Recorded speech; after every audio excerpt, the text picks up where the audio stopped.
Looking for a game to capture. I don't think we're going to find one with that manner.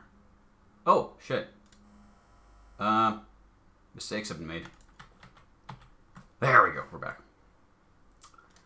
That's what I meant to do. Clear that out. And let's see. Boom. You can see my desktop. Hello, ladies and ladyboys. Also gentlemen, if they exist. We're going to be playing games. Games what I made. Which is a weird thing in a lot of ways. But, yeah. Hello, hello. So, I started making games back in like 2007 after playing the 5 Days a Stranger by Ben Yahtzee Croshaw. And I read about that game in the Finnish Mikrobitti magazine, and it mentioned what the game was developed in. It called it Adventure Game Studio, and it told me it was free. And I was like, wait, a free piece of software, and I can make video games with that. Let's do it. And this here was the outcome. Wham Games production, Infection, Episode 1, The Ship. The print has gotten quite faded over the years, but there's a printed disc. LightScribe was a thing back then, and there's even a small printed manual, which is also of absolute shit quality. But it does have some early concept art, which probably doesn't show very well on the camera. There we go.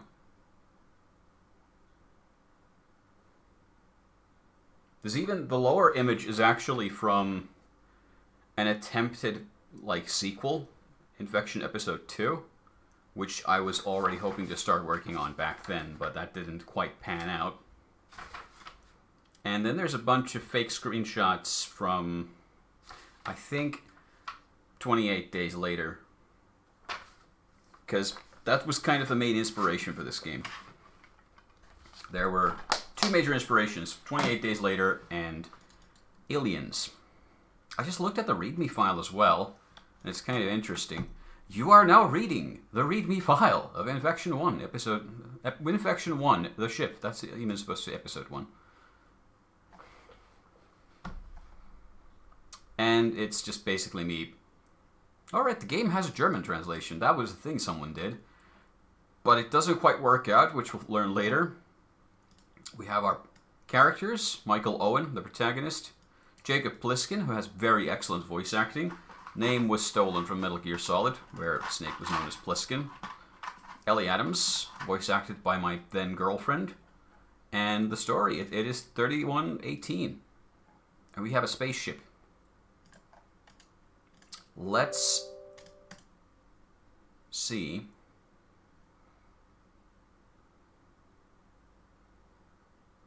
Alright, because this is a very old version of the game. I should be able to do, like... Let's try 3x nearest neighbor, so it goes 1920 by 1200. It's probably the best we can do.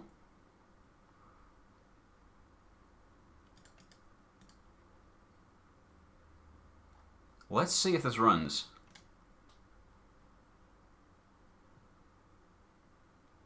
It does. And it's got sound. I'm already annoyed that I never cleaned up those few pink pixels in the transparency. That's not a font. That's an image that I made it transparent and then just scrolled over the page.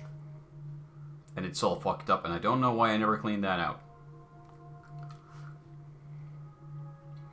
But yeah, this was my first game. Released in 2008. And this was actually a school project. So I was at school, and I was working on this game. And I was trying to keep it hidden from the teacher, but one of the teachers noticed that I was doing something that wasn't schoolwork. And it came up and asked, wait, what's that what you're working on? What you doing? And I was like, I'm making a game. And he looks at me and he's like, is that like your final proof of education work? Like, is that what you're going to show off to the school? And I was like, can I do that? Yeah. Oh. I guess I'm making a video game for school.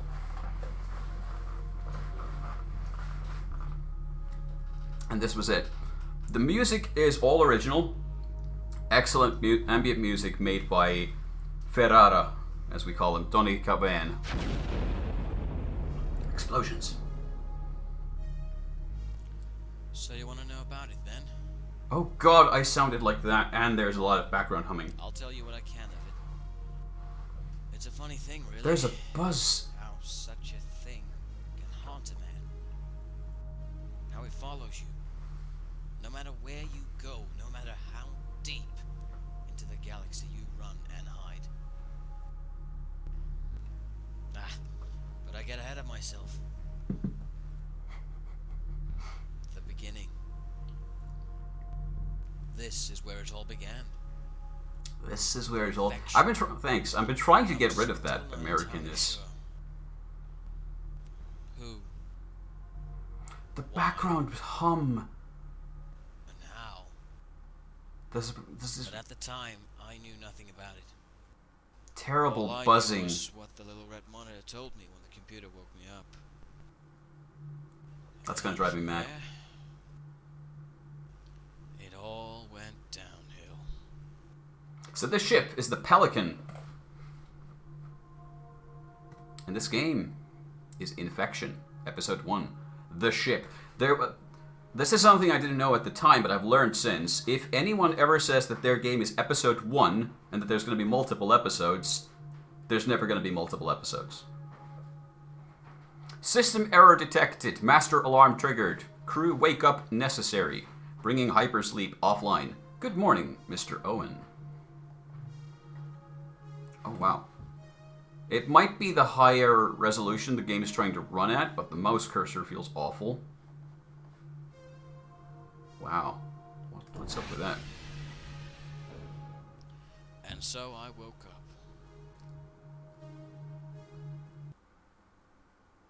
What a lovely cut. This is the game. Oh, wow, the mouse is really wonky. I wonder what's up with that. We have a gun, an SMG. This is us, and soon we'll be hearing some excellent voice acting as these characters interact. There's the captain of the ship. There's Ellie, our medic. There's us, we're Mike. Good thing it's not a reflex. Well, you say that, but it actually kind of is. And that's kind of what I'm dreading right now. There's a reflex parts to this game. This game might look like just a point-and-click game, but it's actually also a shooter. Because I was a little bit insane, and I wanted to have an adventure game with shooting mechanics. That's why we have a gun as an inventory item, and it has an ammo counter. Wait, what? Oh, that line, because AGS, the engine, allows you to have a default line, so if I try to do something that there isn't an interaction coded for, I can just have him say something specific, and it's, wait, what? And he's going to say that a lot. Wait. Warning. Prolonged exposure to hypersleep may cause the following symptoms. Chills. Disorientation. Nausea. Muscle spasms. That's nice.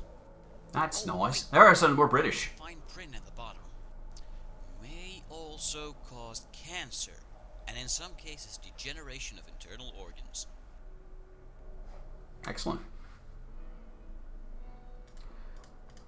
I also... Oh, there were footstep sounds too. Yep. They're kind of wonky. There's, Wait, didn't this game have... I don't think this game has a save mechanic. Wait, it has to have a save mechanic. No, F5 to save, yes, and it uses the AGS default save function. So that was built in. I didn't make that myself. And there's a load game mechanic as well. Okay. And it's also using a template for the controls, which is kind of weird now. There's worse voice. Oh, yes. I'm going to do more worse voice acting, but let's get moving. Okay, listen up. Ellie, I want you to check the cargo holds. He sounds so busy. I'm getting an error inside cargo 1, so check that first. Yes, sir. All the microphones sound so different to each other. Everything's messed up. Mike, I have to admit, I have a bad feeling about this. You go check the engines and make sure my ship keeps running. I'll do the necessary checks, scans, and communications in the control room. Good luck. Good luck. I don't know why I need luck, but okay. Oh, there's our objective. We need to go check the engines because we're the engineer. The symbol indicates the ship's technician. I cannot recall why I sounded that terrible back then. The symbol indicates the ship's medical officer. I almost don't recognize myself there. The symbol indicates the ship's commander. That's my footlocker. I wonder where my key is. That's actually there's an Easter egg somewhere. That's Ellie's footlocker. I don't have a key nor a permission. She'd kill me. That's the captain's footlocker. I don't have a key. The overhead monitors that brief us when we are woken up. No news is good news. Master alarm. Possible intruder detected. Proceed to secure ship immediately. A keyboard to control the datapad above. I can't. It's been locked due to the alarms. Yep. Infection Episode 1 remaster someday. I wouldn't say it's impossible. I originally had, there's a plan to make a trilogy, so there were to be 3 Infection games. Infection Episode 1, the ship, which has a small ship, a crew of 3, and a possible intruder. Episode 2 was to be the station, where the ship has docked with a huge space station, and then you have like 100 people, and most of them have died terribly, and then the game revolves around resolving that situation. And then we had Infection Episode 3, which was planned, which was to be Infection Ellie. No. I'm not Valve. I can count to 3. Watch. 1, 2, 2.5, 4. Oh fuck. No. But yeah, the third game was supposed to be the colony. So at that point there was supposed to be an entire planet, and the infection would spread across the planet, and the player would have to survive that. Also, this is the thing, like, this game, the most difficult thing I made for this game is this door. And it's also, to this day, the weirdest door I had, because I wanted to have a game with automatic doors. But if you click on the door, nothing happens. Because the doors don't work like that in this game. But if you move close to the door opens. And there's a little sliding animation for that. And if you then walk through the door, then you'll pop into the next room. And the game has to keep track of which room you came from, how to animate the doors so they look correct when you move back and forth between places. This door design is stolen from the Games Workshop game Space Crusade.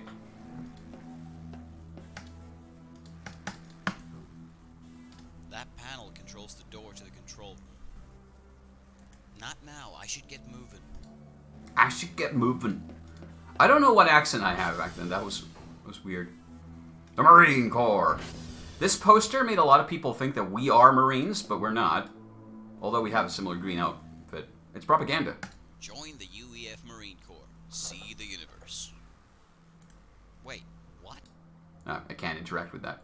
The FDU 2400. Lunch, including a chicken tuna sandwich, a fruit, and a chocolate chip cookie. I don't know why I sounded so excited about that. Dinner, including a random mix of meats, pastas, potatoes, and vegetables. The food dispenser unit 2400. The drink dispenser unit 2399. For all those thirsty moments. This game is full of random stuff. The captain really loves these old mafia movies. That's an Easter egg, which refers. We are. Jani Luoti from our class at school was working with me and a few other guys. We were making this web browser-based game that was Mafia-based.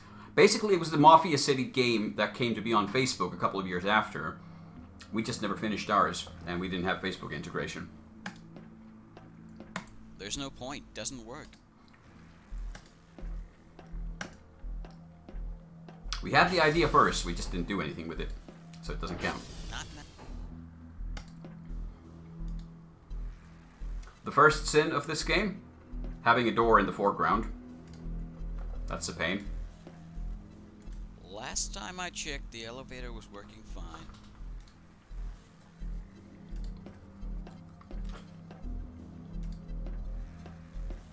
Oh, right, yeah.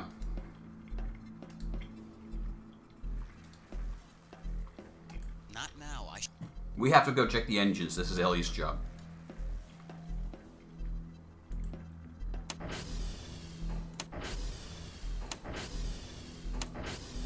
We could basically lock her in there. I don't know if that does anything. Not now. Also, let's... Whoa! That's a glitch. How did that happen? Oh, okay. The baselines are messed up. I don't know how that's happened. I'm already finding bugs in my own game. That's great. Are all the doors like that? No, only that one. Huh. Weird.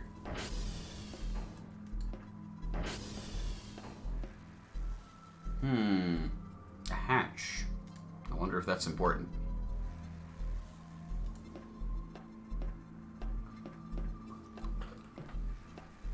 I really like the color gray.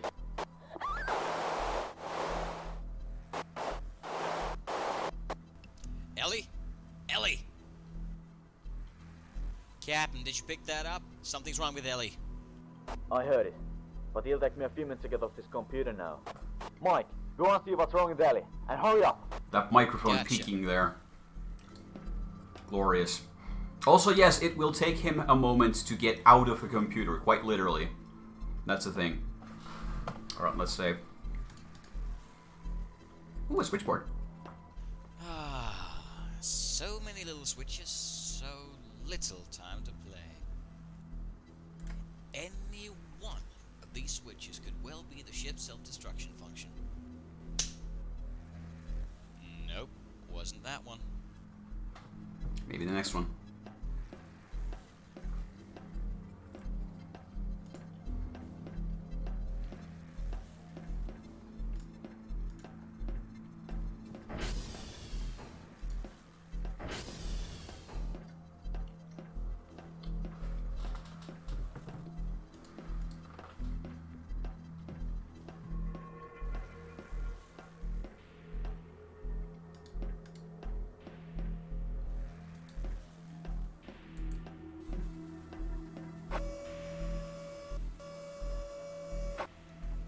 Pretty much all the sound effects are stolen from, I think, Half-Life 2. That's one of the two containers from LRO-5. They contain highly biohazardous materials. Oh no. I'm sure that's fine.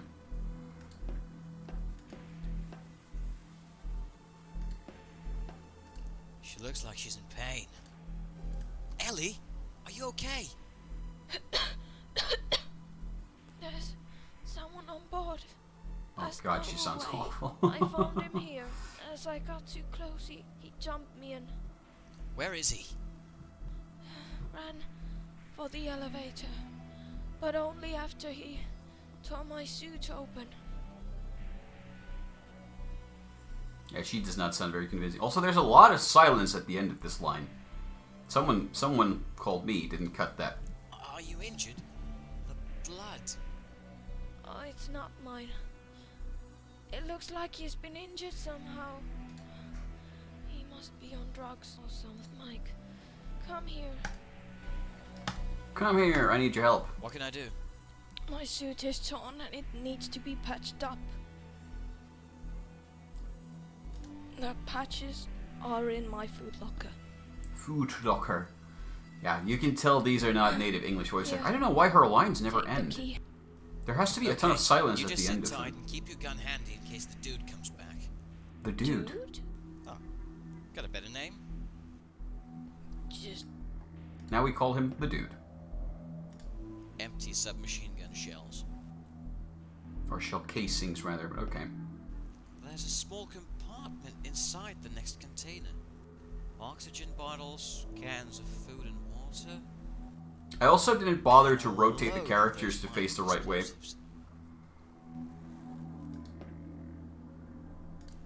That looks like trouble.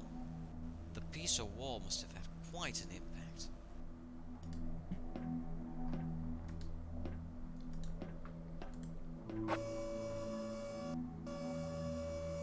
So, as of this moment, the ship is no longer safe. Mike, what's the situation down there? There's definitely an intruder on board.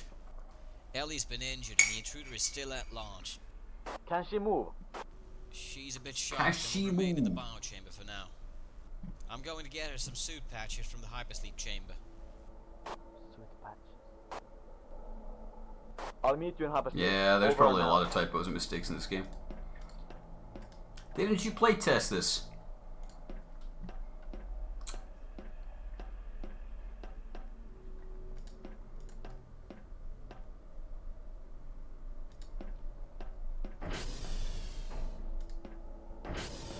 How is she? Really? She's fine. Though the scare messed a bit with her head. What about the cargo? Notice that everyone has a face mask, so I don't have to animate facial One of the containers features. is damaged, but I'm not sure if it's actually leaking. And if it was, wouldn't the biohazard bells be ringing already? Yeah. Yeah. I think I'll go see Ellie. You catch up, okay? Okay.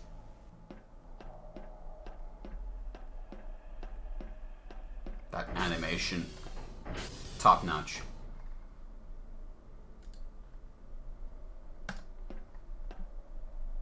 Okay, I've got the suit patches. I already opened it. The volume levels are also all over the place.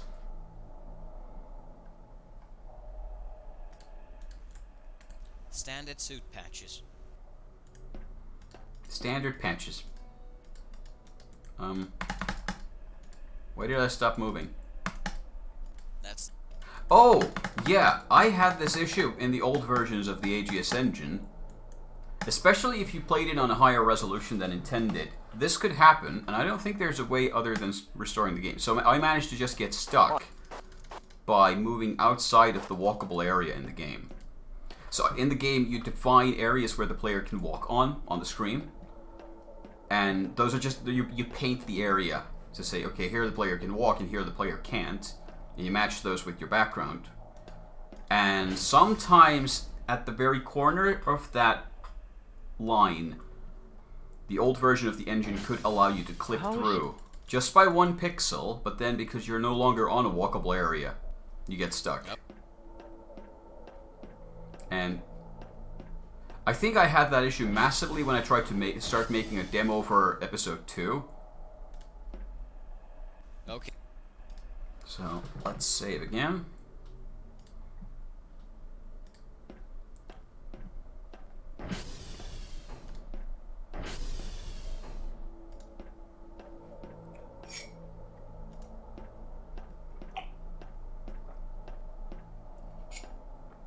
Let's go get Ellie her patches. Dark Souls patches. I remember there being an animation there. I'm not sure why it's not there. It's not working. Or was it removed? Hi, folks. What the heck happened? We lost lights. There's somebody in here. In this room. Mike! I've got him! Ah, get it off me! Get it! Captain! Mike! Help me! Ow, that peaking microphone. Help me! Ow. Please stop. Yeah. Someone who... Oh yeah, we're just gonna run away after shooting into the room blindly. I left them behind. Oops. Wait, how'd you restart with a key? There was nothing I could do. Because I saved after I come up with the elevator. And I'd already gotten the key from Ellie downstairs. I got to the top of the elevator, disabling the elevator mechanism permanently. I was alone. I was safe. I'm sorry. Yeah. Me trying to write drama.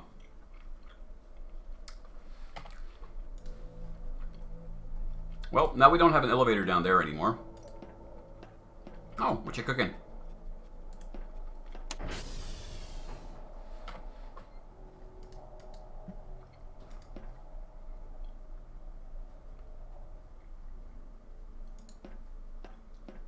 Okay, so now we're basically in a situation...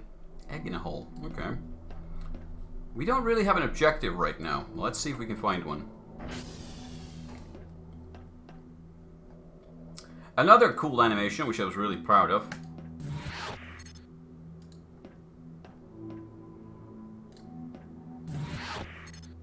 It shows our course to the black hole disposal facility. Oh yeah, the story of the game was basically that we are transporting this cargo, which is too dangerous to be stored anywhere else. So we're basically this small freighter, and we're going to a black hole disposal facility, which is like, if we absolutely, humanity has to get rid of something, there's an actual space station hanging off a planet just far enough from a black hole that it can launch stuff into the black hole without getting pulled in itself. There's no need to change the... And this is why the computer takes a moment to use. Because it's actually a chair that hovers in the middle of a room. Looks like the captain has locked the main computer. God damn it, that captain, what an asshole. The system. If I would turn off the main power and reboot the entire ship's main systems, that just might be enough to get the computer to forget any orders That's not how computers that work. have been given to it in the last 24 hours. I should go to the engine room and kill the power from the main control console.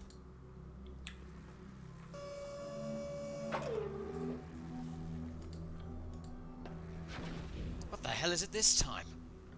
That sounded like a friggin' explosion. Friggin'.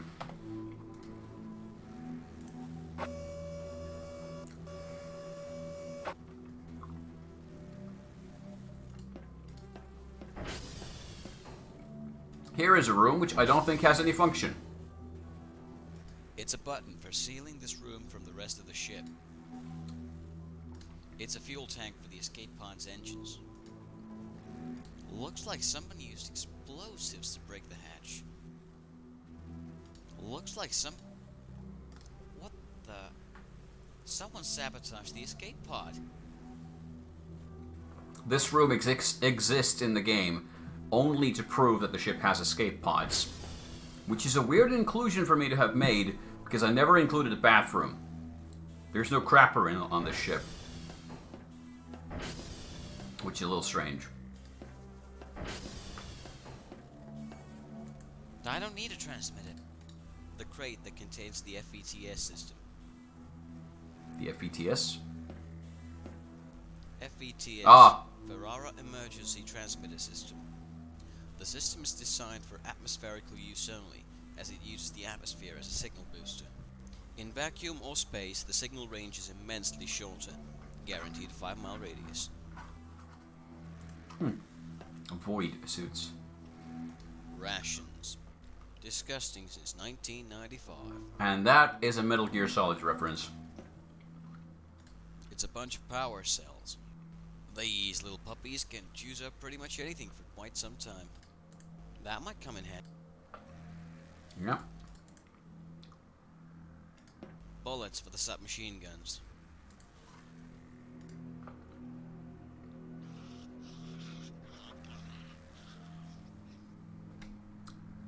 I might be dead right now. Because the game has a bit of an asshole system. Because I made it. So of course it does. So, the dude, as we call him, is now loose. And he's hunting us on the ship. We can shoot him to pacify him for a time, but he's always going to get up eventually. So, if he's awake and he hasn't been recently knocked out, if we go down here, he's going to wait at the top of the elevator. So he might be there right now, waiting to strike. Exactly like that. Oh, shit. I don't know why he makes that many noises. I was trying to mimic the noises from the 28 Days Later movie. So he sounds like that, which is really annoying. Okay, so now... he's hungry. He is. Okay, so now I have to be ready at all times to do that. It's the dude. Is he dead? Nope. So we can now knock him out, and we have to remember to go knock him down, go get more bullets, keep ourselves alive, because he's always going to come back after a while. I don't remember how long exactly, maybe like a minute. So he's our main threat and main antagonist of the game.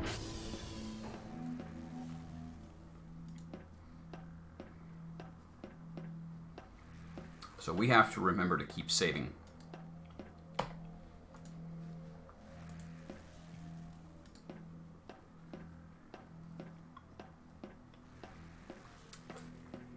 The game does have mechanisms to try and keep it fair, though. So, for instance, if he's hunting you down and you walk into a corridor, I didn't want him to randomly appear from either side. So if you're walking from one end of the corridor to the other, I don't want him to pop out of there right as you get to the end because there's no reaction time. You don't have time to react. So at the middle of each room, there's a little trigger point where the game checks, is the player moving from right to left or left to right? And then after that check, it checks, is the dude awake? And if yes, then there's, I think there's even a die roll, like 5 times out of 6 or 9 times out of 10 or something. He's then going to get spawned behind the player. So if you're walking from one direction, he's going to pop out at the end, when you get to the middle point. So then you get that illusion that he's chasing after you. Wasn't something in this inspired by Final Fantasy: The Spirits Within? The computer chair hovering down in the middle, that's from the Final Fantasy movie. Holy crap. Someone really wanted to get through here. It looks like I'll fit through. Yeah, so this explains, even if we disabled the elevator earlier, this explains how the dude got out. So he escaped by blowing a hole in the system so he could escape into the next area. Oh man. It looks like it took quite a pounding before he went down. The audio levels are all over. This was all of this audio on my part Ship and dreams. was recorded. Rest in peace. Remember when I thought I understood coding? It's not that difficult. It's a language skill like any other.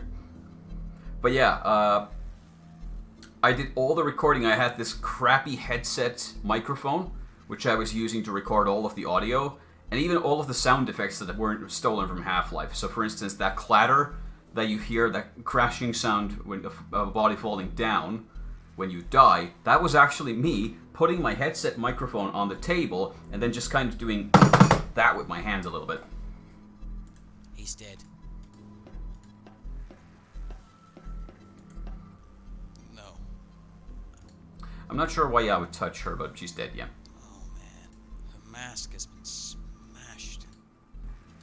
Well, they're dead.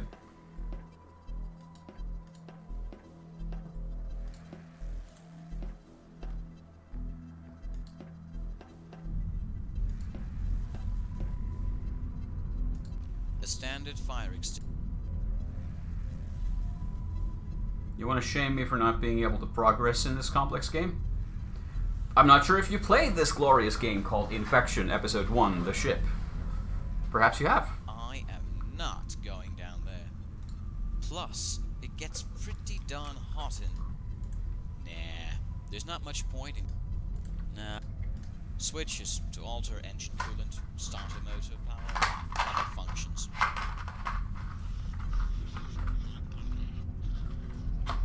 Okay, the dude's out there again.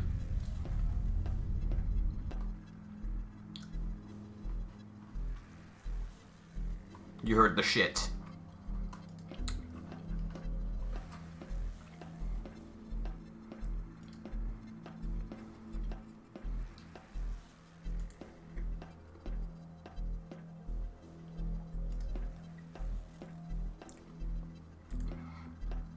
I don't think the dude can attack you.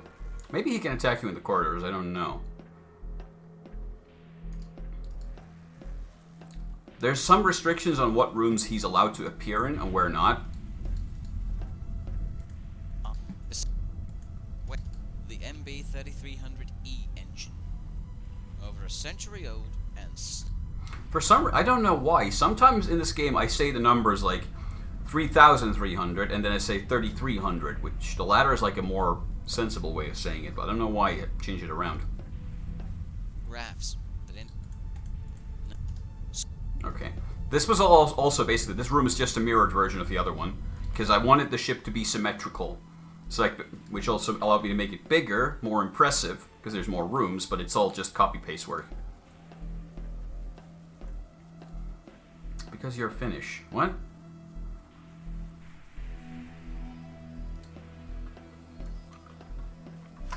It's the manual for the control panel. I need to kill the power, so I just might check what I need to do. After disabling power feeds back off you, True.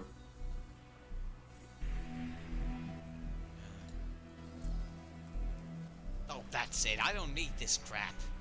Who needs manuals? I can do it without the manual. Yes. Nah, I'm not gonna... Let's see. I think it's this switch right here. Now I'm doing more of a British accent again. Oh, crap. Why are you saying, oh crap? That was the whole point. God damn it! Wait. What was that noise? Is he here? Where is he? Come on, I need some lights! The audio quality is terrible. Mummy? Hey, a stupid joke. Oh, thank God. And yes, I was doing the gods instead of God thing back then as well. Oh, someone... You can clip it. Oh, don't be lazy. Okay, now we have restarted the power, and we should be able to access the ship's main computer.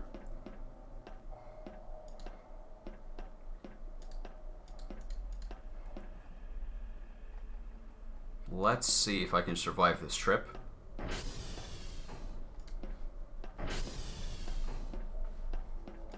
Oh, fuck! That's exactly what he's not supposed to do.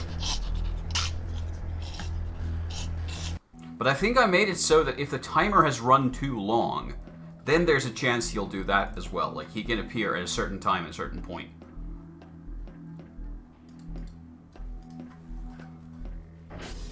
But because that sequence took so long... No, this time he's coming from the right side. That glorious, glorious animation. And notice he always shoots exactly 10 bullets, because this is, again, this is not like a number mechanic. This is just... It's just an inventory item. That it switches it out for you. Okay, and this time we just killed him down, or knocked him out, so we're going to have to go refill ammunition now. Because otherwise we'll run out. Elevator sound effect is also from Half-Life 2. Possibly, actually just possibly Half-Life. Weapon reloaded. We have full 40 now. Also, originally the game had 40 bullets in the gun, and every time you shoot, you spend 10. So it goes 40, 30, 20, 10, 0. You're out. You have to reload. But during the starting cutscene, where the dude kills Ellie and the captain, Mike shoots into the room.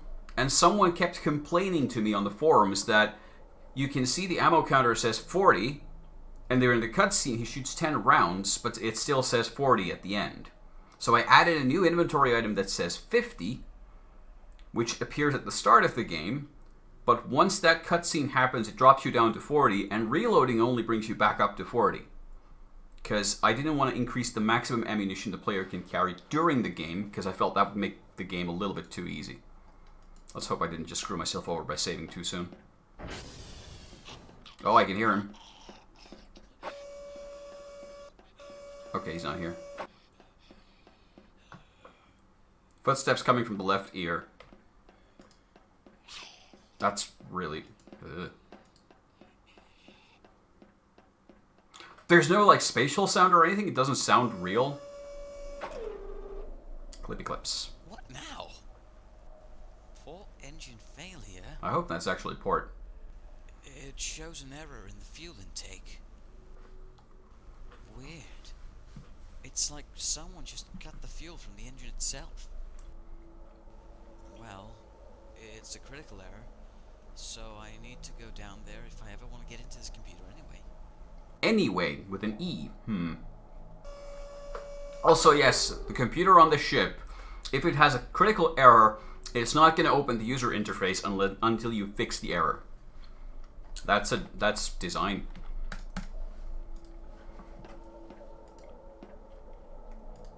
That's bad design.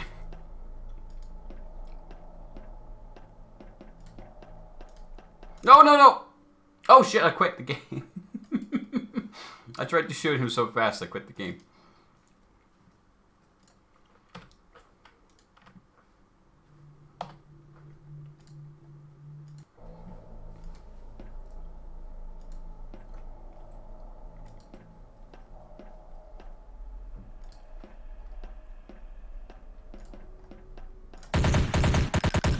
Because the asshole trick there is, if you shoot him, when you select the gun, and if you don't click on anything, you just put the gun away. So if you try to click on him and you miss, you just put the gun down, and you can't shoot. You can't click again until you pick it from the inventory again. Which is, by design, I wanted the player to have to kind of panic and have to move fast. But it's still a pretty dick move.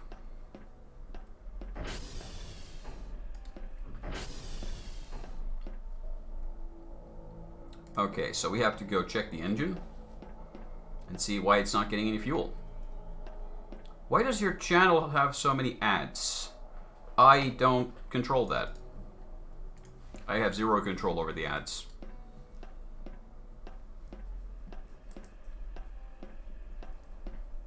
Yes, I do. Where do I have control over the ads?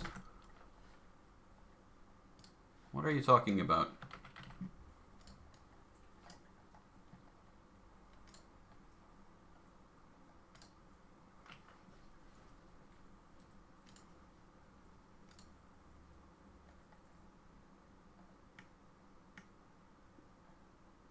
Explain.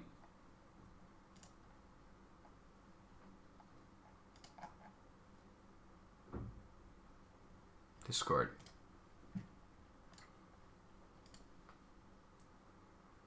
Under the affiliate settings,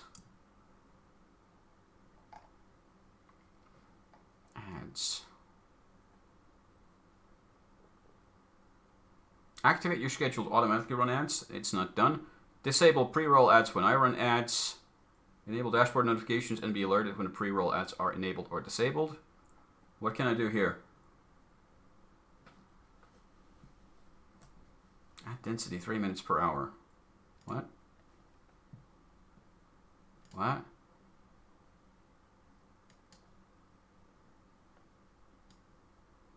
Oh. Okay. I don't think these have existed for when I last checked in here.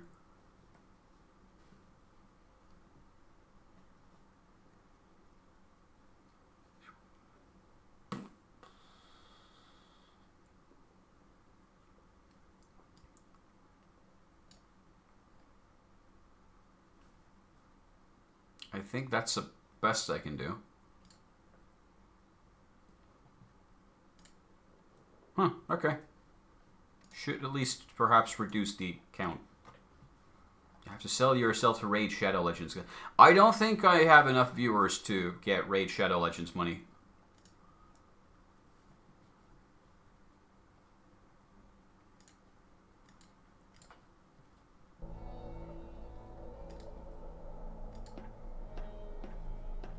Don't think that's viable for me.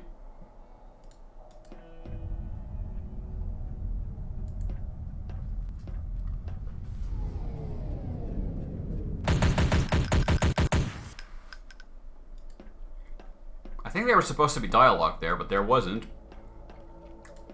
Run.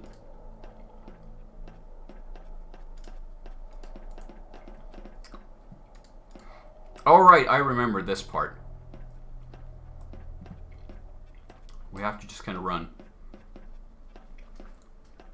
And then because there was a fire in the engine compartment, the locks come out, and he gets sucked into space. Woo! We're safe now. He's gone. This really could have used some sound effects and stuff, but I was working with a budget. REN has been declared. Well, I guess it's cat time. Stand by.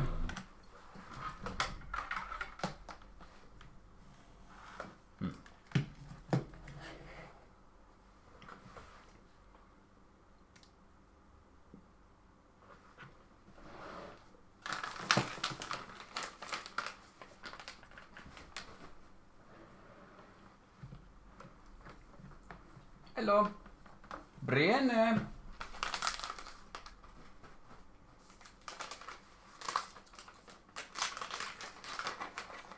Double the cats, triple the excitement.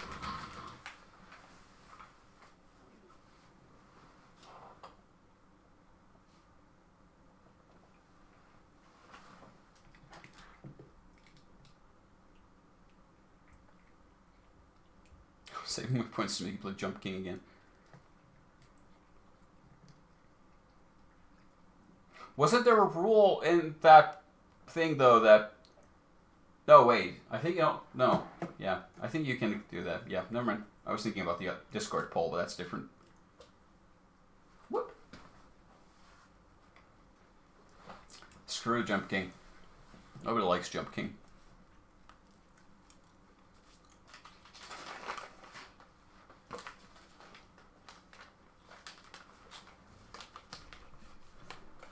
What game? Not disturbing the game. What do you mean?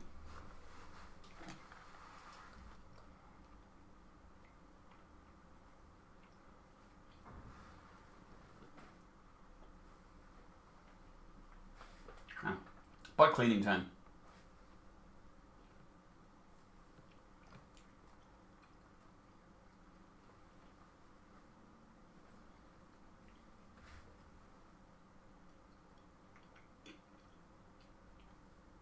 Ah, it's alright.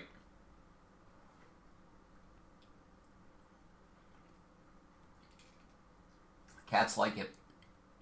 See?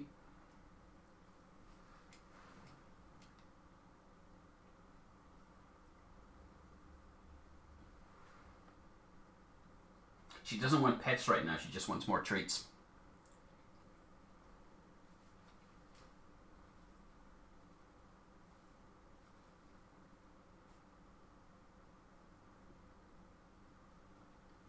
Don't we all?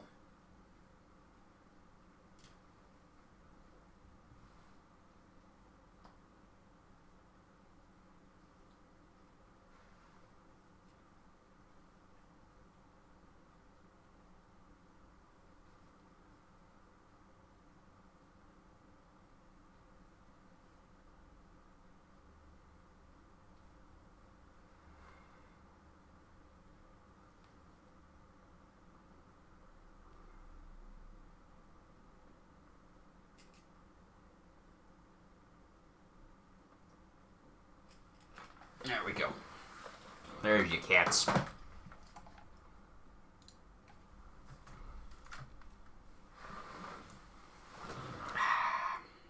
need to go get myself a drink soon. Okay, let's keep going and see if we can beat the game. So now the dude's been shot out into space, so I think we're pretty safe now. Now we have to figure out the rest of the game. You're gonna see something really stupid soon. Which...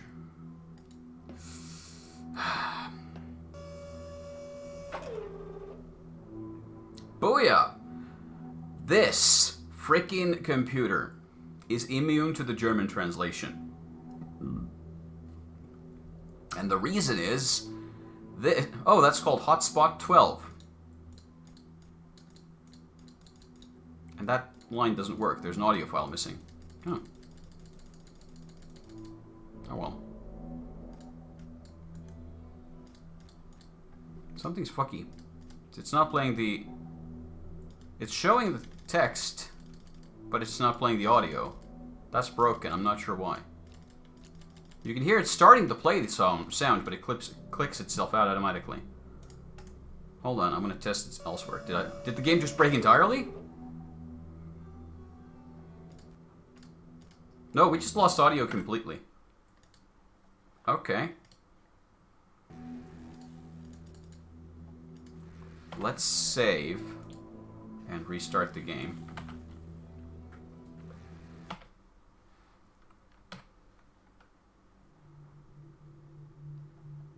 Actually, I'm just going to quit to Windows entirely and try to relaunch the game, because that's fucky.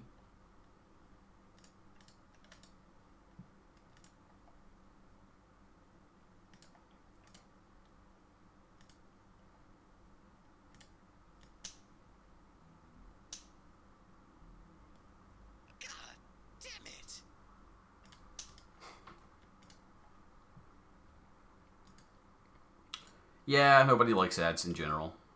Okay, the game refuses to kill itself. There we go, now it died. Okay. I don't know why it's glitching out on me.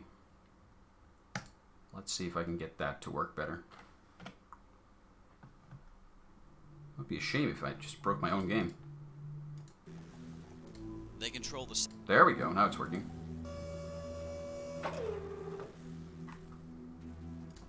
Actually, we were just talking about updating 3.0. Yeah, UEF NAVCOM Computer 2.72. This game was developed in AGS 2.72.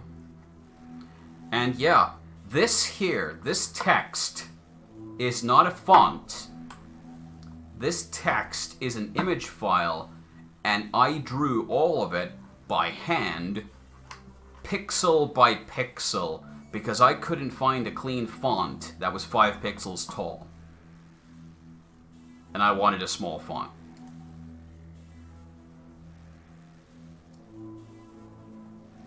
So here we can see flight day, we can see some logs of the ship. Flight day 27, communications activation, primary SOS send, failure, retry, failure, emergency beacon has been activated.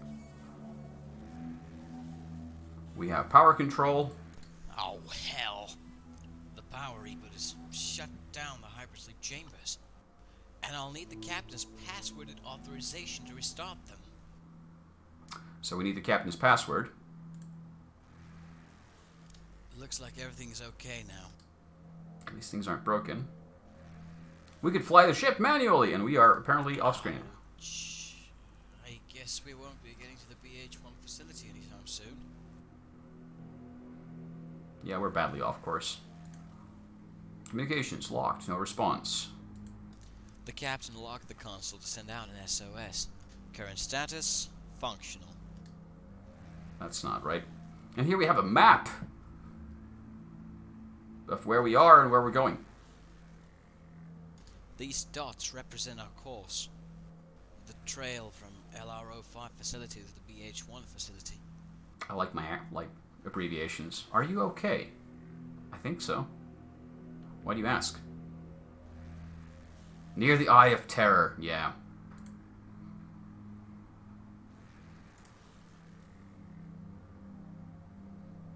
Here we have the event log. All clear, all clear, all clear. One fuse has failed at some point, but it's been fixed since. All clear, all clear, all clear. until then. Explosion detected, possible intrusion detected, crew hypersleep disengaged, control system lockout, full power system reboot, engine failure, 440 port engine critical failure, fire suppression failure, venting engine compartment. So that's what happened there. We had to vent the engine compartment to put out the fire. Damn. I have no idea of the captain's password. And here we see our cargo manifest. Cargo Bay 1 contains cargo assigned to Biocorp, a UEF research and development network specializing in biochemistry. The cargo is labeled hazardous materials and is headed to the BH-1 disposal facility. I wonder if it'll ever make it there. Cargo Bay 2 contains cargo assigned to Osgood's Mining Corporation, is a private sector corporation working near the galactic core worlds. Looks like their mining colony ID'd as 788 requires more explosives. I wonder if they'll notice some of them are missing. Maybe. Cargo Bay 3 contains cargo assigned to UEF Marine Corps? I thought we only took cargo from Biocorp, not the Marines. Content classified. But it says they're full of trash on labels. What the heck are we carrying? That's a hint. Maybe we can find out what we're carrying.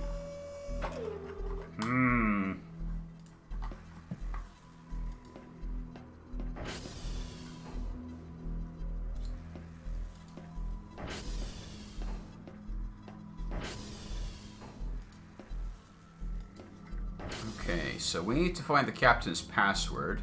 And for that, I think we need to get to the captain himself.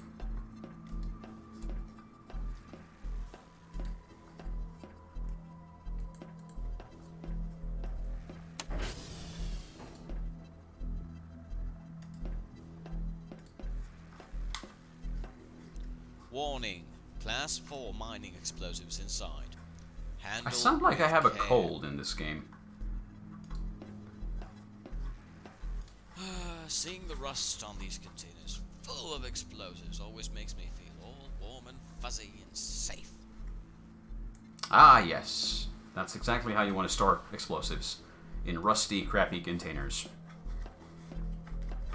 So basically what's happened here is the dude is just a stowaway who had snuck in aboard the supply of mining explosives and snuck aboard, got scared because he missed his stop and tried to break out and accidentally broke something biohazardous. I wonder what kind of stuff that really contains.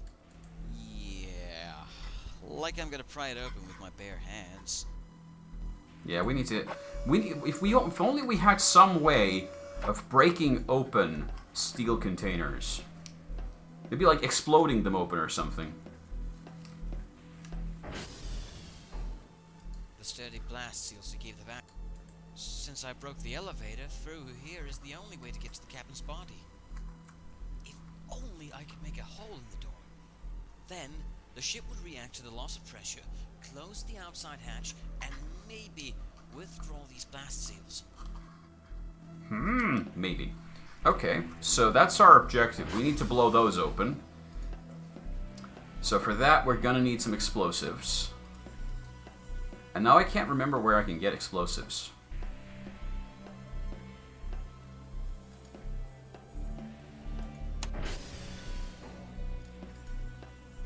Let's see.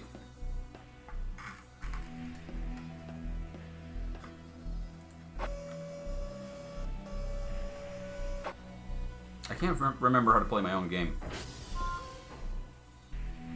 Oh, there's a tiny little explosive on the ground. Hail! Welcome aboard. Explosives. Well, now we have some explosives. Directional explosives for the mining company shipment. 3 left.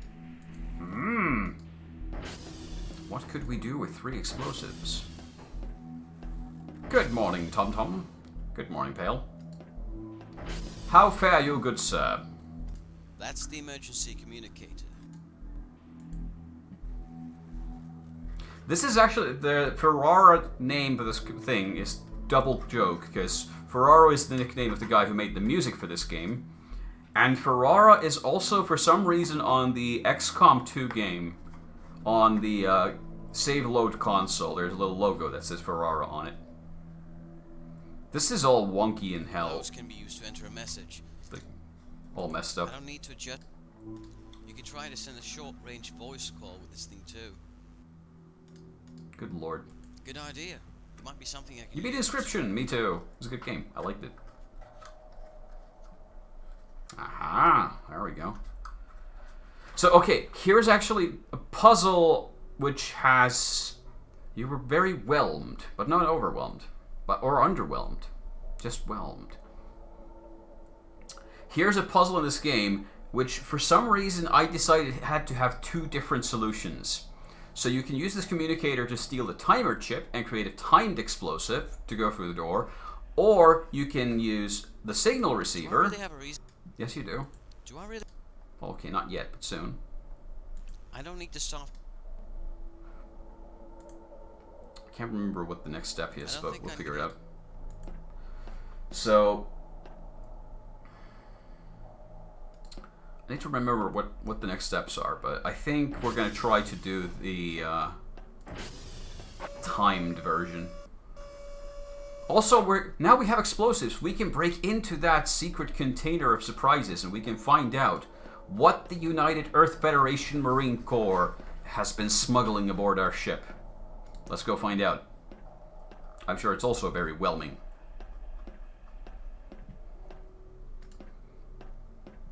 Oh yeah, and before we do that, I'm going to save. So, according to us so far, the cargo manifest says that these containers contain trash to be disposed of. But the computer says the contents are classified. Well, what if... Wait. Oh, no. Wait, we have to do something more. No, I can't remember what the trick was. There's more to this. No! I can't remember. I think you have to finish building the bomb, and you can then use it here. So we now have the explosives, but we don't have a detonator. So we can't cause them to go off. If I blow a hole there now, the vacuum will suck me out too. I need to be clever about this. I'm not clever, though. I need to remember how to do this. Because the comms console is the way you can trigger the explosive, but I have to make it work first, and I can't remember how. Last time...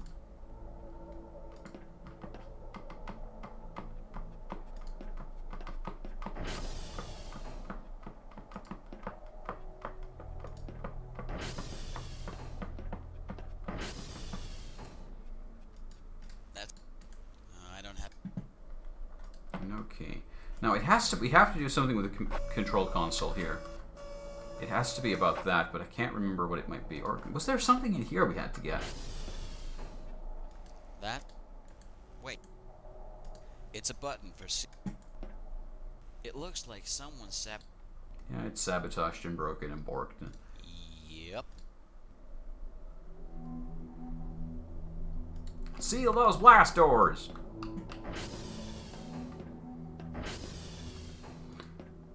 The oxygen bottles that can be used to refill our suit's oxygen supply in an emergency. Emergency water supply, in case the ship's own water purification and recycling. Yep. Apparently you don't even need to step Well, close to the thing, I too. don't think I need bandages, medical items. Alright, you can close the close the latch again. Hell no. Sassy! Okay, let's see. There's something I need to do here. Ferrara? Sounds like it was made by a UFO. Do I really have... Yes, you do. What was the catch here? There's something I need to do here. standards? I don't need to start fiddling.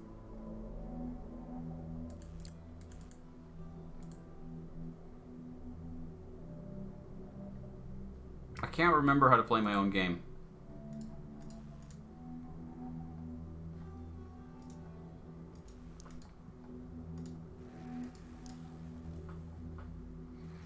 Because I had to combine... That. either the signal receiver or the timer with the explosives, but there's some condition I'm forgetting before you can take those parts out. I don't think anyone... Hello? Hello? I think we have to go back to the computer and trigger something there first.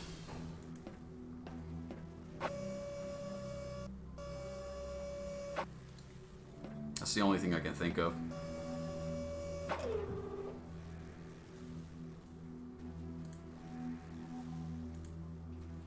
There's been quite a bit happening on board the Pelican.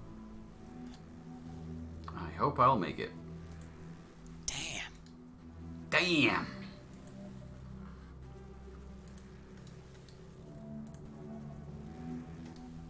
The ship's engines are... The ship won't lose any speed in the vacuum, so after the initial... I have no idea what these even do. No idea. The port engine never recovered, and I doubt I can fix it after the fire. Stranded. Who's we? You're pretty alone in here. The power... The power seems to be running smoothly through the ship's systems. Right. A symbol to notify if electricity is being supplied normally to the hypersleep chambers. It's not. Oh man, the hypersleep chambers are not getting any power. There's the poop removal scoop. You sleep there, and these go into your chest and your face, and here's the poop remover. Because I had to think about that. Data. Wait, what did you say? From data. Population 922 minimum. Function. Disposal of waste otherwise undisposable by shooting it at the black hole. Current status. That place is a hell of a... If only someone bothered to draw it. Hangs in the balance between a large sun. And from there they use it to fling, compress, and anything that is thrown in crosses the point of no return. Nice. Data. Yes, just read that. Nah, stop talking. That black hole opened in a huge bang sometime in the 2020s. Though the colonists discovered that for the first time in 2860s. Then it took them all the way to 3010 to get the idea of after date of... Yep. Not really important for us right now. The system is... Although the power reboot cleared most newer orders, emergency commands like this... Right. I think there is something more I need. How does a black hole go bang? It didn't go bang, but it was born out of a bang. There was some kind of stellar explosion, and once everything cooled down, there was just a huge black hole in there. Maybe it was an alien black hole bomb. Who knows?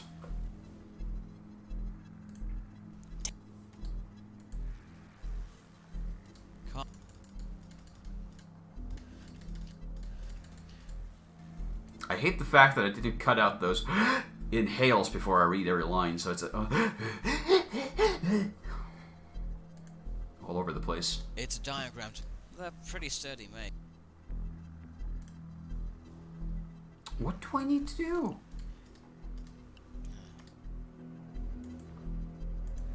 It looks Curses. I don't know what I'm missing. I might have to look at a goddamn walkthrough of my own game. Because I don't want to be stuck here all day, but I can't remember... It shows they can...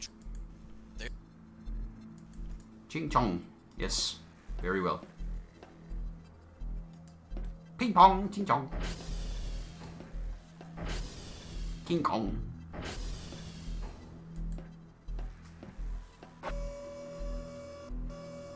Actually, that probably says kimchi. Wait, can I put that back? Why did I make it so that you can put the lid back? I don't know. But I did. Do I really? Yes, you do. Why have I made it so difficult to pull it off? What am I missing? Or do I have to go to, like, the bio chamber first to remind Mike that, hey, we can't get in through here? It says okay. Okay. Okay. I disabled.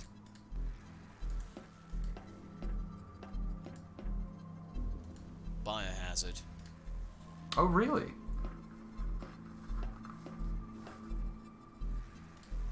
I feel like I'm missing something. Something's fucked. And I don't know what.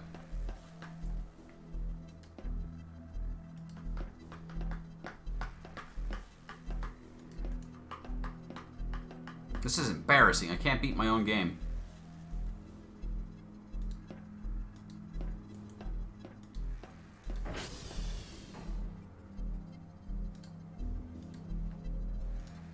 If I...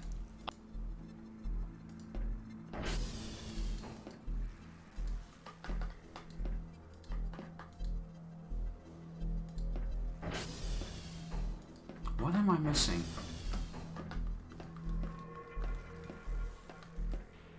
It's the game.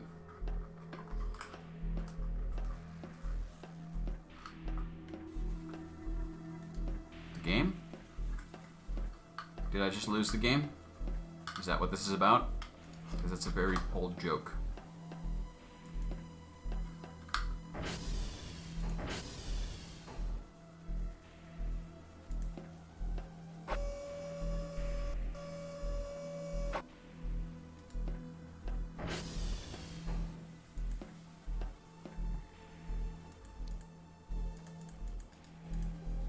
Okay, I cannot remember how to do this.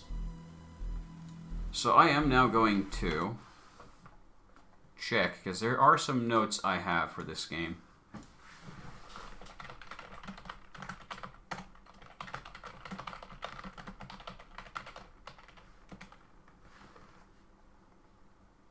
Or not.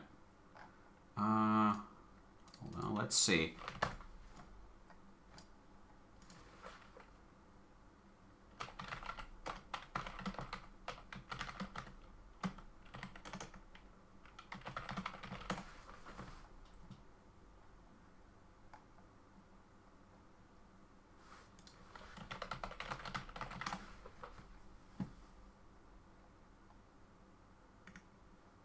Some of you may...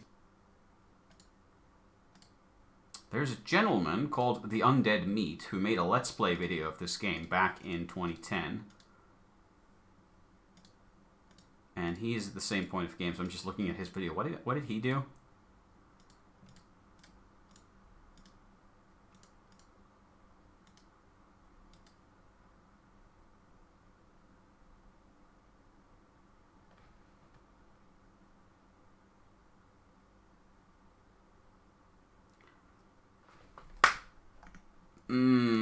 Yeah. Some asshole programmer made the condition so that if I just try to take it... Okay, we have this situation again. Apparently alt-tabbing the game breaks the audio, so we're going to have to try and fix that by restarting the game. Which apparently there's also no... Yeah, what kind of asshole developed this game? Completely incompetent bullshit. 0 out of 10. I would not recommend. Okay, can I... I don't know how you're supposed to quit this game. There's a README file. Was there controls?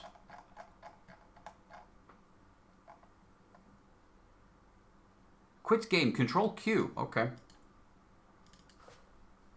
Top notch. Yeah, so let's see. So here's what I was trying to do. I'm trying to use the interact button. Do I really have a reason to take it out? To take the timer or the signal Do I receiver. really have a reason to take it out? But instead of using them, I have to look at them first. The receiver for the outside signals. It receives burst transmissions and decodes them for the device. The signal is then transmitted. I don't know what a to burst built-in transmission audio is. speaker system through a set of But I heard the word in electronic Metal Gear Solid 2, so I used it. Right. That's one way to do it. The timer unit for the automated emergency signal transmitter. It can be programmed to activate the transmitter between certain intervals to make an automated beacon. The timer unit sends a small electric pulse to the device that Oh, you are thinking what I'm thinking. Fourth wall break. So now I can take... Digital. Let's take the signal receiver. No. Let's take the explosives. No. Oh wait, no. I have to take the signal receiver and combine it with the power cell. So then I can combine that to the explosives. So now I have remote explosives which I can trigger with this communicator. Huzzah! There we go. Now we can use those to blow open the container containing secrets. So we're going to go off the beaten path. We're not going to do what the game wants us to do. We're going to open up that secret container and find out what's hidden inside it. What was placed in the confidential United Earth Federation Marine Corps crates.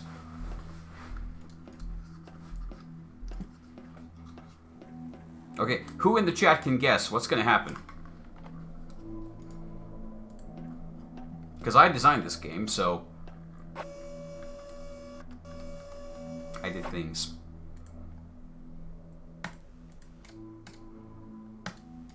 No, it's not letting me do that. Oh, come on, there was something more to this. I can't remember what. Fick. Or maybe I can do it later. The game is going to crash. No, it's not going to crash. There was some other precondition before it allows you to blow them open. I might have to look at the computer again to trigger the dialogue. Oh well. It's gonna blow the whole ship. The explosive. There's more. There's just more explosives in there, so everything just explodes. Okay, now we have rigged the explosives onto the blast seal. So we can now go back to the community. This game has a lot of backtracking. It's a small game, but you move back and forward through these corridors a lot of times, which is by design, because I wanted to make the game feel bigger and longer with the very limited resources I had. Because keep in mind, everything was done by me. I drew all of this. I animated all of this badly. Everything. One man. Okay, now we can use the communicator from a safe distance. Hello? Hello?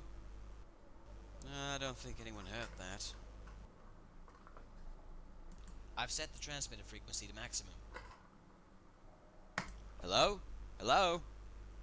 I think a certain bomb just went off. Which is why this looks so trashy, because it's in a completely different art style than the rest of the game. Because I didn't know how to draw good close-ups, so I just made a box and put junk on it. Okay, so now we should have access back to the engine room area.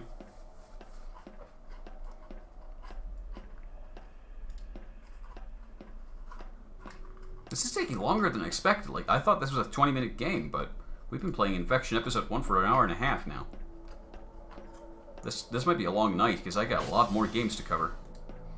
So now the hatch has closed, the bulkheads have closed, we can go inside again. So let's go see what the broken engine looks like now. So if you'll recall, the dude was in here. He tried to ambush us and Mike had to shoot him. Yeah, maybe. Ouch. I guess this baby isn't gonna start anymore. Those bullet holes should be black in the middle. I don't know why I made it like that. A standard fire extinguisher. There's no fire. Not that it matters. The extinguisher's been empty for a few years now. Yeah, Mike is the maintenance guy for this ship, and that's why everything's broken and out of repair. Because he's not a very good repairman. He's specifically written as an incompetent idiot. Sorry, old buddy. There. his footlocker key in his pocket. That's a health and safety Maybe I'll violation. get a hold of his Oh, there's passport. many of those on this ship. I mean, we know there's a panel with like 50 switches, and one of them blows the ship up, and Mike just goes, I'll try this one. Nope, didn't blow us up. Oh well, maybe next time.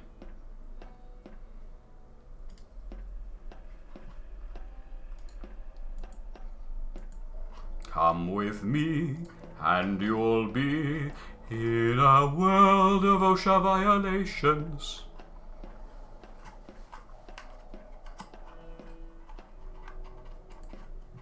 Yeah, this game is... Mike's character was specifically written as... I should really fix those cables someday. I don't have a death wish. Yeah, he doesn't want to touch them because he knows he's going to get killed if he tries to. So he just doesn't fix shit. It's easier to let it be. I work in a manufacturing plant now, so... Ah, so that's where my key was. We have found Mike's footlocker key. And another empty fire extinguisher. Not that it... Because I copy-pasted the text.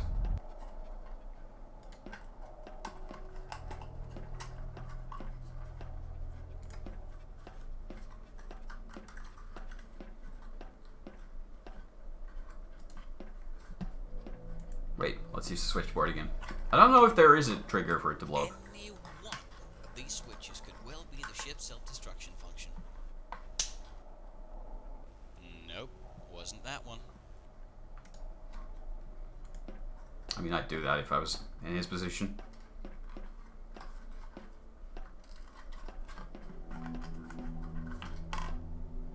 That was a weird pathfinding situation. So the timer unit is now a completely pointless item. We don't have any use for it in the game. It's just going to hang around in our inventory. I would imagine Mike's arms are also getting tired from carrying that submachine gun around. Also, the submachine gun item description. My self-defense submachine gun. All crew members of all ships are issued these nowadays. No surprise, space piratism is at an all-time low. Piratism. That's not the word I was supposed to use, but that's the word I used. Piracy. Shipped. Oh, there's other. There is no need to start listing all the mistakes in this game. There are many. Making this game was a mistake. There's the captain's personal notebook data cube.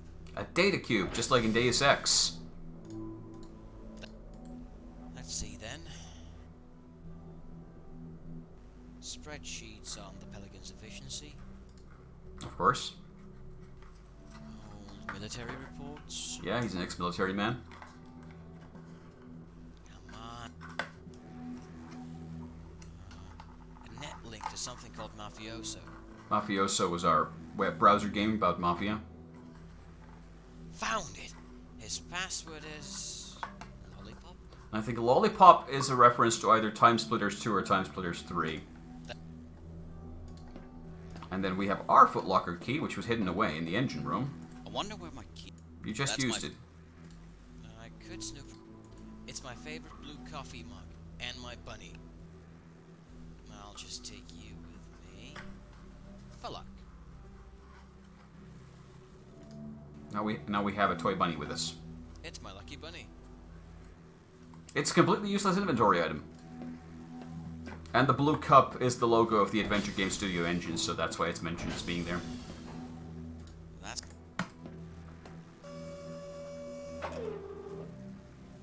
Okay, so now we have... Aha. Here goes.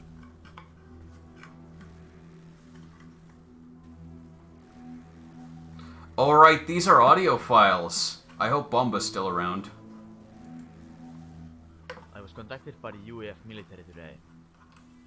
They spoke about how I owe them for the ship and that they need me for one last mission.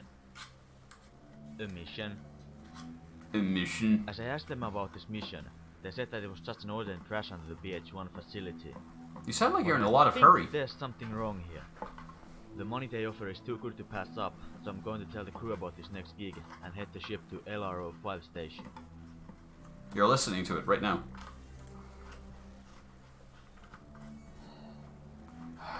We reached LRO 5 today. Miserable pile of rubble and most of the facilities on the moon's surface has been decommissioned. Tomorrow we will take in the cargo and get this job underway. I think he might. A lot, folks on the AGS forums were guessing that maybe he's Russian, which is why he speaks like that.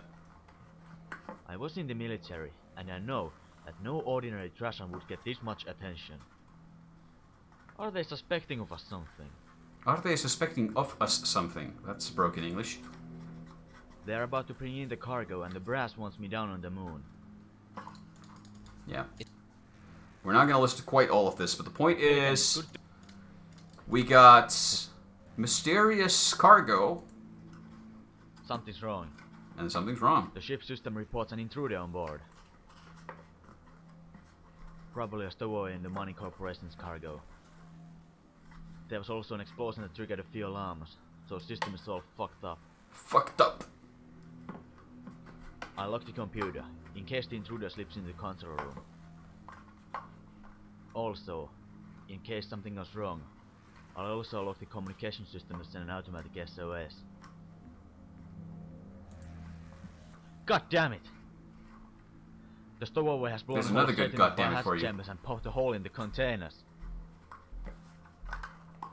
Ellie's injured and God knows what the crazy bastard is doing on board my ship now. Mark says that Ellie is fine for now, but I'm worried. But the I'm media worried. spoke about the cargo, about it being dangerous and... gods. I've added a stop margin in the distress signal, that the ship is carrying a potential biohazard. Damn it all! Overacting? A little bit. I remember these recordings. All I had was a text file with, this is kind of situations that started to speak like this. Yeah. I was never very good at giving direction to voice actors. That trouble remained with the GNRBLEX project, where I had actually paid voice actors. Very Shatner-esque. Actually, wait. I was supposed to check... Oh man.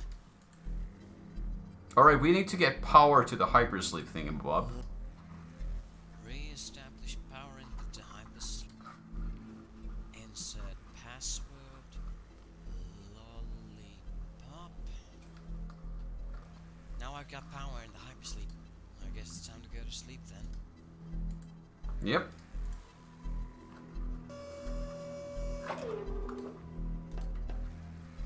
And that should pretty much clear it.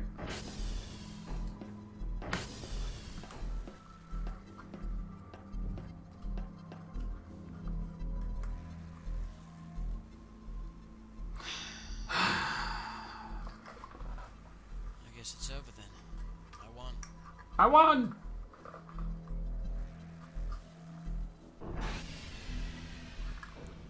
It was finally all behind me. Captain was dead. Ellie was Use one-handed dead. mode. What? And the ship had become nothing more than an uncontrollable floating piece of debris. But I was alive. And I would stay alive. And someone was bound to find me. All that was left for me now was to wait for rescue. And hope that whatever had been unleashed on the Pelican today had been contained. Maybe Would you use your... What do you mean? finally changed for me. One-handed mode. Maybe when Yes, rescue, I know. things would This game's pretty easy to play one-handed. That's adorable. chance. What's adorable about this? Hey, because we found the bunny, we get his bonus. As Mike slumbers in hypersleep, the Pelican continues floating aimlessly through space. Its engines destroyed, the ship is no longer able to reach its destination, and instead travels toward the galaxy's outer rim and the crude border worlds. Time to sleep. Oh, that just kicks it out of the game. I remember there being like an Easter egg somewhere in there, but that might be only in some other version of this game. But yeah, that was the first game I ever did. And since Pale, you're around here now. There's physical copies of it. I've several. Not a lot of people can say that you have copies of your own game on your shelf. I can. Yeah, that was the first game I ever made. We're going to look at a couple more of them. How much? I made 10 copies, and I think I sold them for 10 or 20 euros a piece after I graduated from school. A few teachers bought a copy. Bomba bought a copy. I don't remember. I think Ferrara might have bought a copy as well. But I still have 4, so I sold 6. And I kept 4. But yeah, I'm going to go grab myself a drink. Give the cat some food. Did you ever, like, extrapolate on that treasure diving game? That project file exists on my computer, but it's kind of stuck because I don't really have the time. You gave it as a gift for voice. It could be. I can't remember. It's been quite a while. That was 2008 when that game came out. But I kind of want to go back to the treasure diving game, but I'm not sure. I might do a sequel, or I might remake the game as a deluxe version, or I might do something else entirely, but it's kind of hanging in the air. But yeah, I'll go grab myself a drink, and then I think the next game, chronologically speaking, is called LaSol, which is also a Finnish window cleaning fluid brand. Much ethanol. Yeah, I'll be back in a few.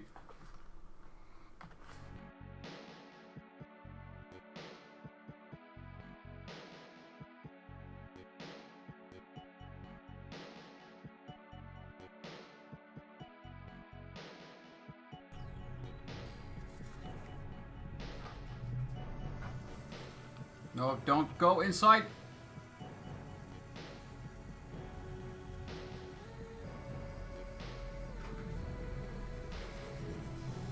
Please clip that.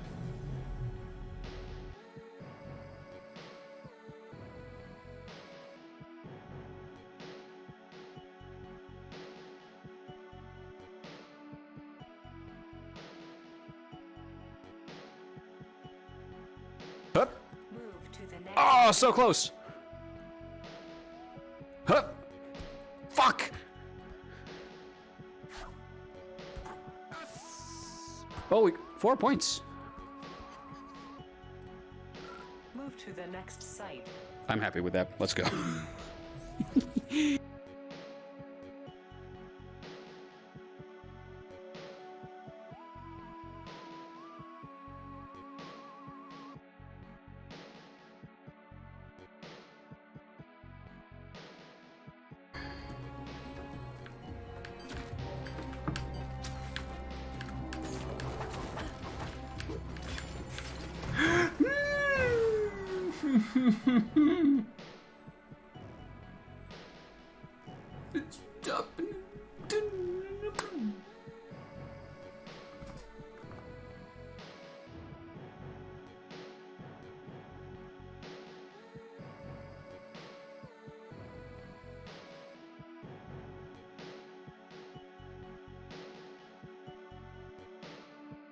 Danger zone ahead, therefore pull back. I'm gonna push ahead. Highway to the danger zone. Oh no! Okay. I should have pulled back. I should have done what the message told me.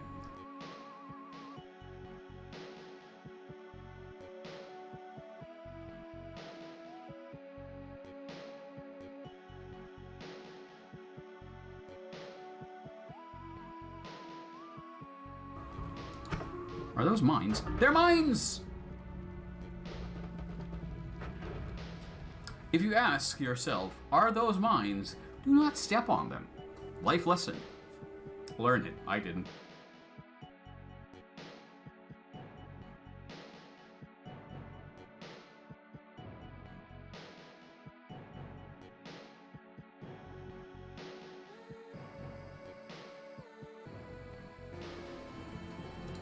These suppliers just, I don't think that's gonna... If that works, then I'm gonna quit.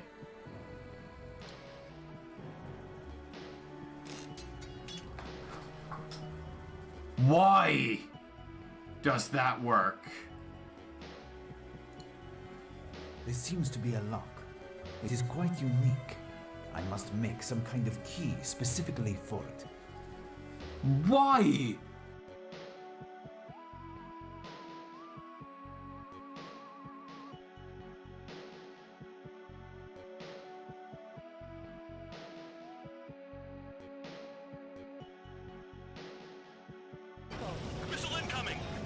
Nope.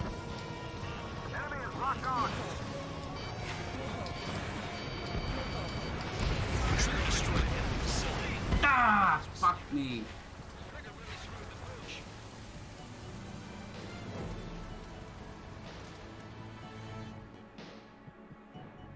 It's so floaty how the controls work. Like, okay, fair enough. It is a plane. Hi, Ken. Cat is... Hold on. Just want to check. Yeah, you can kind of see the cat's ears here. Hello. Almost.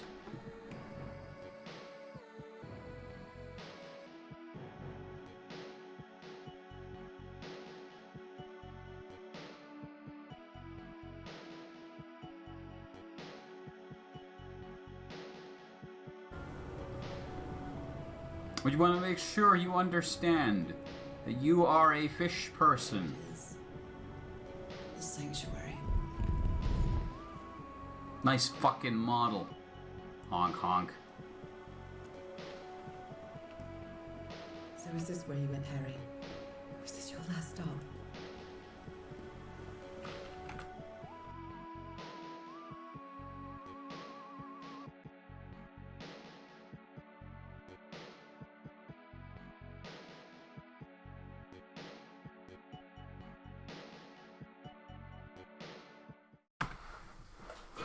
Sounds French. LaSol, probably. Let's try to run this thing. This is a game I have not touched in a very long time. However, it's a special edition of sorts that I made, and it comes with all of the source files. So I can actually take this and I can open it up and I can actually look at the source code of the game to see everything in it at any time.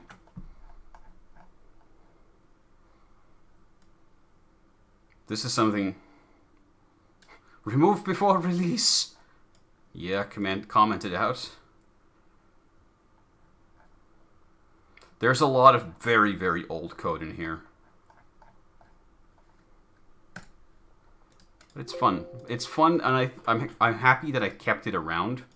For a lot of my projects, I lost the stuff that I used to have, so.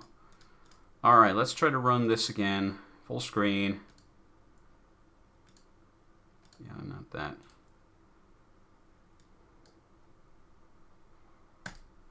And this was the second game I ever made.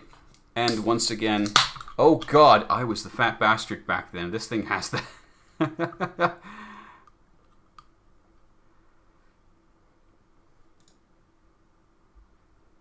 If you want to read me yammering about how the game was made, yeah, we don't need developer's commentary, because we have a better developer commentary from a much hairier Wham.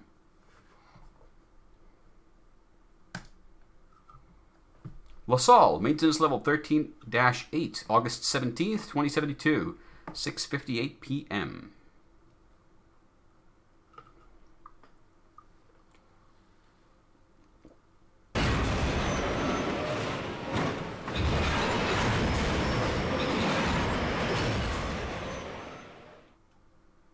What the hell was that?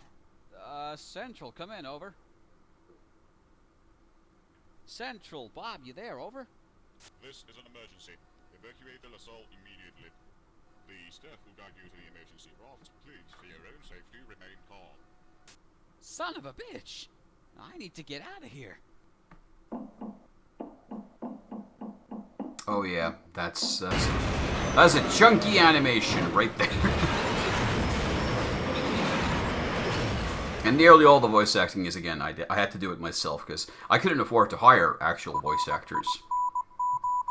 Someone has Morse code as their phone ringing. I wonder what that says.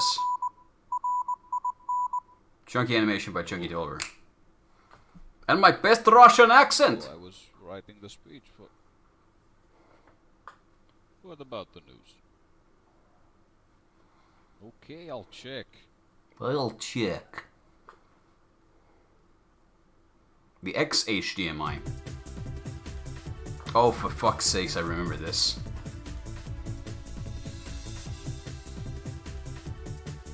I have no idea who that guy is, but he looks grumpy.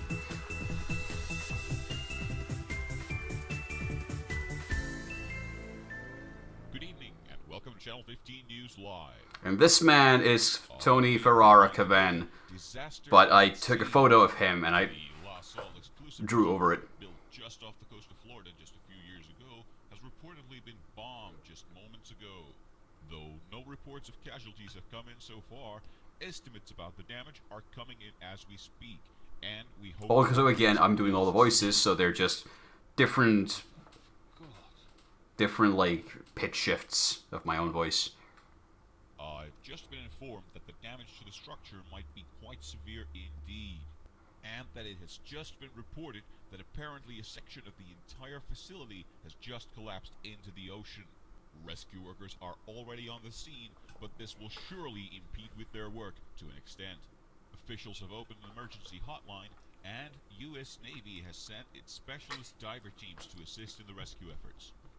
I don't know why the Navy is involved, but okay. Our local reporter, Trisha Daniels, is aboard the Channel 15... Not Trisha Takanawa, Trisha Daniels. Go, Trisha.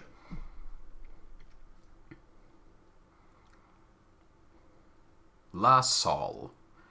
And I think this was the first time I did, like... Well, first of all, first time I have an actual main menu, and a main menu with a quirk. There's a water line filling up here. I don't think it does anything, I just... symbolizes what the game is about. It's about water. This game was, again, this was my first participation into the monthly AGS contest. So this game was made in a single month. I think it was February, so 28 days. And I wonder what glitches at the top there. Terrible font choices. And no animation on the buttons. Ow! Oh, what the hell was that? He's a very flat head. Wait a minute. Now wait just one... Why am I standing on the ceiling? Shit. Hey, and it's a big blue mug. Because that's the thing. Okay, I want to do my first save. That's my inventory. Game restart button. It's just trash. It's just trash. It is just trash. Not thirsty.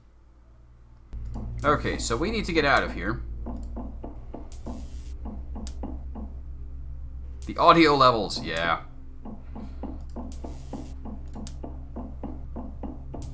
It's the door I entered through. At least the music goes down when there's speech. I'm not sure if that was made by me or if that was a feature of the engine. Oh no, it's leaking. Couple of cans of energy drink. No thanks. I'm not into this stuff. I used to hate energy drinks. Not anymore. These tools are really old. Property of Poseidon Oil Incorporated, 2033. Most of these are rusted, ruined. Useless crap. Well, at least this screwdriver seems to be in good shape. I think one of the maintenance workers may have misplaced it. Lucky me. Now you will notice the water level is rising.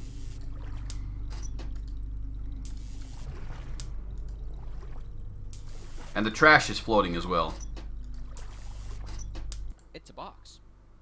The text is faded, but there's a green label on it. Looks like a box of Band-Aids from a few decades ago. Looks like the box is empty. No, wait. There's a single bullet in the box. Nah, I don't need a bullet. I don't even have a gun. Yeah, this ain't that kind of game. So yeah, there's a fuse box and there's a broken wire with electricity snapping. And the water level's rising. So I'm sure you can see that's not going to be a good thing for us. What the? Why won't it open?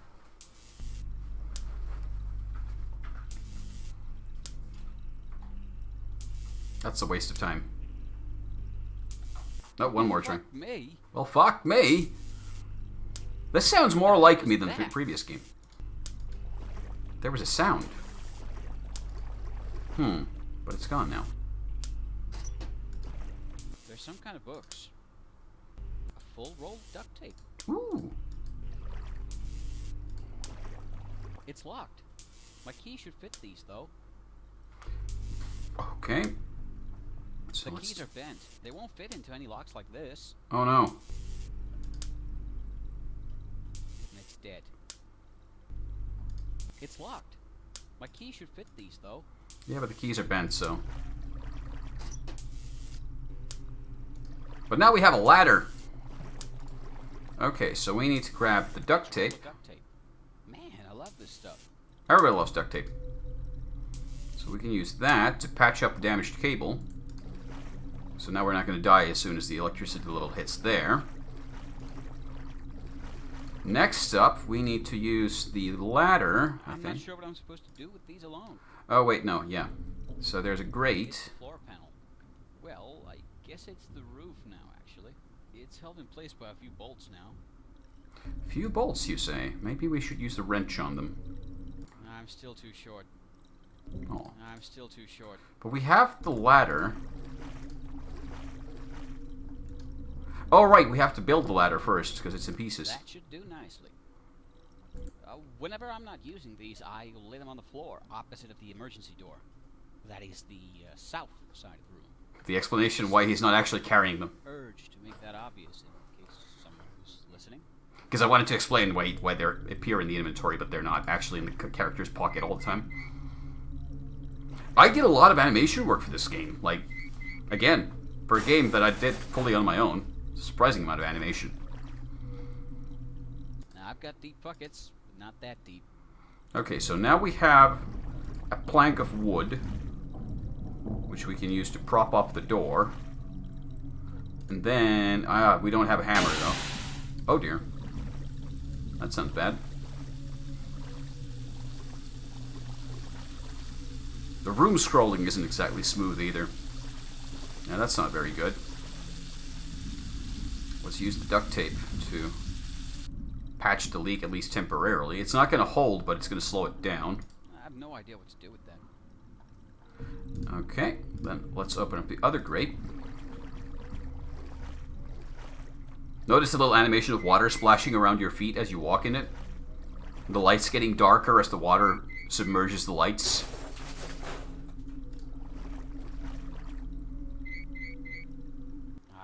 The valve seems to be rusted stuck. Drat.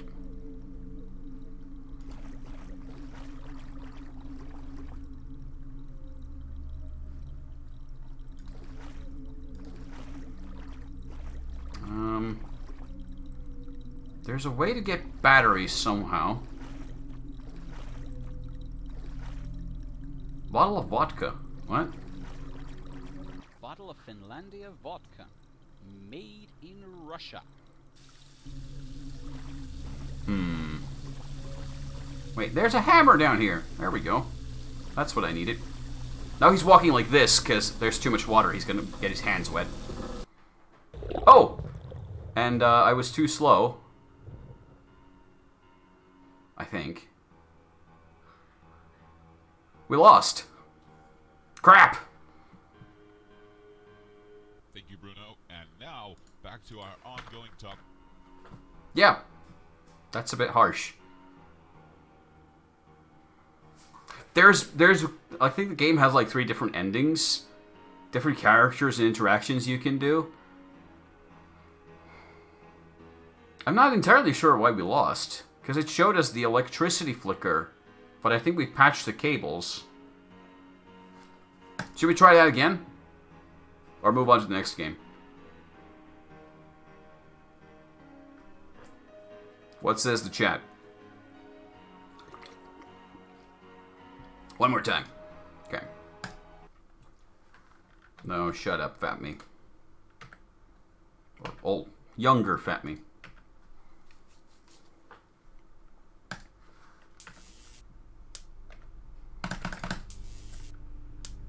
Okay, let's see if I can do this better. Ow! Oh, what the hell was that? Wait. Oh, wait. Why am I... Okay, let's It's get... locked. My key should fit. No, they won't. We need a hammer.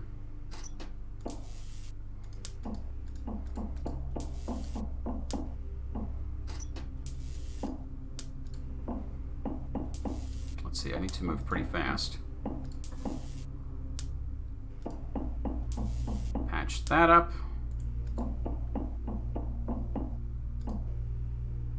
These tools are really old.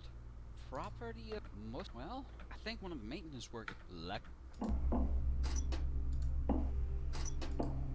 There's a wrench, which we can use to construct the ladder. That should do nicely.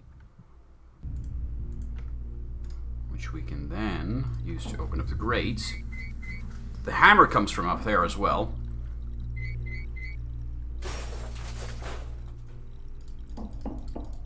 So we can grab that. Then we can grab a piece of 2x4, which we can use to prop the door. This is important. If you don't do this, you cannot win. You have to also wedge it in. You're not putting hammers, like nails through it, but you're plugging it so that it's holding against the door more firmly, because otherwise it's going to slip off. And yes, this is busy work, designed to waste the player's time, because it's a time-based game. I wanted to make a game. I've always been annoyed in video games when they tell you that you have to hurry, that something's really important, you have to move fast, and then it doesn't actually matter if you're moving fast or not, because the game's running on your time. I always like the idea that games don't wait for you. I wanted to build a game that does things whether you're there or not. So it doesn't stick around and wait for you to finish doing something. You have to be working on the game's time. Okay, that should slow down the influx of water a bit. We can use the hammer to straighten our keys. That straightened the keys. Don't necessarily do that in real life. We can then unlock the cabinet. I unlocked it. Thanks, buddy. Which contains baterias. It's open. Nope. Okay, I keep missing the click. I have no idea what to do with that. Breath mints. Well, now we have breath mints. Okay, so we can put the batteries. I loaded the batteries into our radio. Hello? Anybody out there? Hello? Hello? Who is this? Oh, thank God. That's a British My name man. is Stan Winston. I'm in LaSol. Can you give us a more precise location? I'm close to the 14. Why is there a British man in the US Navy? There's a big window near me, and I'm below the surface. I'll take your word for it. We have divers in your area. Just stay where you are, and you'll be found. Over and out. Oh, that sounds good. Is there anything else we can get on the radio? Hello? I'm not seeing any divers around here, and there's some water getting in here. I'd appreciate it if you hurried. That's all. Over. Please hurry. Just hang on down there and try not to drown until we find you. Over. Try not to drown. Thank you very much. Reassuring.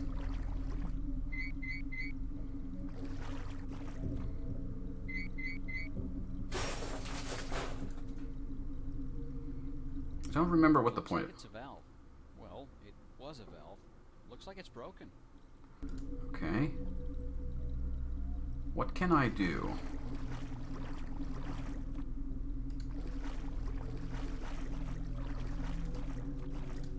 I'm gonna save really quick here. The save also mimics, the save icon mimics the level of water you're in. It's screwed shut. Oh, right, yeah. Even that doesn't permanently stop it from breaking. That's just temporary fix. Waterproof. Should be. There. I disabled the power. Okay, now we won't die to that. We'll die to something else I think instead. it's fine where it is. Yeah, we don't need to move the junk around. Okay. Up. We have a leak. There's a leak in the boat! Okay. I think we've done pretty much everything we can do at this point. We could look at some lore. They look like some old structural plans from when the place was built. Why are they lying around in here? Maybe they're important. Looks like there's some... LaSol is based on the old Poseidon oil drilling platform. Project goals consist of cost-efficient construction. La-di-da-di-da. Point is, corporation's evil.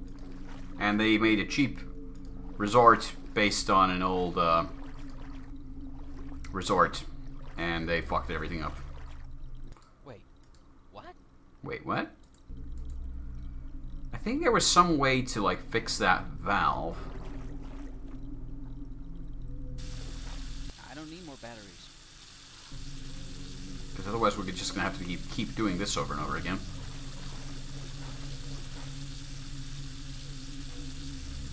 Now the audio got stuck. That's annoying.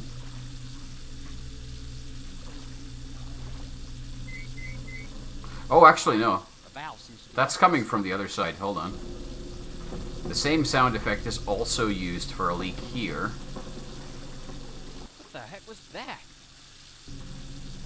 There's a flash of light. It's hard to see. Yeah, so this is also leaking now, I think. It's some wood I used to reinforce the door. It's the door I entered through. There's water leaking through the sides. Okay. Now we're moving slower, because too much water.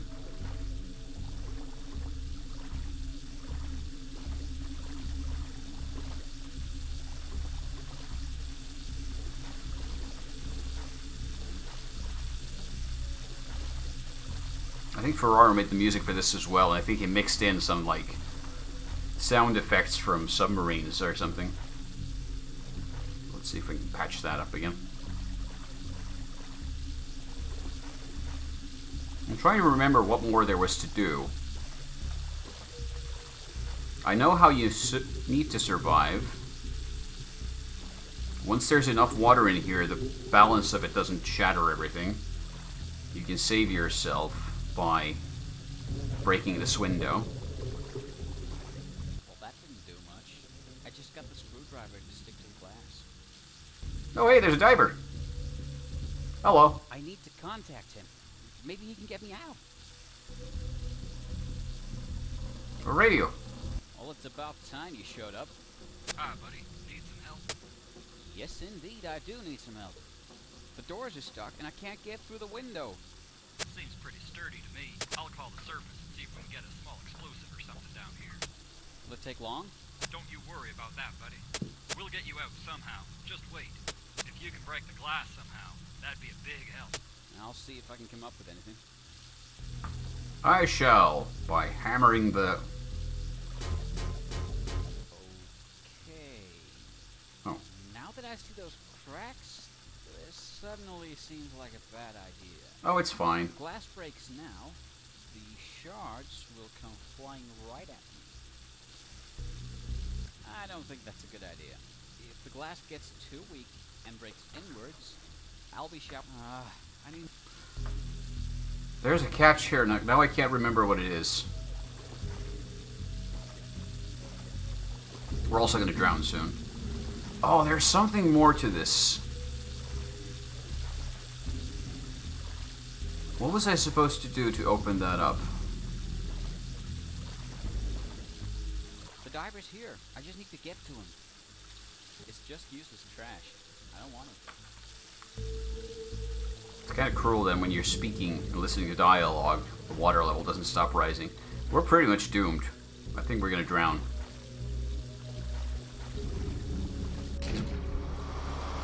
Or not, because... Oh, wait, yeah. Ow. That seems painful.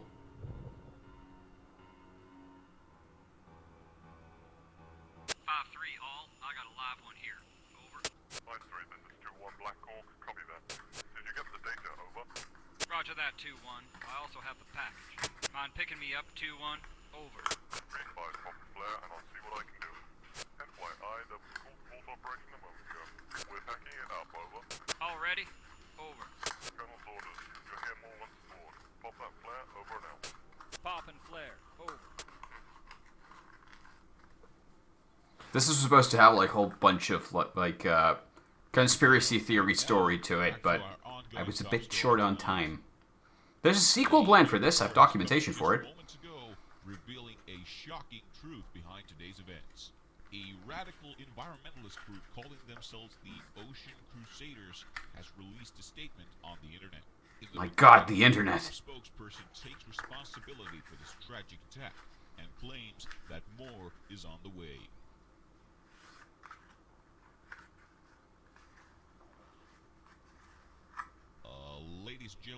have just received some new information. A Navy spokesperson has informed us that the search for more survivors has been called off. Navy divers have reported more explosives found in the wreckage, and the risk of further detonation has led to a decision to halt all operations in the area. We now go live to a press conference being held. I made this shortly after playing Metal Gear Solid 2, so I had like oil rigs and stuff like that in my mind.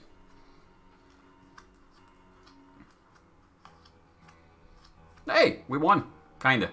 There's at least one other ending. Maybe two. But they're just minor variations for most part.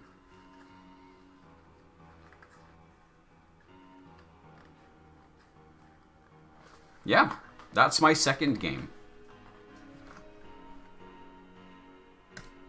Quick game. And if I look at the source files, we have all sorts of stuff here, like graphics. I already fed the cats when I got myself a drinky drink. Let's see, here's all the images used for the news intro. Oh, it's a Getty. I've stolen Getty Images artwork from my old game. And here's the talking frames for this. And here's the reference images used for it. I need to send this back to Tony someday and see if he remembers this shit. Because I told him to do like a few basic poses and take pictures of himself looking serious and all this stuff. And then he just sent me a bonus image. Like, yes, use this one. It's perfect. What the fuck, that PNG? This is somewhere in the game. There's an Easter egg somewhere that uses it. Let's see what else we have here. We have the outro. All sorts of different art pieces here.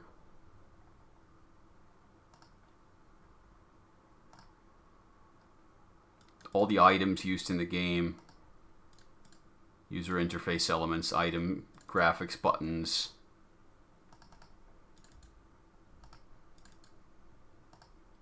Totally serious face.png.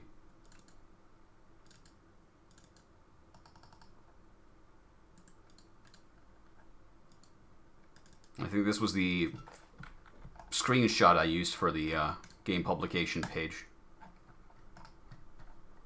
Alright, what games comes next? I had a bit of a weird period after this because I wanted to try making other kinds of games than just point-and-click adventure games. So I made, I think, 3 kind of weird games.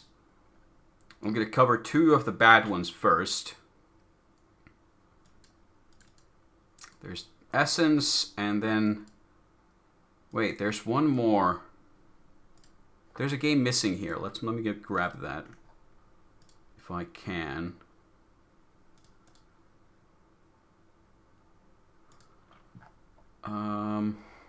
Sinking. That was missing. Let's grab that.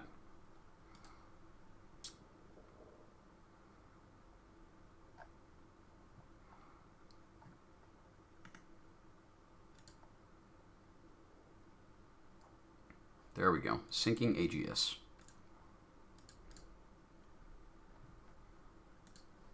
So we can showcase that as well.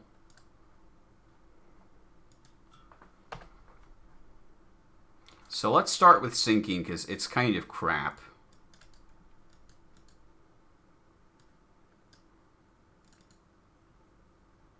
Yes, Windows thinks it's a virus. That's alright. I don't mind Windows. I forgive you.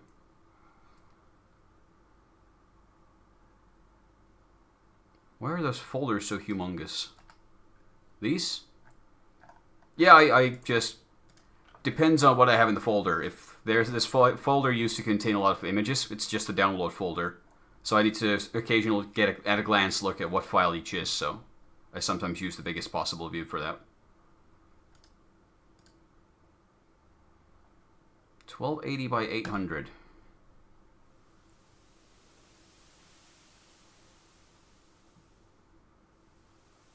Actually, hold on.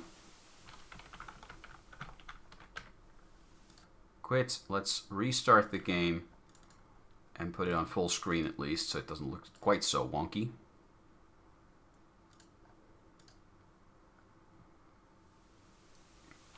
This game was made for a contest called One Room, 1 Week. Okay, it still looks kind of wonky. Let me see if I can... nope. Nope. Okay. It is what it is. I'd like to go and resize it, but Windows doesn't... or OBS doesn't want me to do that. Hold on. Maybe... can I do this? Is this going to cause it to glitch out?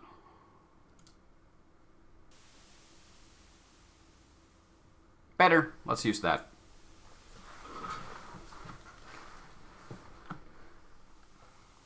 This game was made in a single week, 7 days. And the trick here was that, well, you don't have a lot of time. I had to make everything quickly, so this was... there's actually a video on my YouTube channel where the entire creation of the game is documented there in like a fast-forward video. But yeah, it's a game about submarines, and this is unskippable, apparently. My god, what? Nope.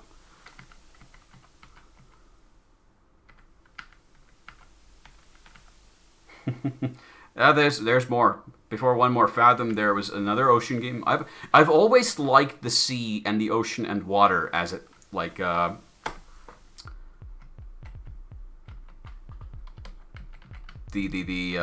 theme as a location.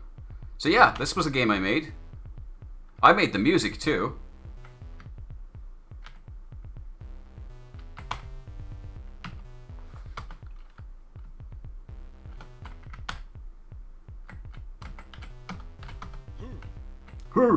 Torpedo tube loaded.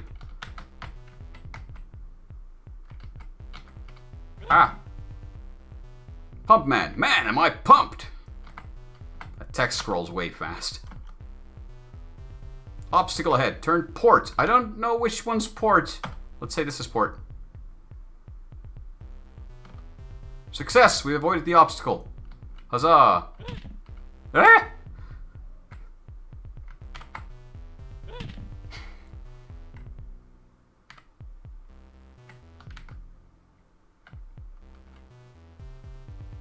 I think we hit something. Depth charge is in the water. We've been hit. Okay, let's get medical supplies. Ah!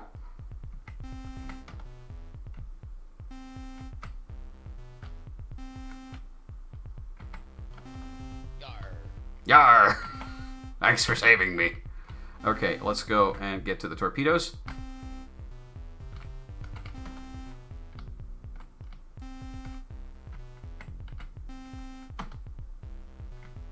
Fire! Torpedo! Torpedoes away! She's our torpedo loading lady. She's taking care of that.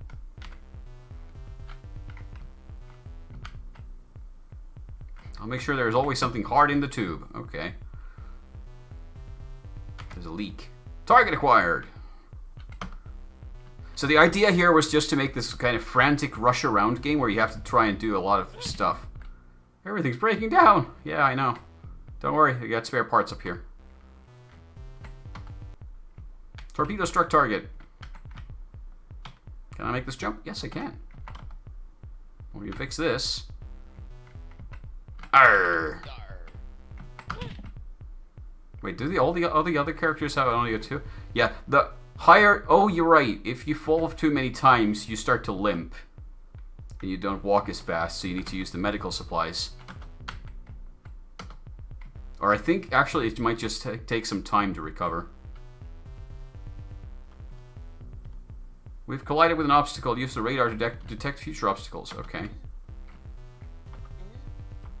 That's the noise she makes. Gunny, winks seductively.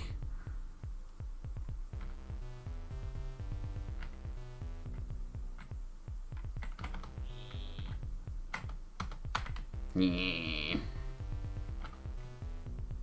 yes, if you're listening to the music, I made that music, and it sounds like that. Okay, we need to get some patches. I'll try and coax some more power from these old engines. You do that. We also have more leaks up here. So we need to get some patches.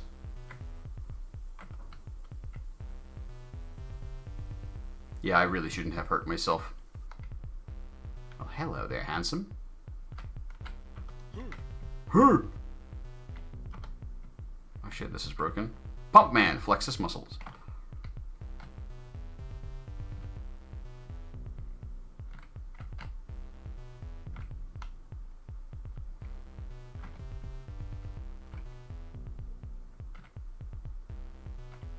Turn starboard. Time to impact 90 seconds. Oh no. Let's go block that damage from coming in.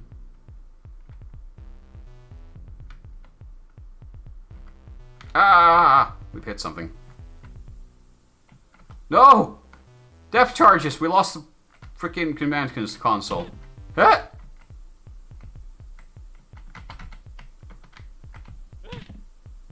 It's okay. I'm fine. I can make it. I wonder if I can die from just falling. Yeah, it starts to take more and more... Oh! I'm dead!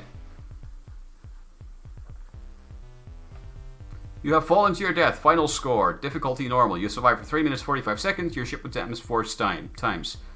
Crew status. Final score of 1290. Hey, you can go and break that high score and play better. The captain's giving us a thumbs up at least. And I don't think the game quits cleanly from here. How do you quit this game? I didn't give us a quit button. None of the buttons do anything. Alt F4. Doesn't do anything. Alt F4. There we go. Took a few efforts. For some reason it didn't take the first time. Okay. So the next game I'm going to show you is called Of the Essence, which is also kinda trash. I think it's easily the worst game I ever made. It's trying too hard to have a story, doesn't make any sense, and gameplay-wise, it's just... it's not good. But it's heavily inspired by Starship Troopers. And some Finnish guy made the music for it.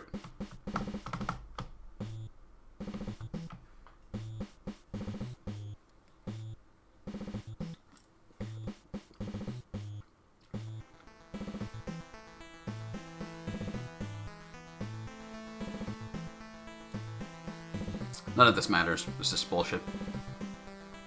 But one colony resisted.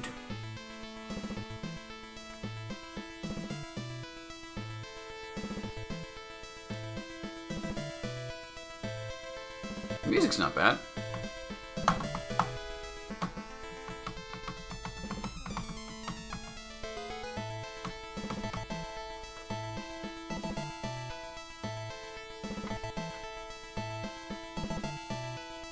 The Third Fleet has arrived.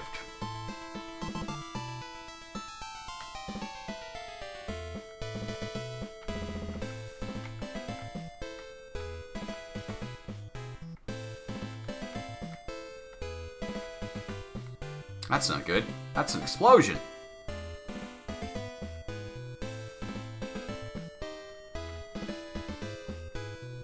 My God, the rebels have guns!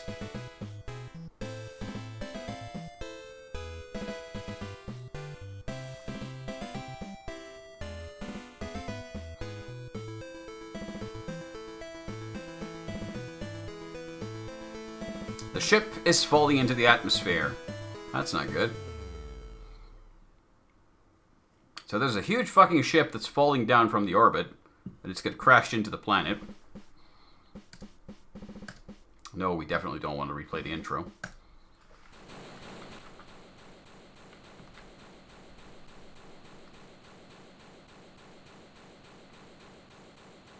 The UFS's Renown is going to crash to the surface. About 20 miles from here. Time to impact? Not long, sir. Yeah, even if it's 20 miles away, it's gonna basically blow half the continent up when it crashes.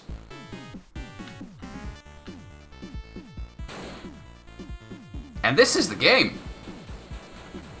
Just follow me!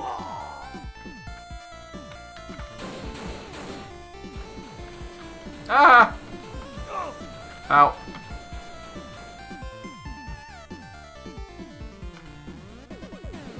Yep.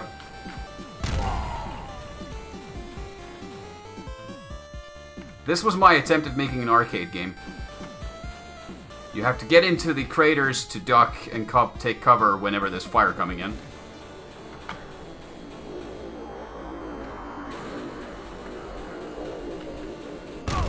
Ow, ow. Also, when the artillery strikes come in, you have to take cover. And you have to avoid the mines. Oh, no, no, no, no, no, no! Too slow. This music is very arcade, yeah. This was my attempt at making an arcade game. There were supposed to be enemies you can actually shoot, but I didn't have the time to do that. This game was very much rushed. There were supposed to be multiple levels. Again, game was rushed. There's only one level where you run from left to right. You have 4 minutes to complete it, and that's it. I like the music, though. No thanks, Commander Willow. We don't need your... Let's take the easy mode and see if I can beat it that way. Then we have a full 8 minutes. And more health to start off with. This is unskippable for some reason. I was quite happy with the animations and stuff. I just didn't have the time to, like, flesh out the gameplay more. And yeah, it is my profile picture, guys. This is the game where the profile picture was made for. And I've been using it ever since. Just follow me!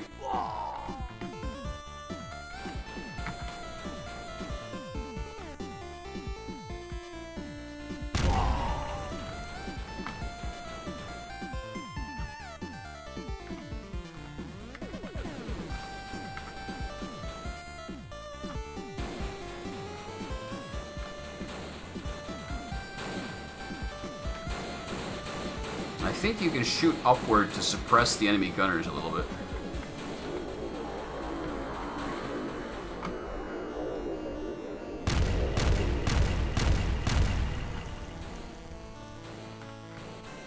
Or not. Fuck it. Made it! Ow.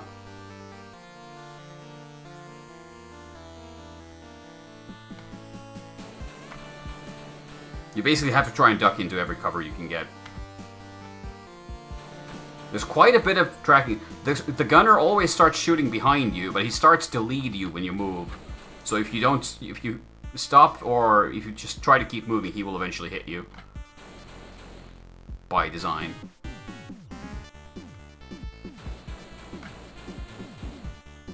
More mines. No! Made it.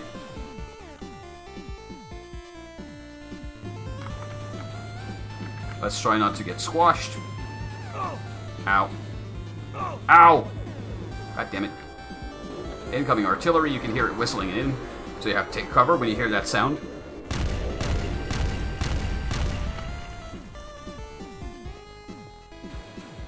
Oh no, no, no, no, no, too much distance. Made it.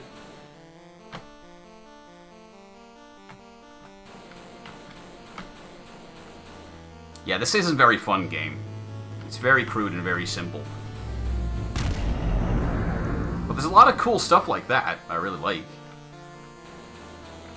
Like, I had fun making this game, it just never really became what I wanted it to be. It's just a brown ground texture and you run left to right. And that's about it.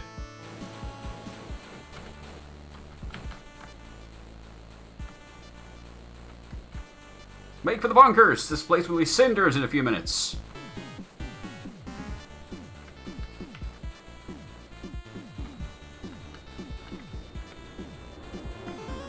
Tell that to the lieutenant, as the British would say.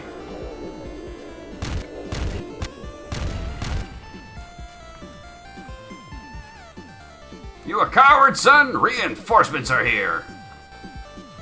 But, sir... Get back in the line and keep firing or I will shoot you myself. Well, I guess this was my excuse to having the gun mechanic where you can actually shoot things. So you just have to do this for a while, I think. That's the way, keep firing! You don't even get to see what's going on. Because I never had time to make enemies or hit detection. I think you got someone, I saw the hit.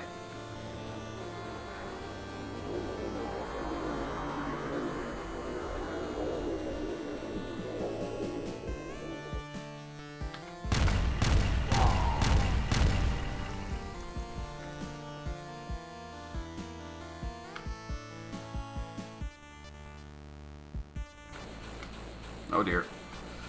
Ooh, made it.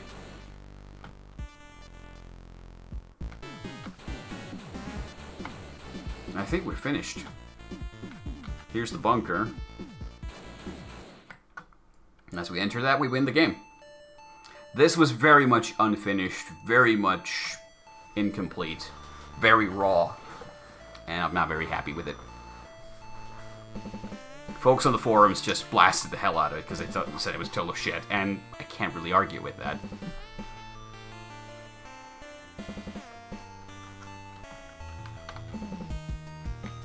For 320 years, the war would go on. Jesus. Well, it's good to know the UEF wins, I guess. Thank you for playing Off the Essence, a game created for MAG's April 2011. LaSol was made for MAG's of February 2011, so this was my second game released in 3 months' time. Oh, Peter Silk made the music. I remember it being a Finnish guy, but no, this is a different guy.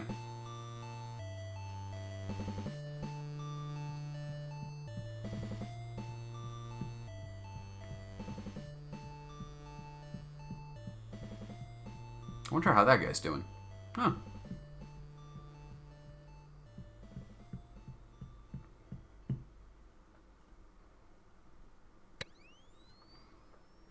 Alt F4.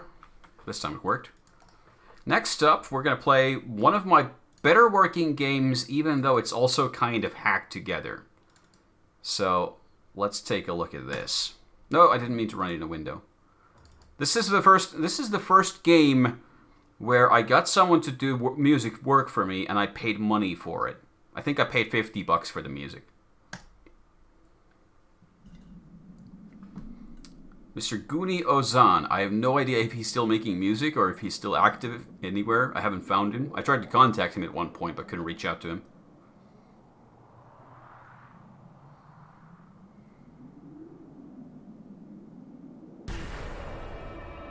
Big Blue World Domination.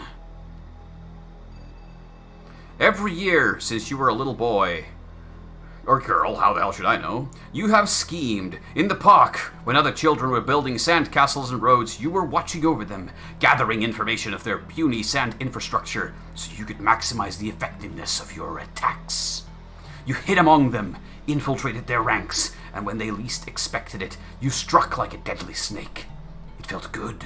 The thrill, the excitement, the screams of their agony as their hard work crumbled to dust. Well, there's only one logical next step, isn't there?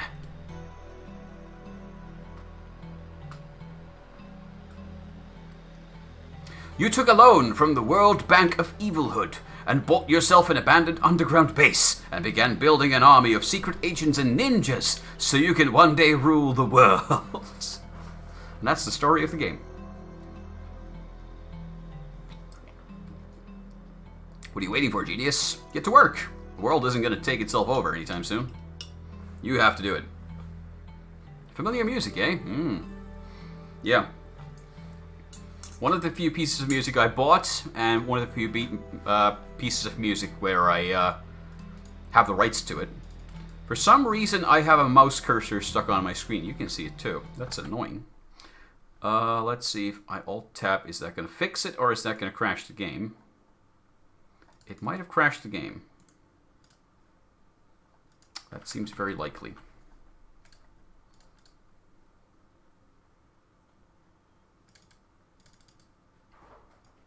Yeah. The old versions of the AGS engine weren't exactly stable. Or rather, well, they're very old. Let's see if I relaunch it again. Okay, this time we don't have the cursor problem. There we go. Let's start in Norte America. Options. We have a volume slider, which works. No separate music sliders or other sliders, it's just this. Start new game. And this is our game. Here's the world map, which we can use to conquer the world. We have a basic power generator, status all clear, cannot upgrade now. We have a basic entry area. We can initiate a lockdown or start a security drill. And we have basic sleeping quarters. And we can have a party time. Here's our personnel. Everything's at 0, so we have no personnel. All of these icons were drawn by a guy called Ghost. Excellent, gentlemen. I basically just told him, draw me a secret agent, a scientist, a technician, and like a security guard, and then like have 5 levels of each. So you have a basic agent, then he gets a tuxedo, then he gets a gun, cool shades, and finally a lady. And the scientist, the starting level scientist, is kind of dorky. Then he looks more competent, he gets glasses. I don't even know what that is, and at the last level he gets a monkey. The engineer just starts off as a guy, then he gets a hammer and a helmet, cool goggles and ear protection, and a big fat grin and a big fat drill. Security guards go from batons to guns to double guns to being ninjas to being cybernetic ninjas. We get 24 beds, 0 are in use. We could do research if we had scientists. We could construct new projects, but we need staff for that. So let's hire some basic staff. No, wait, that's not the right place. Hire personnel. Let's hire an agent. Hire a couple of scientists. Hire a few technicians. And lastly, hire a few security guards. So now we have our list. William Smurfette 13 Miller is our agent. We have a couple of scientists. Mary Jackson, Lewis Owens, Petra Baker, Helen Stewart. There was a huge list of, I think there's like 500 first names and 500 last names. The game just picks them randomly, and agents get a special code name as well. Emily Romero. Emily has a very cool beard for a lady. Okay, then we can start to research. You have no laboratory. Okay, we need a lab. Let's hire some more technicians in that case, because we need to get to building. I love this artwork. Your base population has surpassed 20 people. Congratulations. Suggest we upgrade the sleeping quarters as soon as possible. Well, for that, we're going to need some tech, so...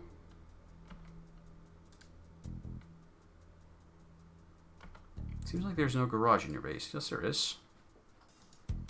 Oh, right, yeah, we have to... This is how we build stuff. So, I select the slots. I begin construction.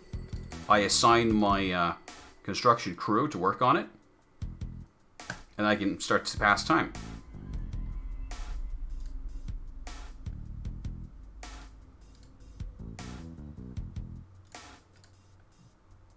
And then this will eventually become finished. Construction project completed. Now we can start doing science. And there's a shit ton of different tech. There's a whole tech tree for this game. So let's do basic garage. And put all 6 scientists to work on that. And then we can't construct anything more. So let's have the scientists work.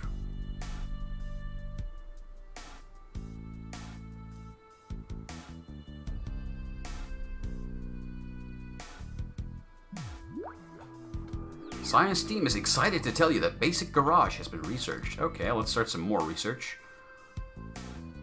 Let's do this pack of cigarettes laced with a secret chemical the lab boys are calling W33D should give our agents an edge if they ever need to charm someone. Gives an agent a small chance to survive a failed suave check during a mission. We'll get to see those missions soon.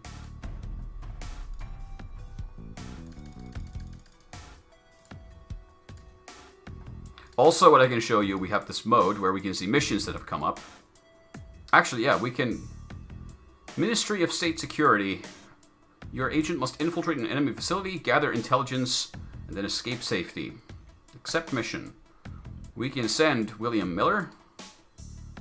Stats Combat 4, Stealth 2, Suave 4. We don't have any equipment, so we can just send him in as is. There's also this thing. Marshmallow time! This is a dancing little marshmallow.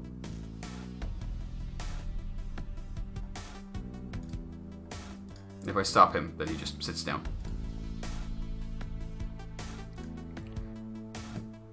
Here we can see the status of our mission. And we can see what's been happening. Agent is traveling. And if we skip some more time...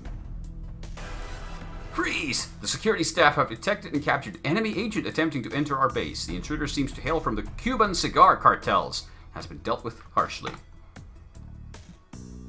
Let's see how our mission is going. Agent has arrived in the target area and is commencing infiltration. This is basically the game. You do missions, you try to get more money, you research things, you build stuff, and then it just expands from there. And some crazy bastard finished this game and sent me a picture of the end screen, and my head exploded because I didn't think anyone would take the time to finish this goddamn game. But somebody did. Somebody did.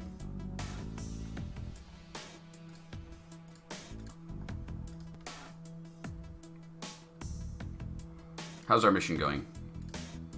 Agent is returning to base. And we can see what happened before that.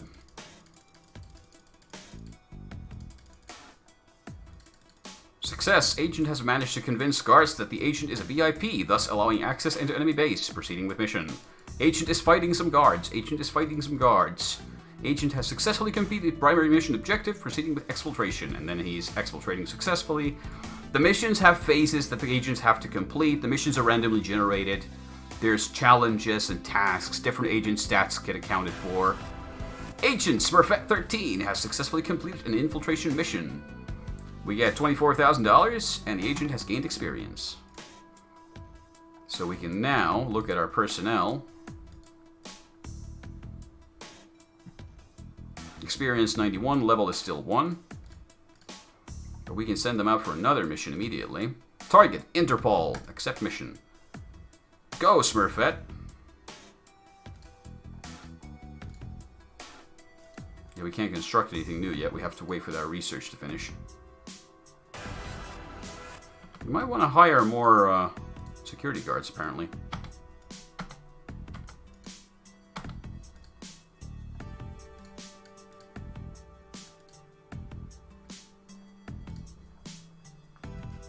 I'm not going to finish this game on stream because it's a very long game. Laced cigarettes have been researched. So now we can construct some laced cigarettes using our engineers. And we can do some more research. Lab boys need training too. This bit of mental exercise should allow them, novices, to learn the ropes. When completed, all level 1 scientists in your service gain a small experience boosts. Sure, let's do that.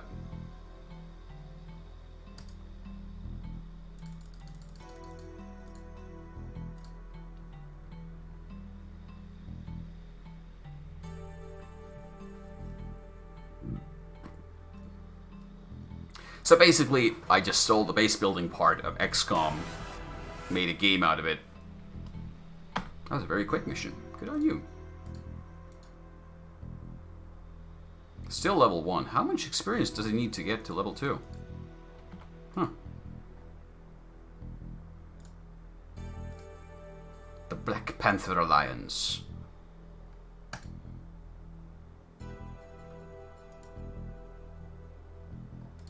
Oh, that's actually probably a glitch. Those are supposed to be zeros as well. Huh. The game actually, like, there's one type of structure you can build, which is the vehicle. And the vehicle is supposed to reduce travel time and improve stealthiness while traveling.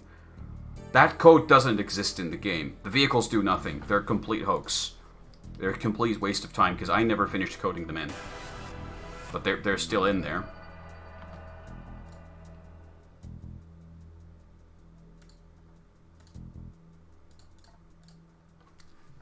So yeah, that's a thing.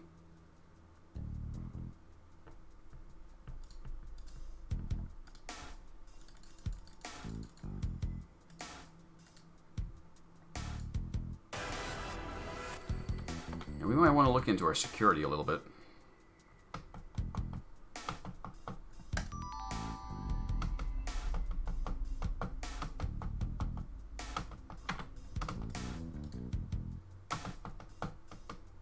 Let's finish the first year.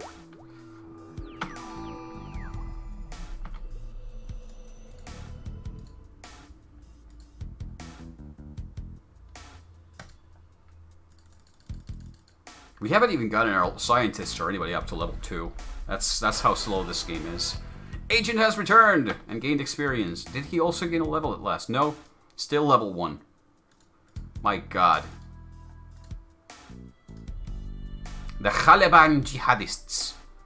Go, Agent. Take care of business.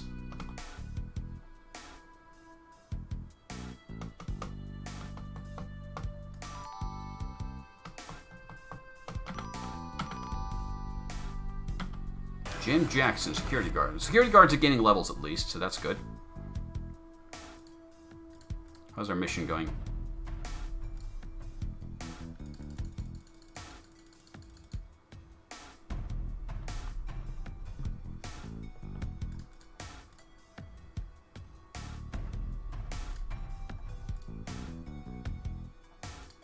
Agent is impressing some ladies to gain vital information. There's a ton of these different kind of random lines that it just generates for flavor text.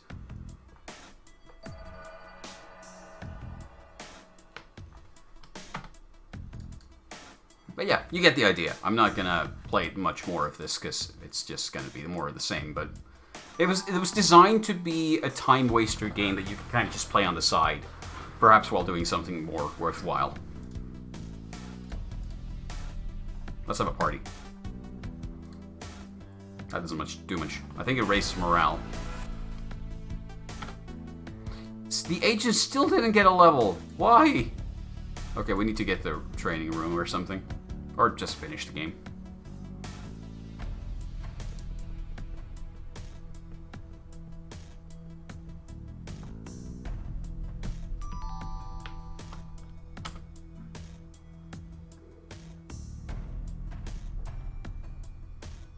Staff mood has decreased because we're running out of money. Oh no. Oh no. We're screwed. I think we might get a game over. Eventually. Because the World Bank of Evilhood needs to. Did you code agents to get levels? Yes, I did code that. The experience requirements is just quite high, and different missions, especially the low tier missions, give you very low experience. But then higher level missions are also very dangerous. Well, let's send our agent out.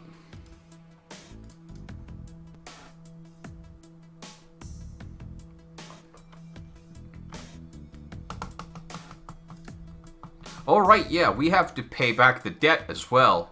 That's a mechanic. The debt's just gonna accumulate interest until we pay it. And if we don't pay it in time, the World Bank of Evilhood is just gonna kill us. Because, you know, they're kind of evil.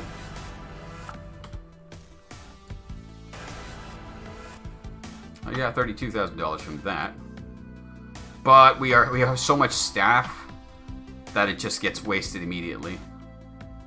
So I'd have to kick people out. Fire this henchman or execute the henchman. I don't know why I can execute them. I don't think that does anything different. I think firing them and executing them do the exact same thing. like in real life, you know. It's the same. Yeah, that's enough for now. I don't think we're going to be playing a ton of this, but if you want to mess around with it, have fun. It's been surprisingly popular in the AGS forums, actually. I was quite surprised with how popular it got. Next up, another one of my monthly games, Cold Hand Reef. Oh, let's launch the setup first so we can run it in full screen.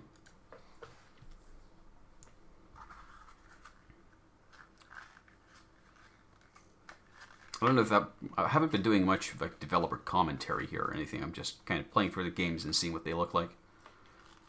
Infection 1 was a lot worse than I remembered. Like, it sounded worse and it looked worse and it just played worse than anything I remembered it doing. And it's kind of sad. Let's see what happens if I do this.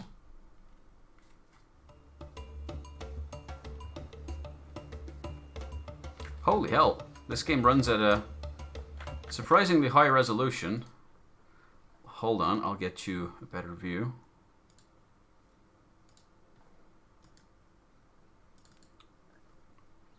This game had a weird feature to it where this game has no spoken or written dialogue. Everything is done via symbols. Happy face. Happy face. Father and child. Love.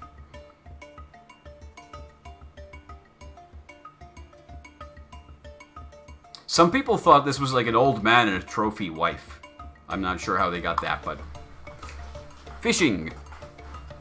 Hey, fishing! It's like Simlish.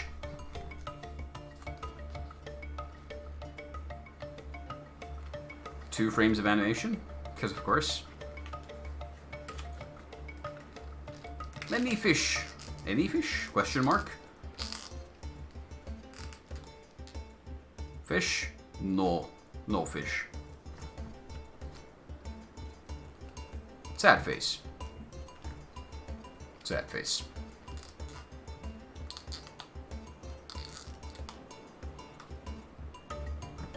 I think this is incompetent music.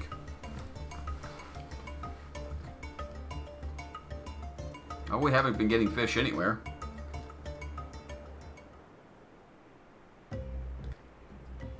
The fat white man asks if we have fish. Or, well, he greets us first.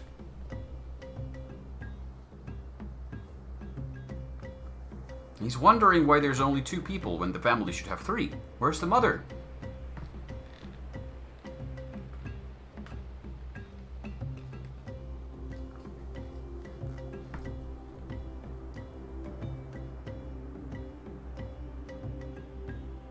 The mother has vanished from the family. Dead. Oh, he didn't know.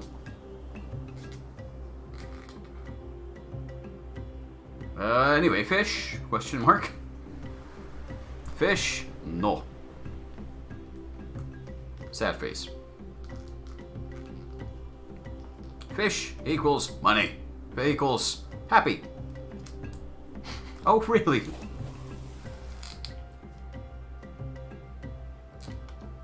Old man got so grumpy and shouty that the guy fell off the pier and into the water.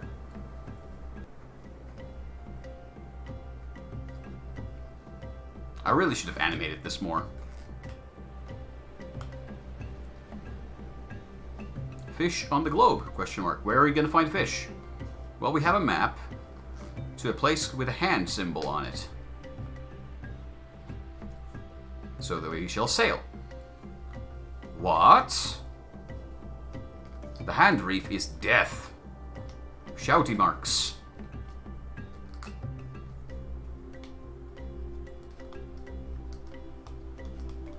We shall sail.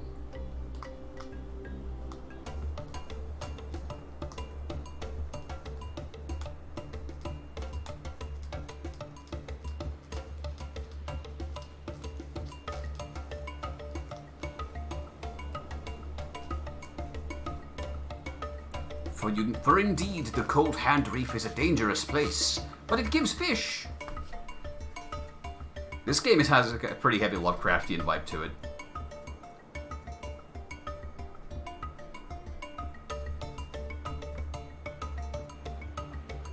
It's also getting a weird resolution. It's going that 4:3 look.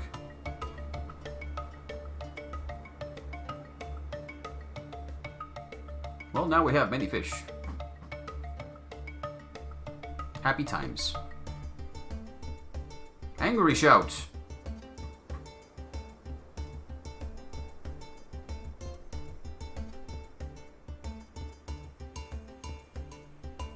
Girl, drop anchor.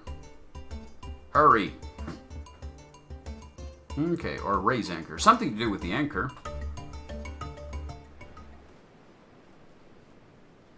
A heavy fog has set in. I'm blind. I'm blind.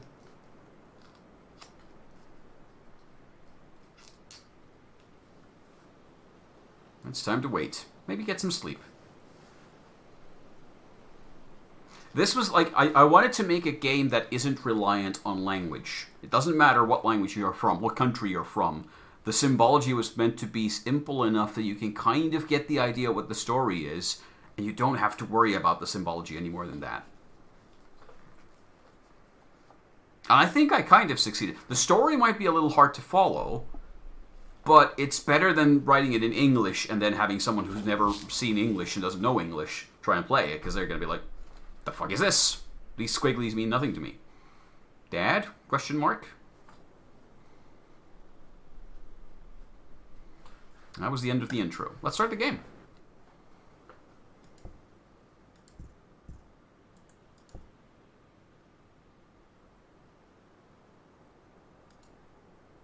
Family. Heart. Sleepy. No. Not feeling sleepy. Needle and thread is in there. The cursor goes white if there's something under it that you can interact with. Many fish. Water. Fish.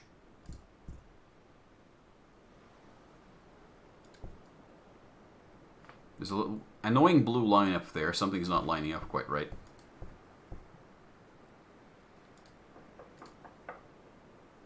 Dad? Question mark. No answer.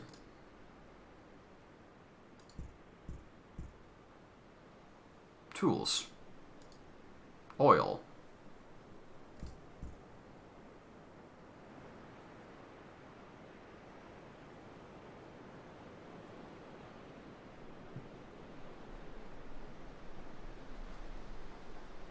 Things aren't quite right. We need to find Dad. That's objective 1. Find Dad.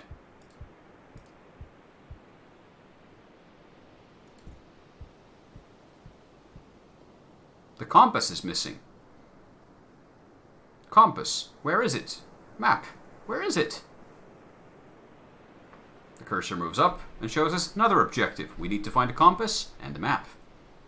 Because otherwise we're stuck in here.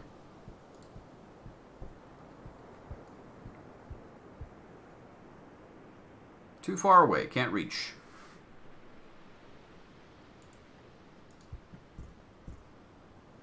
The sail is missing. Well, it's ripped up and down there.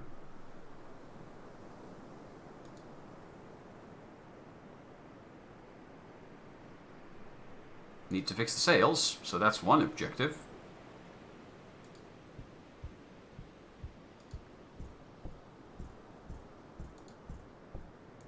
And finally, we might have an objective.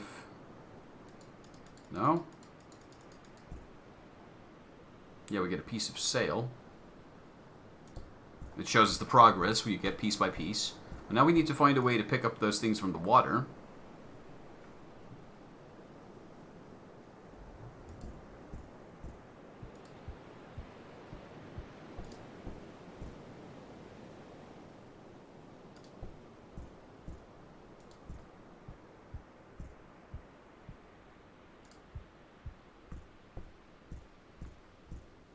The anchor. No. Must find Dad first. Fix the sail first. Find the compass. And find the map. We can't leave until we've done all of these things.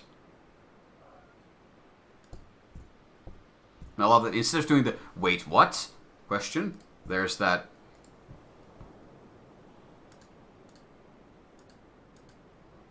you can rotate the globe. Music. Memories and money. I know there's one really bad and annoying bug in this game, and I'm hoping we don't encounter it.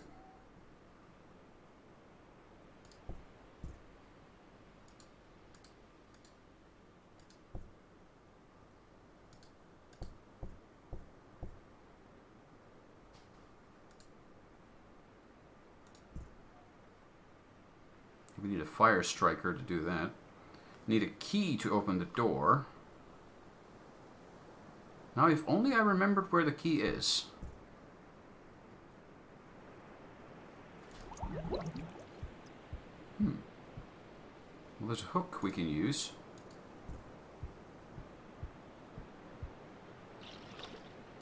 To get the pieces of sail.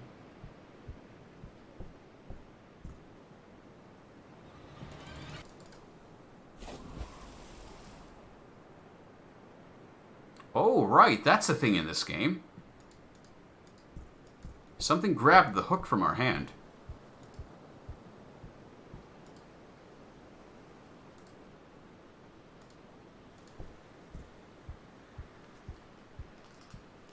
And there was a scare cord. We have 3 out of 4 pieces of sail, but where's the last piece of sail?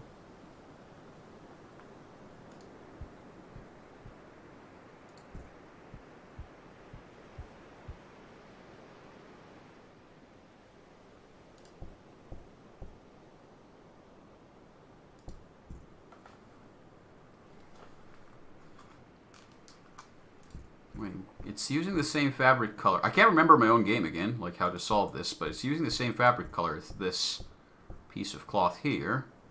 So we can use the knife to break it apart, which gives us more fabric. We still need some more. It's not big enough, but we could use it to patch up the... But we first need to find more bits of fabric. And we need a fire starter to light the lanterns.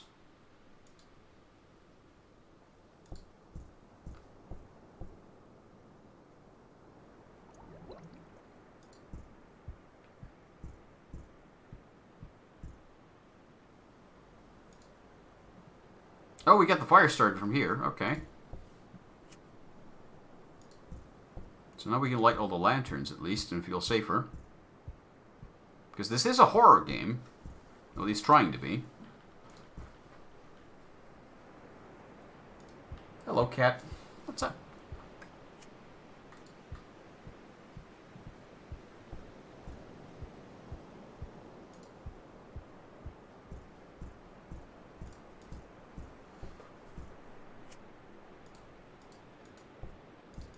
This is an object. Jesus. What was that? That was a very loud noise all of a sudden.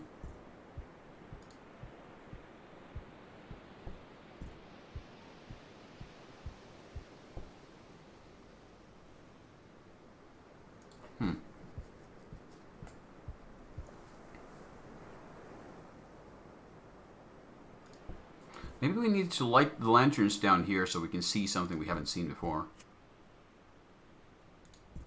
That might be a puzzle.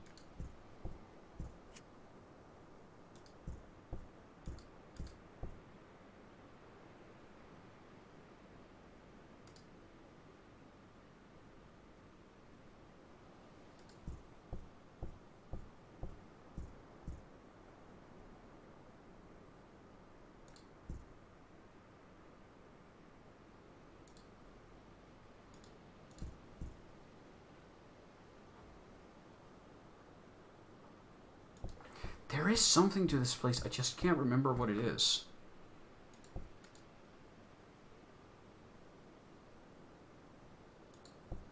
Or was that just because cosmetic?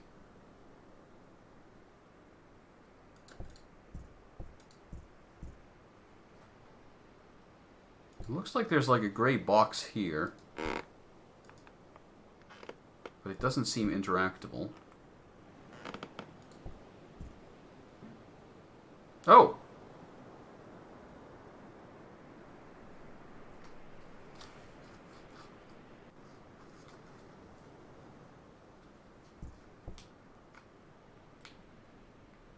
Dad has changed into a dark, scary version of himself.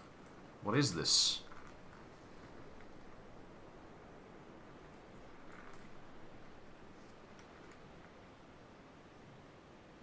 Yeah, we don't like that thing.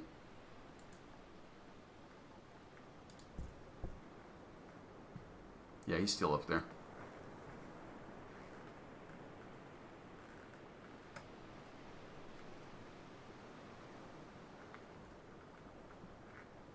So we can't go there. What can we do? I know we need to get into the room, but for that we need the key. Where is the key?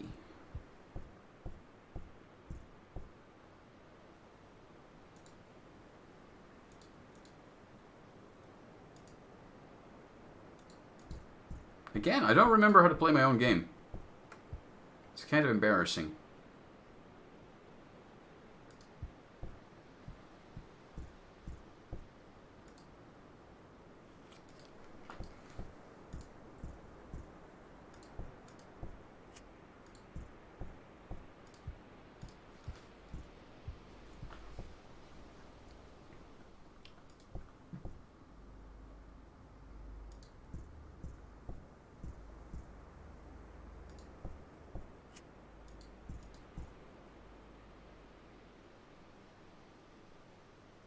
Fishy, fishy, fish. Oh yeah, maybe we have to take this. Yeah, we have to take the family picture that we looked at earlier and use that to try and remind Dad of what's going on here.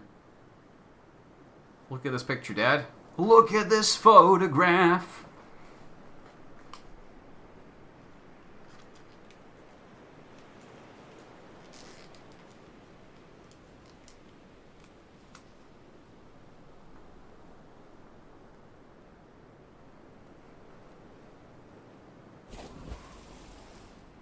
He has left the ship. And he has left behind a key.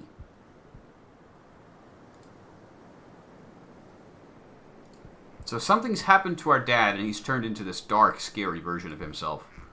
But we managed to remind him of who he is and now he's left. Now we've opened the door. We can chop up his bed too. Which gets us enough fabric for the sails.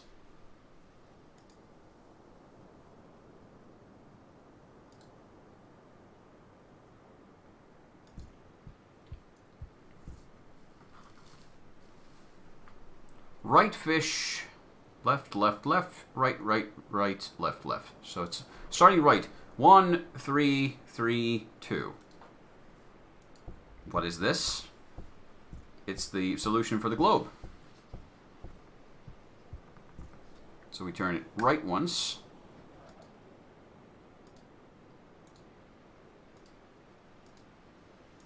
This really should have a sound effect to it. Which opens it up. And inside we find another key.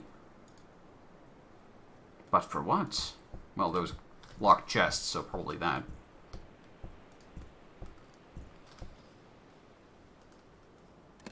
Oh, she's supposed to walk up to that. She didn't. Okay, now we have the compass. So that checks out, but we don't have the map yet. Oh, wait, the map's on the table, isn't it? Yep. So we've lost Dad, but we have the map and the compass.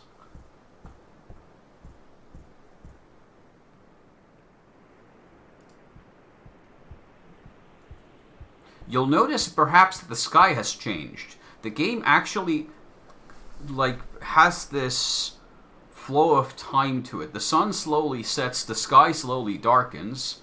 There's actually a timed end. Again, just like LaSol, this game has that theme of you don't have infinite time. You have to complete certain things within a certain time frame or the game will kill you. So now we can head down. We can use the patchwork stuff to fix the sails, or build new sails.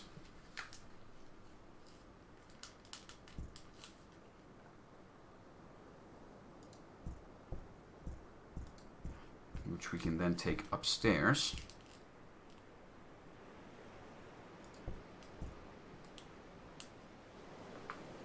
You can see the stars are starting to come out.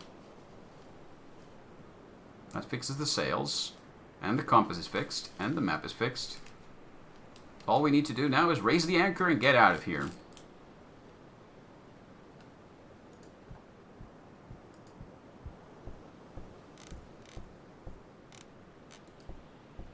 As the night darkens, there's also going to be more scary encounters. There's a monster that starts to attack you.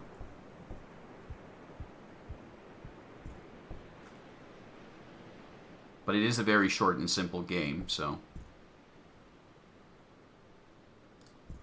Okay, I think there's one more thing we need to deal with here.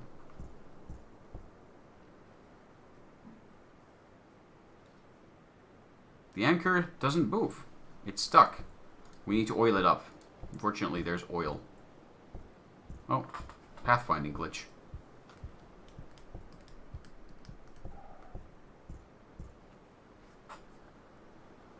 We now have an oil can. There's also, like, through these windows, the windows are always present, but you don't pay attention to them. But there's a dark character that sometimes moves behind them and looks in to check out on you.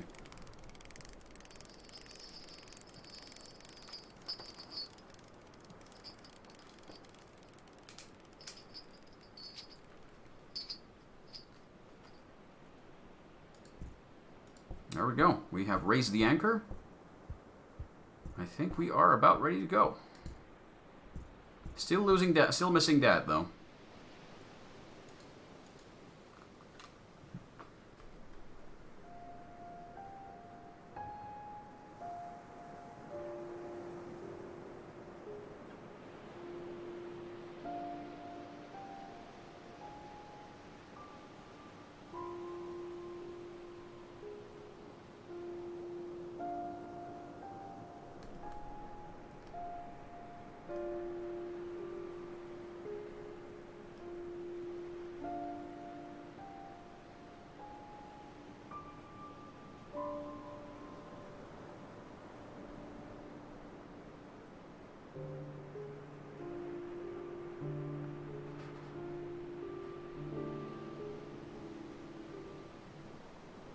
The sad ending. There is a different ending to this game, and it's debatable which one's a good ending.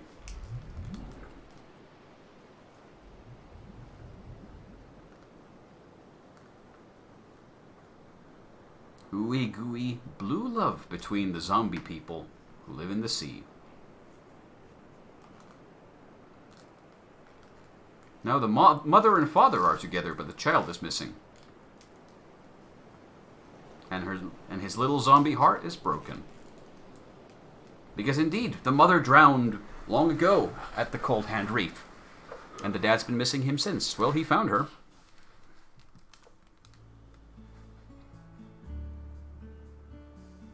Hey, the daughter managed to start a new life, even though she still misses her dad and mom. But at least she managed to get her own life together, and her things are looking up.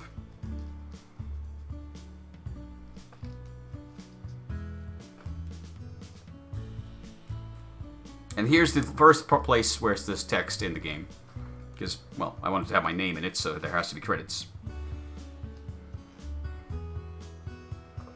Back then, the Incompetech.com website didn't have the requirement that you have to list the song name specifically. But I really should have done that. Rusty has been mentioned.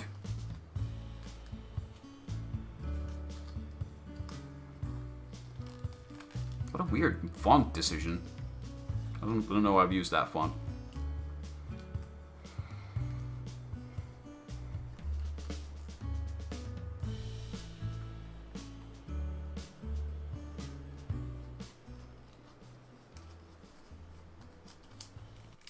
And that's it. Again, short game, done for Mags, I think, August 2015. Rusty's been mentioned, but he's not watching. I think he's having a board game night at his place.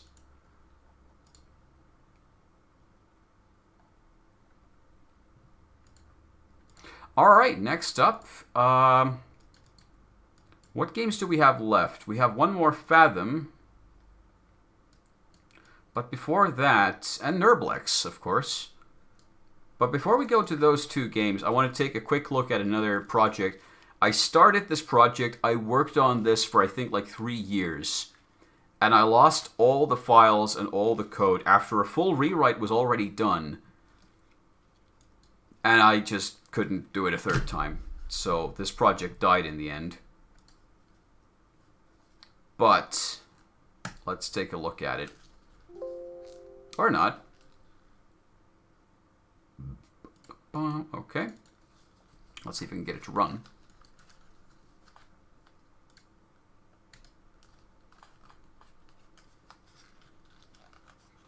He watches is oh, hold on. I have to do that trick with the OBS again to make it a little bit more palatable.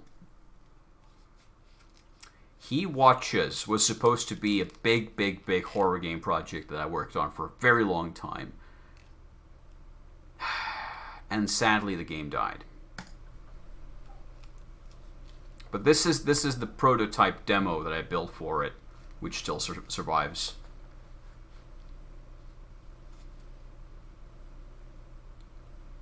And that car is modeled after my old Peugeot. The Peugeot 406.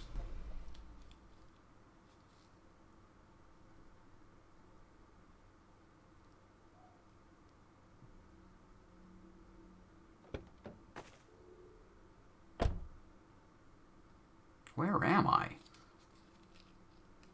So the story of the game was that there's a guy called Oliver, and this is Sarah, his girlfriend. And Oliver is a guy who likes to go exploring abandoned buildings. I think I found this blog at the time that really inspired my imagination about doing urban exploration of old factories and mental hospitals and places like that. And so Oliver's character was modeled after that idea. But then there was the idea that he gets into trouble a lot. He gets stuck in those old buildings or hurts himself. And he's been missing for a couple of days now. Nobody else seems to be doing anything about it. So Sarah, our protagonist here, starts to go look for him. And she ends up tracking him to this building. Though in this case, a 1999 Peugeot 406, the best car in the world. It was at the time. Or so my dad used to say. Here's the inventory. Notice it's built to look like a cell phone, which was fancy as fuck. There's different tabs. We can go to... This version of the phone didn't have the call system yet. You couldn't call people. Oh, it just says no signal. Sorry, the phone's tilted sideways. We have other buttons too. We can have a save and a load. We can do a save here. I don't know why she says it. That's kind of fourth wall breaking. We can shout. Call for help. That was a mechanic. Which I think I took the idea up loosely from Luigi's Mansion. So I had two buttons. One to call for help and one to call out in general. Like, hello, is anybody there? And there was an idea that you could use these to interact with other characters who aren't currently in the room with you, but who are within earshot. Looks like the windows used to be boarded up. And there's a screen at the bottom right that shows what you're doing. So if I click to walk somewhere, it shows that I've activated the walk icon. The vines look surprisingly healthy, though quite overgrown. Interact. The wooden supports feel loose. I don't think they would hold up if I tried to climb. There's a path here on the side. I really like how I managed to get the art done here. Like, I really like this atmosphere that I managed to create here, and I wanted to expand upon it more. There's a lot of stuff I wanted to do with this. This was also heavily inspired by Marble Hornets, which I had just found recently. Or rather, the Slender Man mythos that was just becoming a thing back then, before it was killed. It's really dark in here. I should find some sort of light source. I wonder if we have one already. Nope, we have a phone and our car keys. So we have to deal with the darkness for a little bit. Sorry if you can't see much, but we'll fix that eventually. Because this game has a gameplay mechanic that, unfortunately, a lot of playtesters who tried the game did not figure out and did not like, even though I still quite like it. So I'm refusing to give up on it, even though it's probably not a good idea to hold on to it.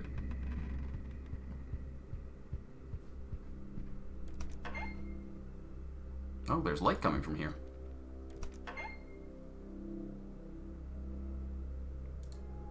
I wonder if Oliver lit that candle. Discarded items on the table. I took the lighter and the memory card. I'll just leave the cap alone. It looks like the cap Oliver usually wears. That confirms that he's been here. Okay, let's look at our inventory. SD memory card I found in the dining room. I'll see what's on the card. Let's put it in the phone. There's some photos of Oliver posing in different rooms. Did you just hear footsteps? I didn't have time to draw them. Well, I had the time. I didn't have the energy to draw the pictures.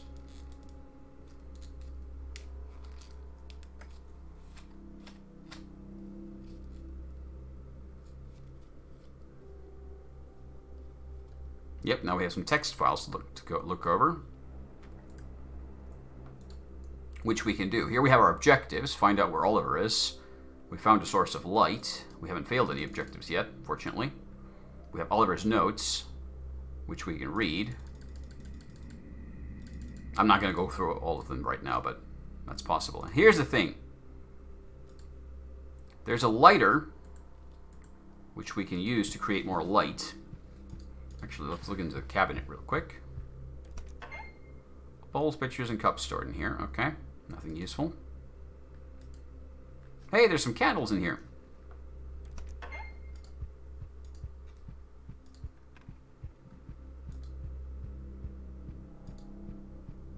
There's a toolbox.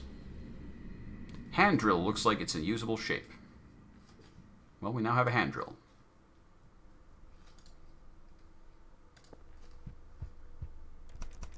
Locked. I love how those paintings came out as well.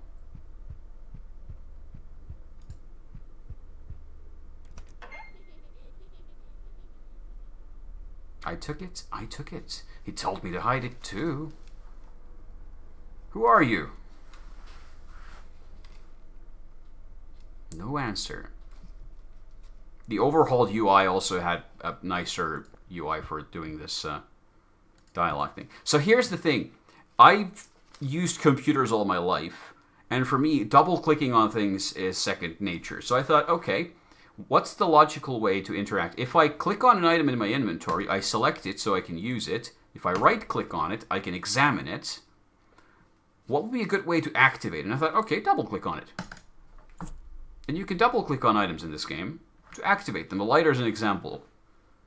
So you can activate it and get some more light, and you can see more things. So I can now take the stairs up. Alright, because so many people complained about it, I actually added a lighter button for this game. But the same issue persists in GNRBLEX too. Because people complained about that too.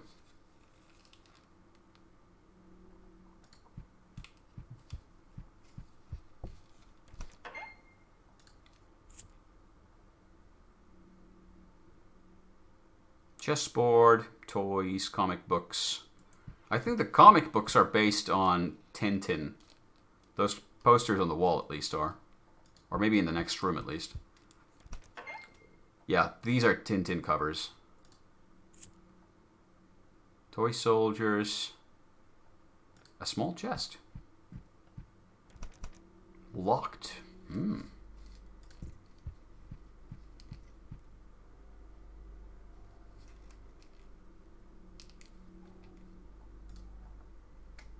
Oh, I haven't made an interaction for the toy soldiers? Huh.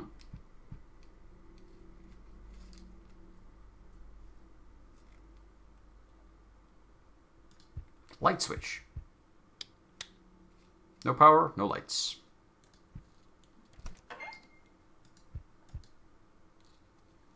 Ow, I pricked my finger on something sharp. I can't see well enough. We have to create light.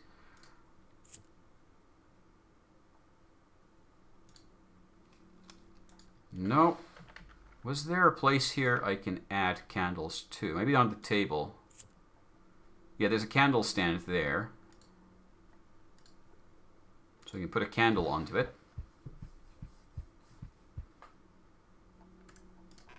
Which I can then light.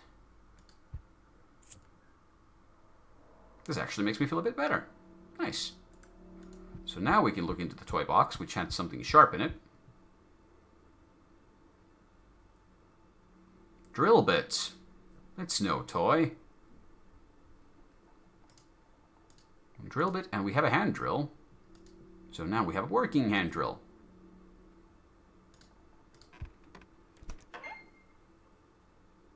Shh, we must be quiet. There's ghost voices.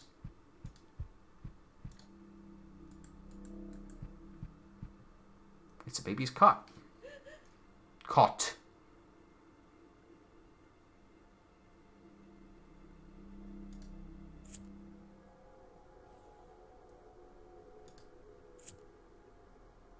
Something put out the light. You'll see there's this meter down here showing that there's something happening here. Which was supposed to be like a signifier that something spooky's happening around here.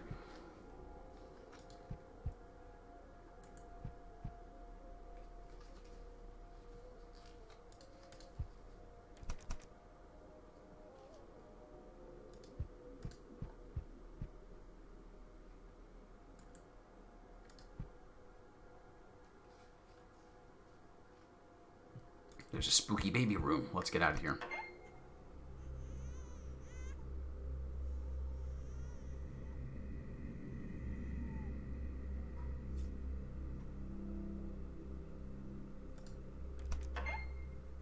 More spooky sounds, but nothing visible.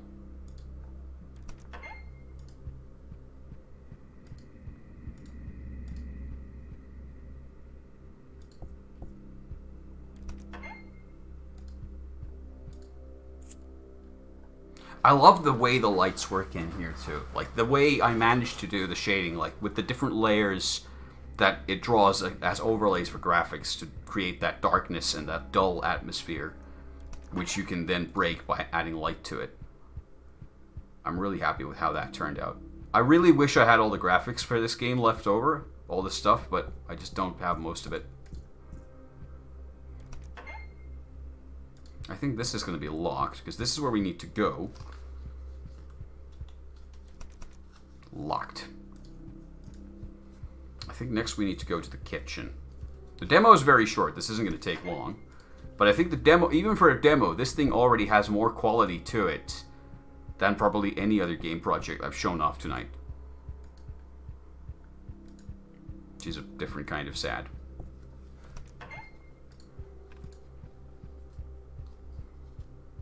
There's even different floor materials, which make different kind of footstep sounds.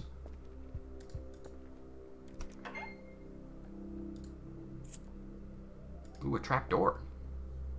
Stuck. Won't even budge.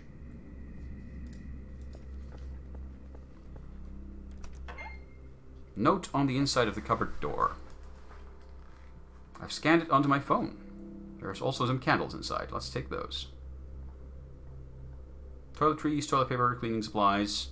It's a closet.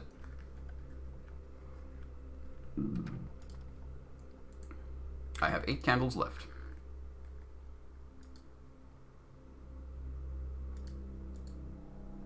Spare key notes. Lady Wilcox gave us a spare key in case of emergencies. I've decided to hide it in the pantry in case any of you feel thirsty. Keep in mind, the key is only for emergencies, and no servants are to take it without letting me know. I will keep an eye on it. Good to know. Spooky bathroom. Pull chain. Which was for the powered lights, but there is no power. I don't think there's anything for us here, so we can leave. A lot of these rooms were just drawn because I drew the map of the building as I imagined it existing, and I just wanted to try and draw all the rooms so that it made sense.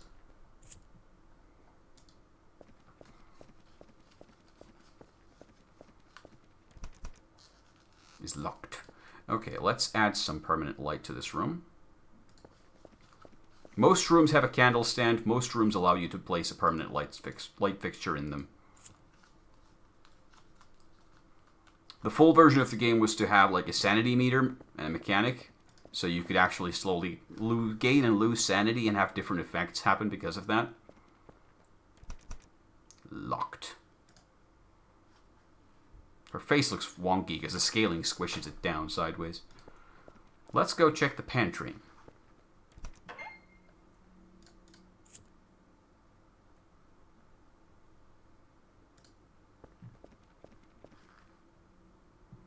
looks like some sort of strange handwritten note. I'll record it on my phone.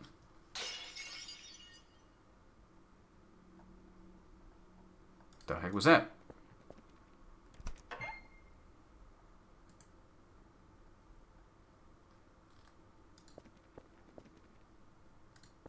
Scares. Spoopy jumpy scares. In this house lived 10. Lives were last short. Waiting, calling, wondering. He seeks answers, but do you? Meet him on the second floor balcony. I think the large letters. He watches.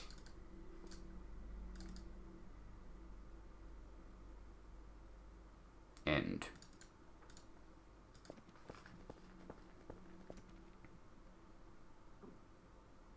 It's full of water. Oh, right, yeah, this was the puzzle. We have to drill a hole to get the water out. And then that gives us access to the hidden key. Because the barrel's too heavy to move otherwise. Or something, I don't remember. Yep. There was a small key under the barrel. It's the house key for the mansion. I don't think it opens most locks, though. It only opens specific ones. Yeah, the key won't fit. Big jars with some canned fruit and vegetables. I really wish I'd made the text skippable. Homemade wine or juice. But I haven't. I don't know why. I think we can open this door, which serves absolutely no purpose whatsoever. Because we don't really need a shortcut. But we had our hint as to where we need to go, which was the second floor balcony. So let's go to the second floor balcony.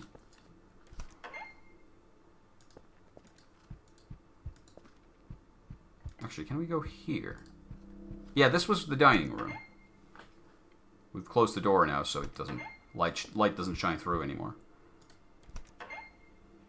I had such huge designs for this game, and it's such a pity that it just fell apart.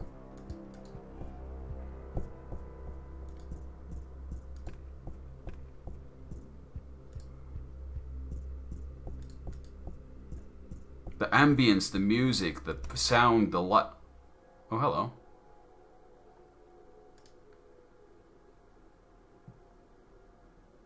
He waits. He watches.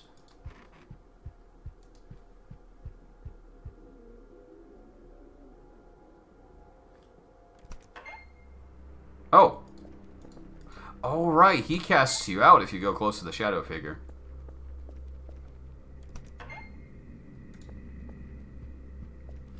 I think he cast you. Either, I'm not sure if it's always the pantry. It might have also been just a random room. So you have to get rid of him first.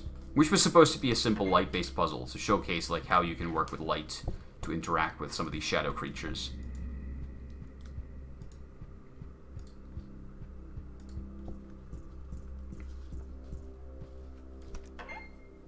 So hold on, let's put a candle here. This is actually a very similar puzzle that I did with the Gru in GNRBLEX later.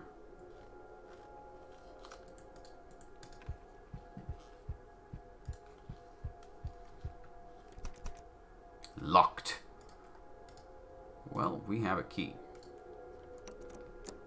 I managed to unlock it.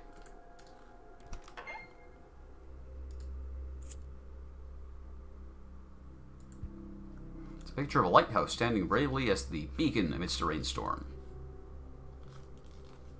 Okay.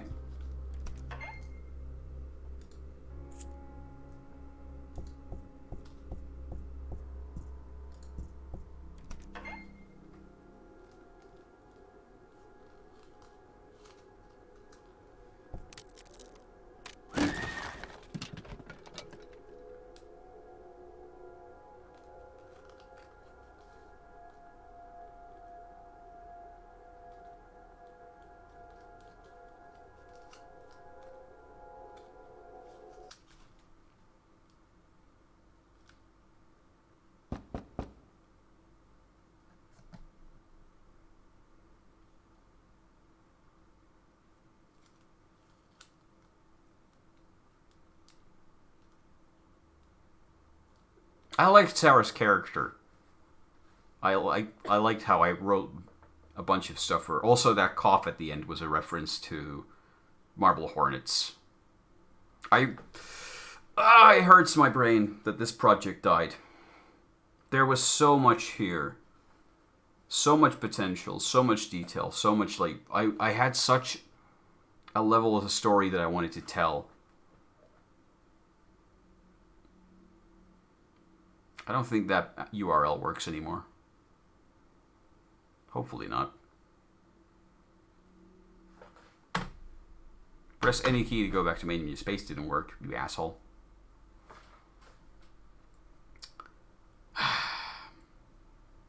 If I could get those files back, I'd probably go back into this project.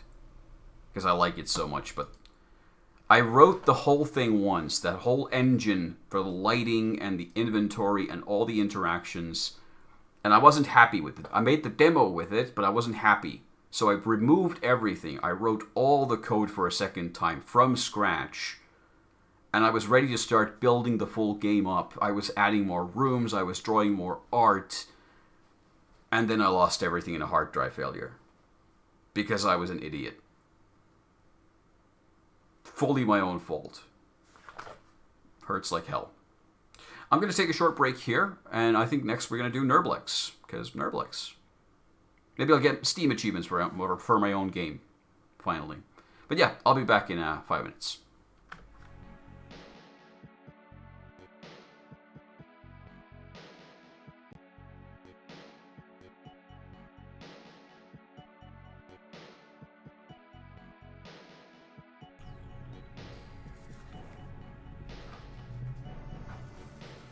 No, don't go inside.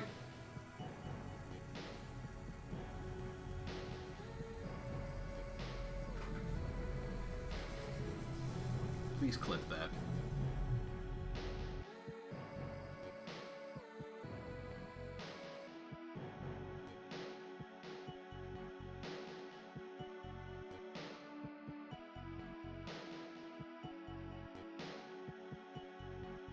Hup. Move to the next. Oh, so close. Hup. Fuck. Oh, 4 points. Move to the next site. I'm happy with that. Let's go.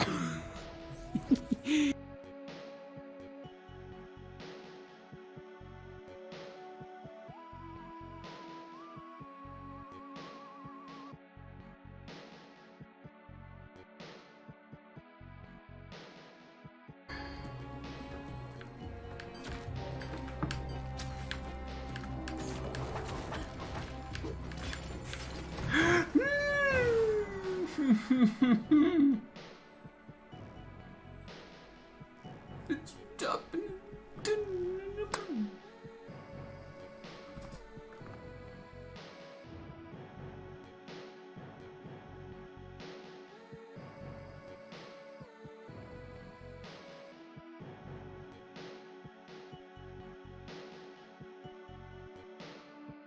Danger zone ahead, therefore pull back. I'm gonna push ahead. Highway to the danger zone. Oh no!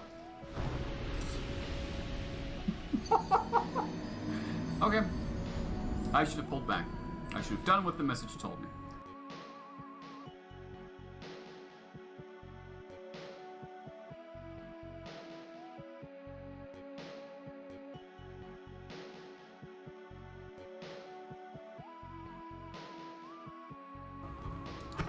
Are those mines? They're mines! If you ask yourself, are those mines? Do not step on them. Life lesson. Learn it. I didn't.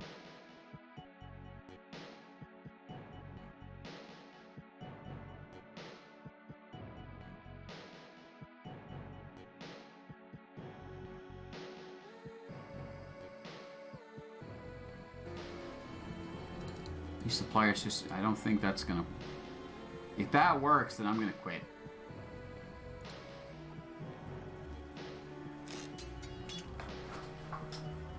Why does that work? There seems to be a lock. It is quite unique. I must make some kind of key specifically for it. Why?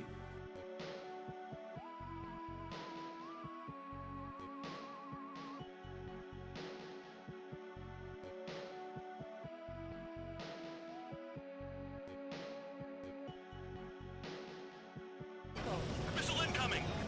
Nope. Enemy is locked on!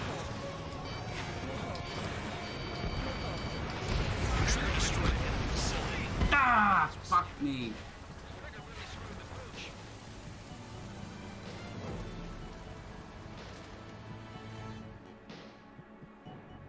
It's so floaty how the controls work. Like, okay, fair enough. It is a plane.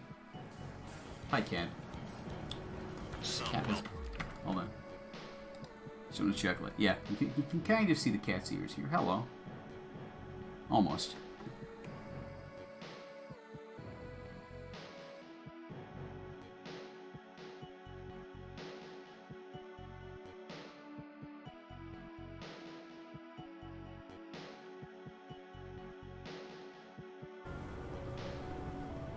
But you want to make sure you understand that you are a fish person. The sanctuary. Nice fucking model. Honk honk.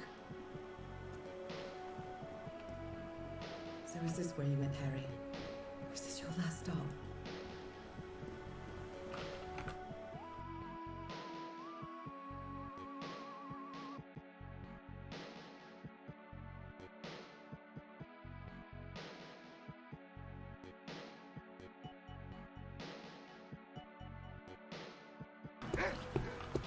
I heard a dog. Are you a dog? You don't look like a dog.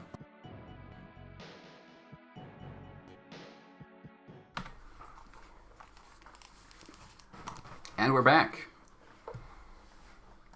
And it's time to start into I guess I could say it's my proudest game. Because GNRBLEX ended up being a very long and arduous process to make. But it was also very fun in the end. No, let's not do it like that. Let's no, stop, cease. I need to get to the...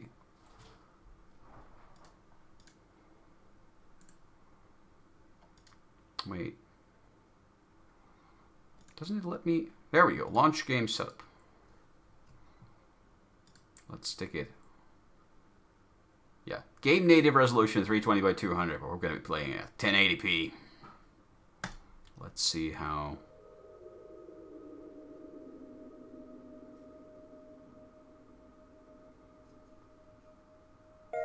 Good enough. Humanity has expanded into space, erecting colonies, broadening science, and encountering countless new species.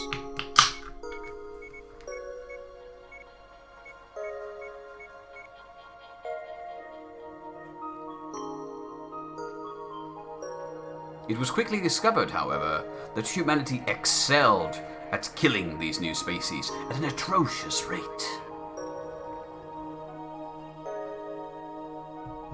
In 2133, the collective bride of humanity suffered an unbearable blow. The giant panda went extinct, the last two specimens choking simultaneously on a piece of bamboo.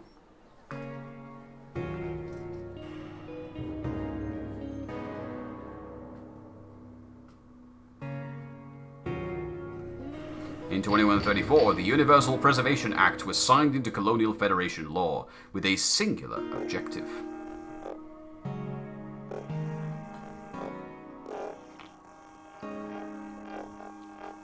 Robot pen. Laser robot pen.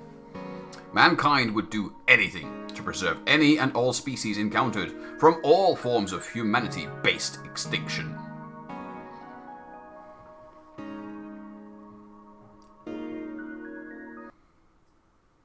It kind of just ends.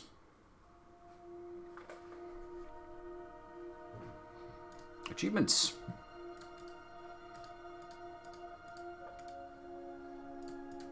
We're probably not... Let's. We might not get all the achievements. We'll try to get most of them. New game. Good morning, Terry. Heyo. Hi, Mary. I love these voice actors. These people did some excellent job.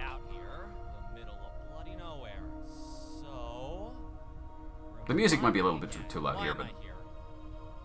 Well, you and I are a team.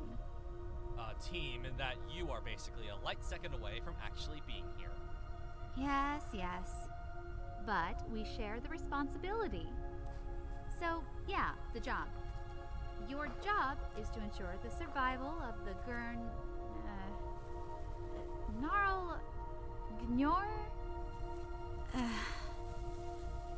The mind maggot. Classy. Whatever. So put 2 critters in a box, add food, and watch them breed? Not quite. The mind maggots only breed when in the presence of a suitable host. Don't worry, one should be waiting for you on the station. Alright. Beyond that, it's a simple thing. Get the host into the breeding chamber, add in the one parasite you're hauling around, then add the other parasite already housed on the station. Add some mood music. You're joking, right? That's also an actual requirement of sorts. Something about activating the brain of the host. I'll dig up more details while you're busy. Anything else I should know? Guess not. Quick job. Leave the maggots in the chamber and haul ass back here. You owe me lunch. You do realize it's a 3-day trip. Yeah, better make it a damn good lunch. Call me if you need me. Light second, 3 days. I'm sure someone can do the math. Oh, I love it when you say that. Bye. Over and out. Aw, they're adorable. Dorks. Tutorial. Press any key to skip. Welcome to GNRBLEX. Use your mouse to interact with the game. One of these. Left click to move to locations or interact with items in the game. I had to do a tutorial because people were complaining that the game is too difficult.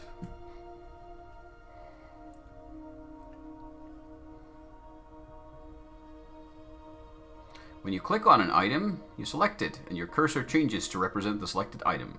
To deselect the item, simply right-click. You can also examine inventory items by right-clicking on them. A selected item can be used on other items and objects in the game. For example, using the communicator on the panel on the wall will call Mary so she can tell you more about the panel. Some items can also be activated or manipulated by double-clicking them. Again, I have to tell people that because people did not figure that out. I had complaints about that. Let's not repeat the tutorial, thank you very much. Check, check, check. Can you hear me all right, Terry? Loud and clear. Excellent. At least we won't have to deal with comm issues this time around. Not that you really... The Kowalski and Spotted Lagamore seemed quite eager to repopulate anyway. Yeah, let's not talk about that. I saw things best left unseen. Fair enough. So, what's up? You need to cycle the airlock before you can enter the station proper. I know. Then... why did you call me? I don't know. Checking that you're still awake? Fair enough. Fair enough. I'm going to lower the music volume a little bit. Which doesn't seem to work.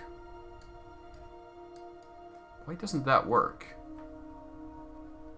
It worked the last time I played this game. And I haven't updated it since. Someone else mentioned it as well, that the music slider wasn't working. Huh? Weird. Alright then. Looks like you're ready to start.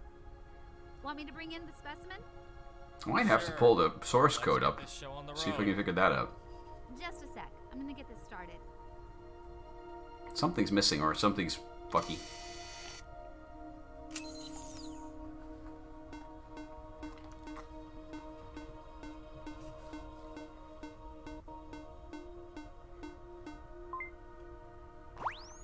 There we go. Just a minute. I'm going to retract the depositor. I can't wait. He sounds so excited. Terry's voice actor had a slight case of overacting, but we managed to work through it. I'm quite happy with how he worked out in the end. Well, now we have a friend. That Skitter's in a glass jar. Alrighty then.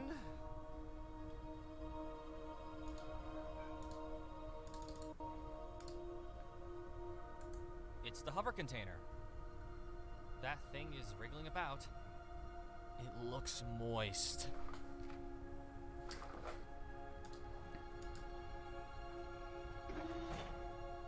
There, that should do it. The airlock has been cycled.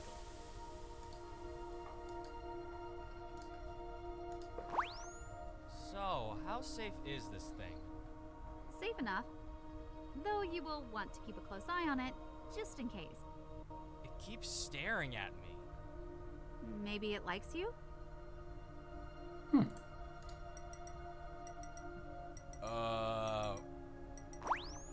Mary? That thing looks like it's trying to break out.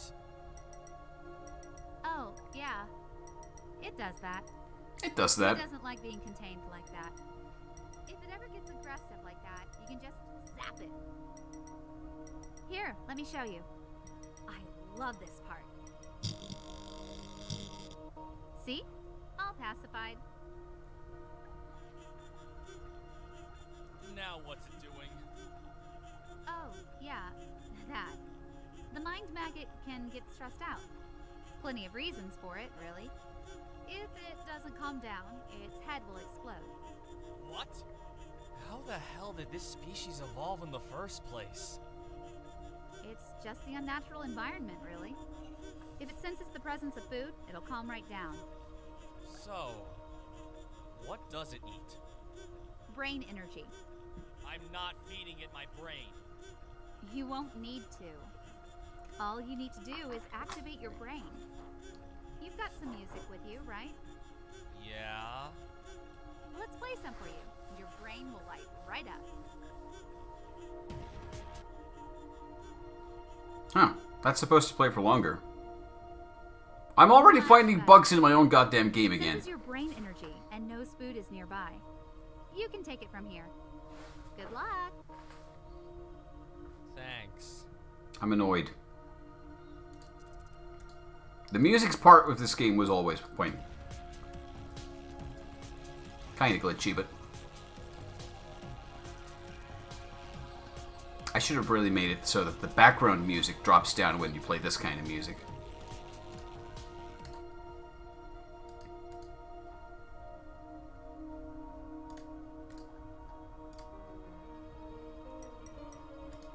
Stop!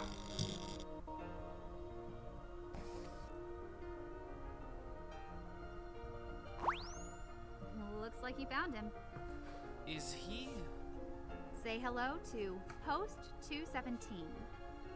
His cranium is the only hope of the mind maggots. Who is he? Best not to think too hard on that. Fair enough. There are controls on the back of his seat. You can use those to move him along the tracks. Thanks. Where do I need to get him again? Up one floor to the breeding area. It's the green level, I think. Sounds easy enough. It'll only take me a minute. Yeah, it's a quick game. The host transportation. I can't be bothered to read the instructions. How hard can it be? How hard can it be?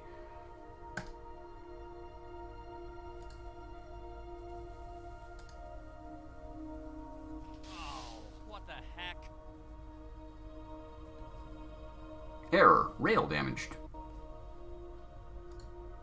The rail has been damaged. Probably worn out over the years. I'll need to fix it if I want to transfer the host anywhere. It's a console for logging visits to the station. Maybe some previous visitor left something noteworthy in there. Maybe. Let's check it out. You'll have to note the date codes. It's in reverse, so the newest one is on top. I had a hard time deciding if I wanted to put the newest one on top because you'd have to scroll down to find the older ones, and get it in the right order. But, What was all that about a crate? I want in on that.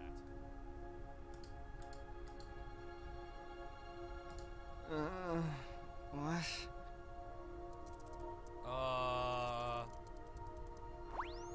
Oh, he woke up, did he? I thought he was supposed to be sedated. Help! Help me! I'm innocent! And what the hell is that? No! Get it off me! It's a friendly tentacle monster. Looks like one of the other specimens has escaped.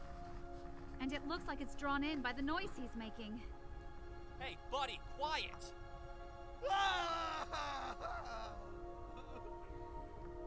I don't think he's listening. Here, try this. What does that do? Just try it out before that idiot screams himself to death. What if, instead, I save my game and we watch him die? Might take a few minutes. But he should die. Because again, it's showing you that you have some fairly simple mechanics that you can play around with. It might actually take quite a few minutes. I don't think I overrode it. Because it's designed to be something that happens in the background. No, actually, he might be screaming himself to death. Let's see. I think it shouldn't take more than a couple of minutes. I might be wrong.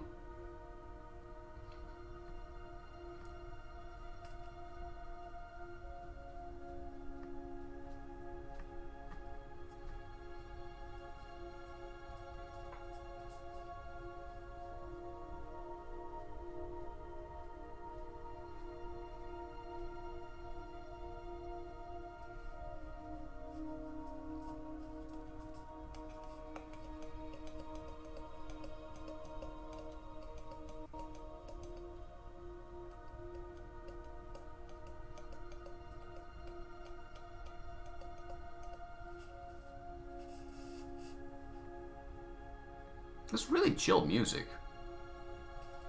Might be a little bit too chill for some scenarios, but oh well.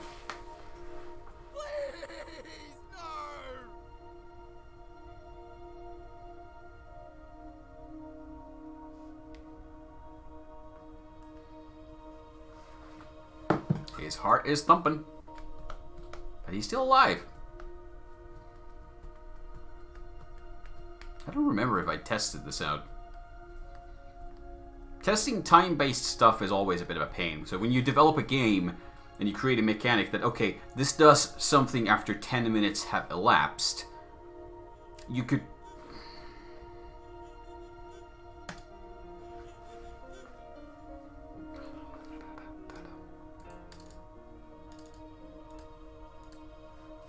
We don't need to listen to that.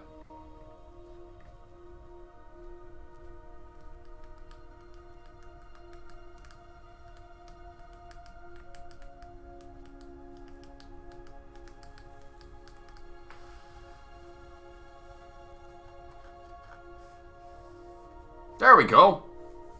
Squimsh. And he is very dead. Achievement unlocked. Tentacle. So, you got him killed then. Pleased with yourself? Wasn't my fault. Okay, let's load the game. And do this properly. Hush now. I think there's like 5 random lines he can say when you do that.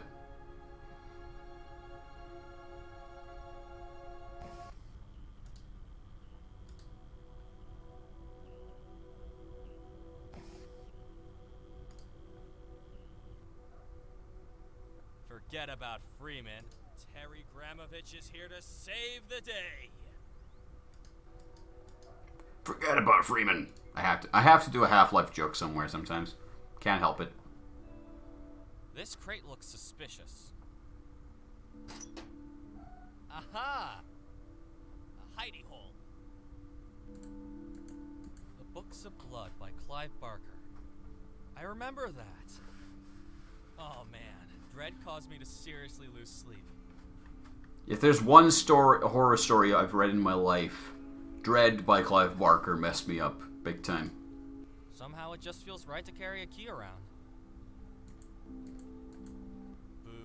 No wonder the tech team hasn't gotten anything done in here. Yeah, alcohol makes people completely worthless, right? Huh, that looks like a spare segment of rail for the moving chair. Nothing I need right now.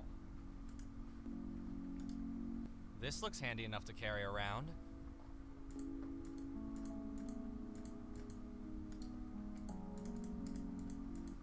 The model's a few years out of date. Huh. I haven't made any, like, examination dialogues for those. Weird.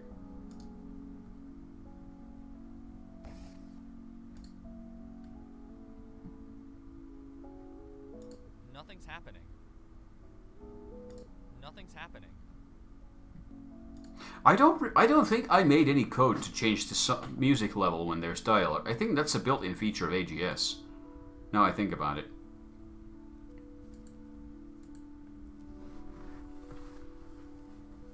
It's a visual representation of the station layout. All nice and color-coded.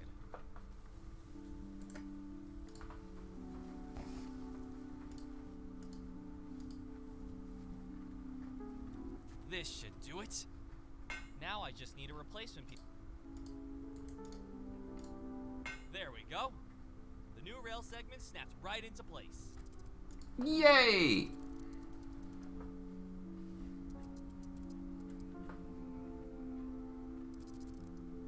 Error. Transit deauthorized. What the hell? The idea is based, I think there was, back in the olden times, Microsoft had this kind of rule where your Windows license would stop working if you changed certain parts of your hardware. So I based it on that, so yeah. The system detects that a part of it has changed.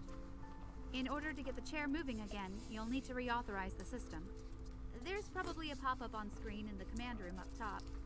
I just need to get to the go command over there room. and click accept. What a hassle. Yeah, safeguards on safeguards. You can handle it. I love these two people, they're voice actors. These are just, I don't know why. It tickles my brain in the right way. I'm really happy I found them and got them to work on this project.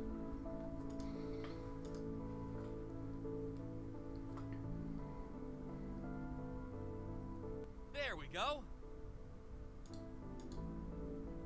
Bomba's favorite puzzle. Also, this screen right now shows you everything you need to solve this puzzle in a single go. It shows you the numbers, it shows you what you need and your rules and your maximum values for everything. So, let's see here. It shows you, okay, this grid, it does 30, 0, and a 6, and it outputs 30. Take the chip out, nothing changes. Put another chip in it, and the value changes.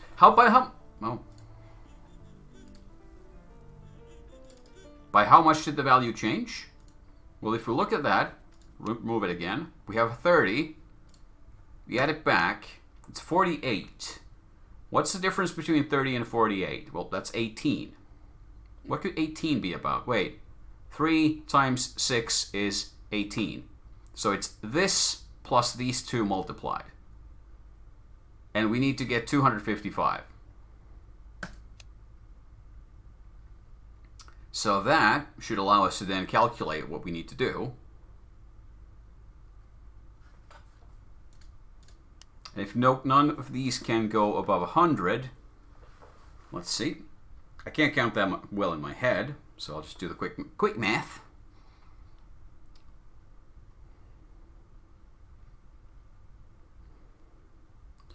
So we can do 5 on the bottom one, which gives us 5 times 9 plus 40. So that's 85 on the bottom one. Now I need a piece of paper. I can't do this in my head, but it can be like solved in a single go. I saw a lot of people trying to brute force this, going back and forth and back and forth.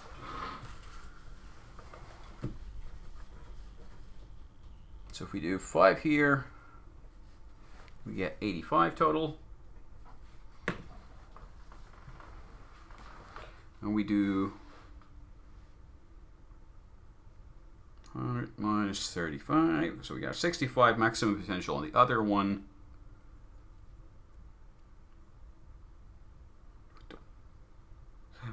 So we can put that times 9. So 9 times 7 is 63 plus 35. We get a 98.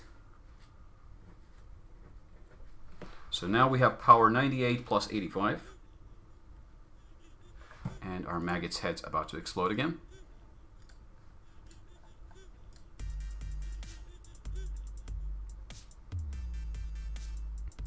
So then that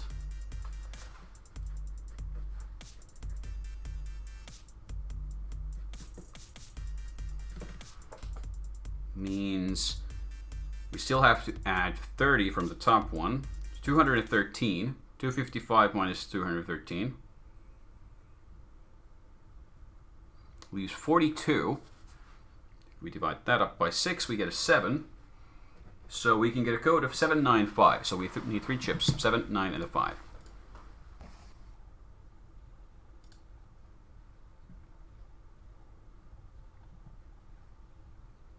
I left the goddamn chip in there. Let's go grab it.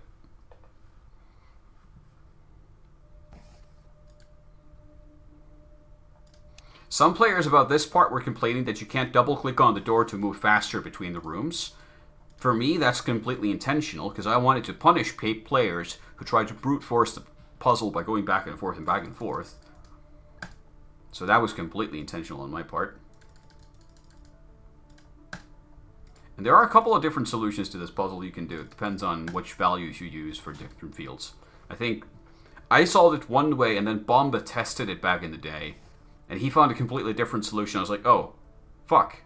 Wait, no, that's okay. It works. So let's see if I got it right on the first go. Yep. That's better. It's an easy The puzzle. elevator should be in working order now. Chips. Achievement unlocked.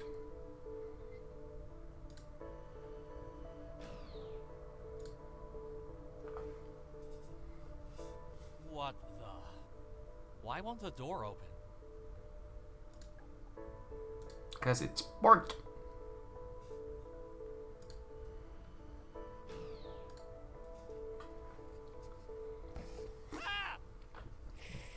Ah! What the hell are you?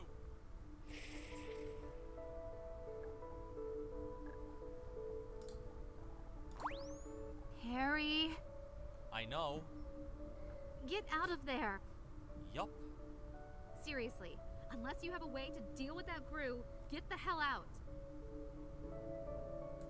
Nothing. We shall leave.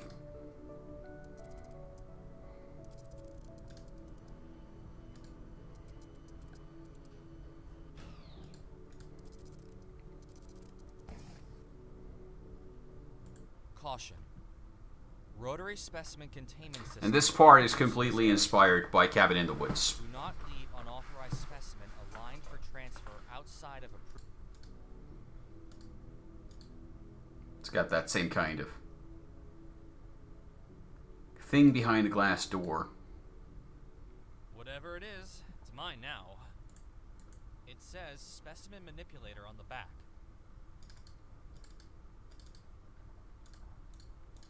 Let's put it into repel mode. That's kind of important. Looks like a clipboard with something written on it. Important. The manipulator is on the fritz, so keep an eye on it. It behaves oddly. Check the control chip is set to 6.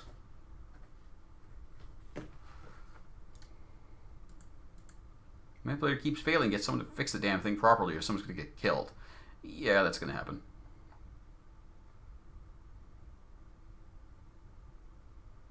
Cell selection confirmed. Subject. Another very good voice actor I like. Giganticus. World of origin. New Pacifica.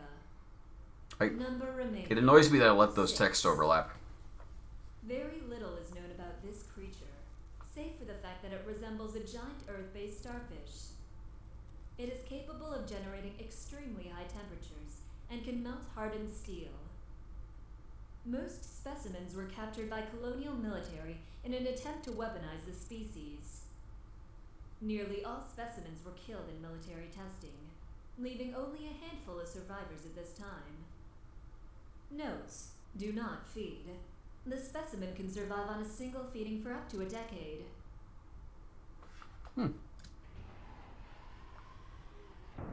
Cell selection confirmed. Subject: Pink Horror of Horus. World of 40k Horus. reference. Horus 3. Number remaining 3. The Pink Horror, aka Tentaclid, is suspected to be an offshoot evolutionary path of the Earth octopus.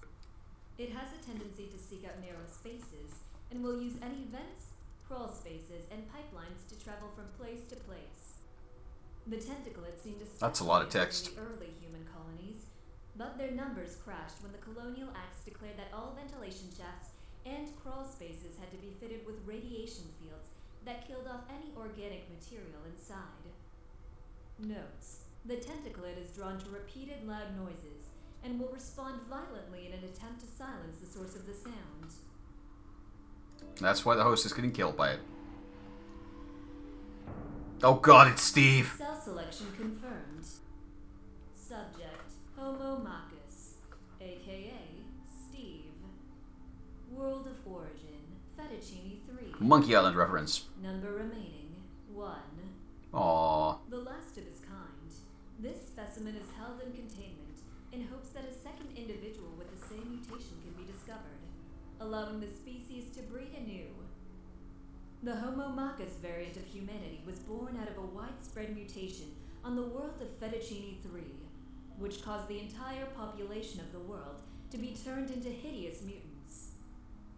The subspecies was quickly hunted down, and the survivors were recognized as a new species only after most of the species had perished in the cataclysmic clan wars. Notes: the nose is not a decoration, but has rapidly evolved and mutated into the bright red light-sensitive sensory organ you see. I need to make a game someday about the Clown Wars. That needs to happen. If I ever make a first-person shooter, it's going to be the Clown Wars of Fettuccine 3. Cell selection confirmed. Warning: no containment unit installed in this slot.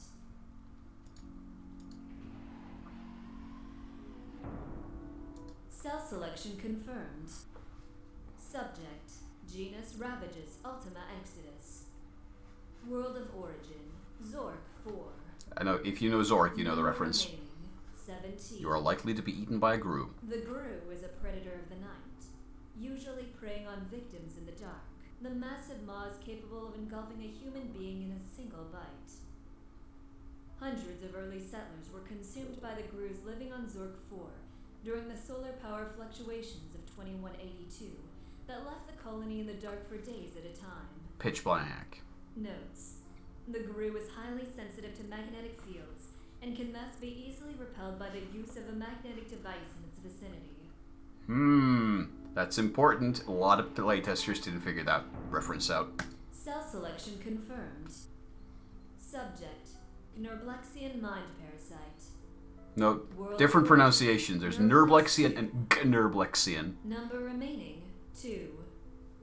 Described by biologists as a biological nightmare. Upon discovery, the parasite lived in peaceful symbiosis with a local reptile species. Once human settlers arrived, the parasites were drawn to their exotic brains. Over the course of a few weeks, the parasites wiped out the colony, turning its people into screaming hosts, trapped in eternal pain and torment, conjured up by their own brains. The parasites did well and bred rapidly, using the humans as a source for nourishment.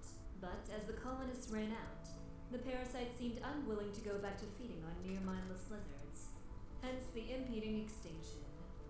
Slight The species is mistake highly on the sensitive to voice there, mineral but irritants, and will respond to the following negatively: high-pitched noises, strong magnetic fields, extended exposure to polka music, sad thoughts, blueberries. now you know. Again, more information the player has to find useful. Cell selection confirmed. Warning: this containment unit is not in service. I think someone's died in there. Bees! Cell selection. Not the bees! Subject: Vespa Ignis Magnus. Oh fuck, it's the fire bees. World of origin: Hokkaido 9. Number remaining: 23. And they're all in there. The Great Fire Hornet is a variant species evolved from the Japanese giant hornet of Earth. This variant has evolved a highly aggressive form of territorial defense, in which members of the swarm slam into their victims and violently self-combust. Notes: in case you didn't figure this out yet, keep away from any flammable materials. We don't need a repeat of last year's little incident. Hey, we got them all. I got an achievement for that. Aligning cell. Stand by. Alignment complete. Cell ready for transfer. There we go. Let's go check up on the host. I think he's fine. Heart rate seems to be okay, but let's do a physical wellness check to make sure his head hasn't been torn off. No, he's alright. He will die if you overdose him.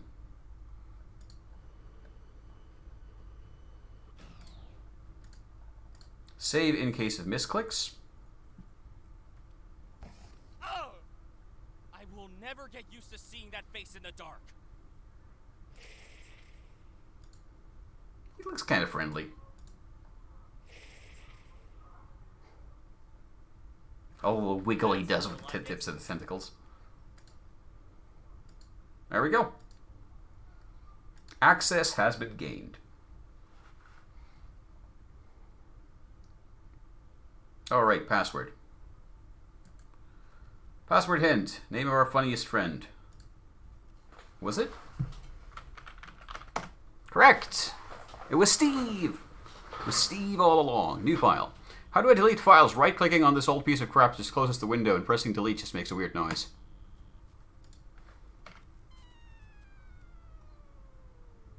It makes that noise.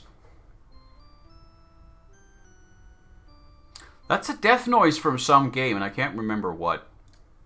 Okay, Lawrence, even you should be able to figure this out. Change the password to something proper next time. Lockdown password hint. The date code of your predecessor's last log entry and his name. Music. Music!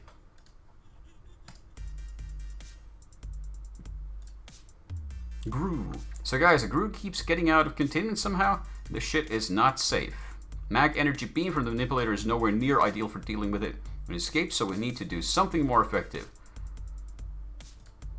To do. Fix it later properly. I think something died in the mechanism and now it keeps frying control chips. Teach Steve to talk. Overhaul the outdated security lock system.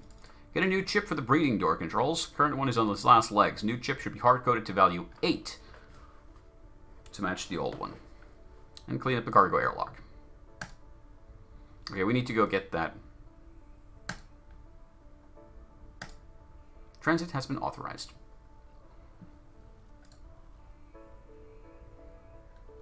This was a last minute. The camera system was a last minute change. It's kind of janky. It was very prone to breaking the game because of the way it switches you around from room to room to show these things. I'm surprised that it works as well as it does. I was sure that it was going to break something. Okay, let's go check that password out. And move the host.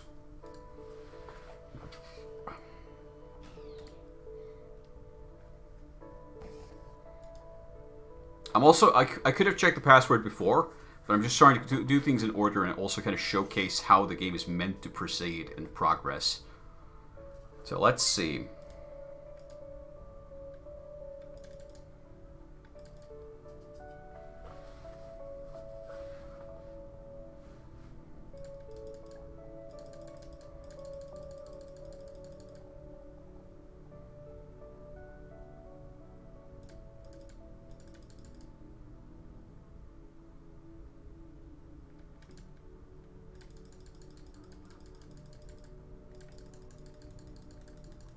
Was it? I forgot the name.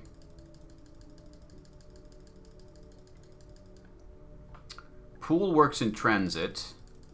I think it was Poole. No, Poole was the one who left the note.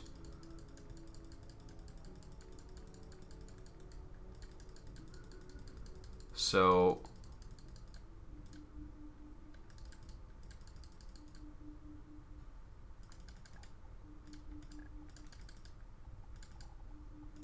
yeah, it's 294 Pierce. 294. The number code is variable. It gets randomly generated when you start the game. So that's also something you can't cheat. I was kind of iffy on having this chair have a sound. Because on one hand it feels like it should do a little buzz, but on the other hand it also kind of feels pointless. Bye, host. You'll be fine.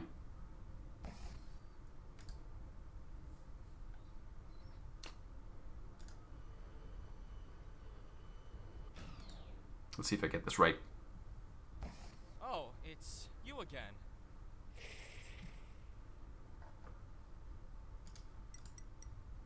What? It's not working. The screen on this thing just went dark.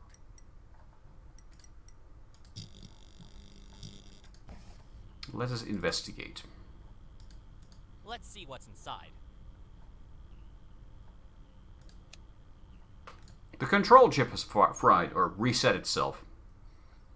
So now we have to go reprogram that and give it a value of 6.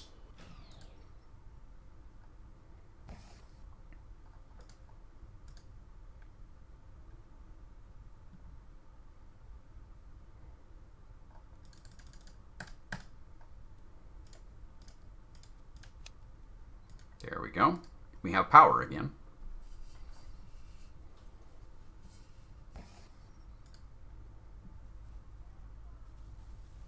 In total, you have to deal with the group 3 times. Oh, it's you again.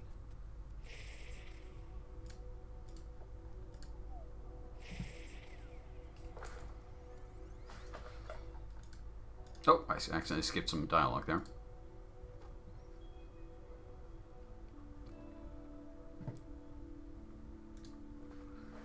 Let's see, 294 Pierce.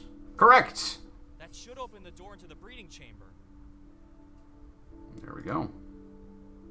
And the host is there as well. I think the host is safe from being killed once he's in the room. So we should now be able to get in there as well.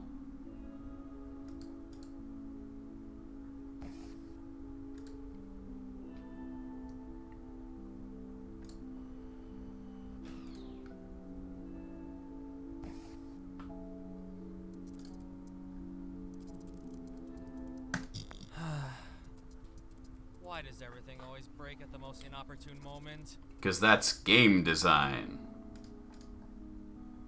This chip is well and truly fried. I'll need to replace it. Well, good thing we have a spare chip elsewhere. We'll need to reprogram it so it fits the door lock, which uses the hard-coded value 8, which we saw in the computer's notes.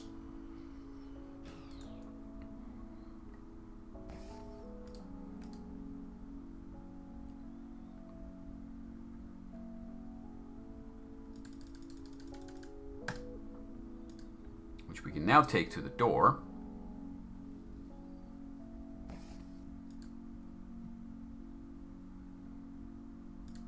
Wrong level, wrong button, my bad.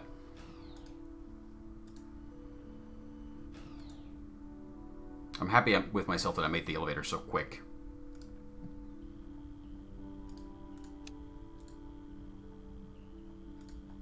Here we go.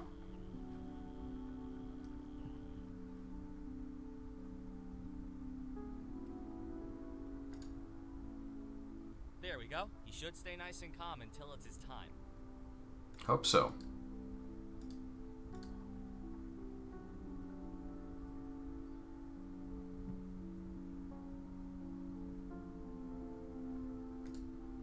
Let's close the door. That should take care of that. Close that door too. That's important. And we are pretty close to finishing the game now.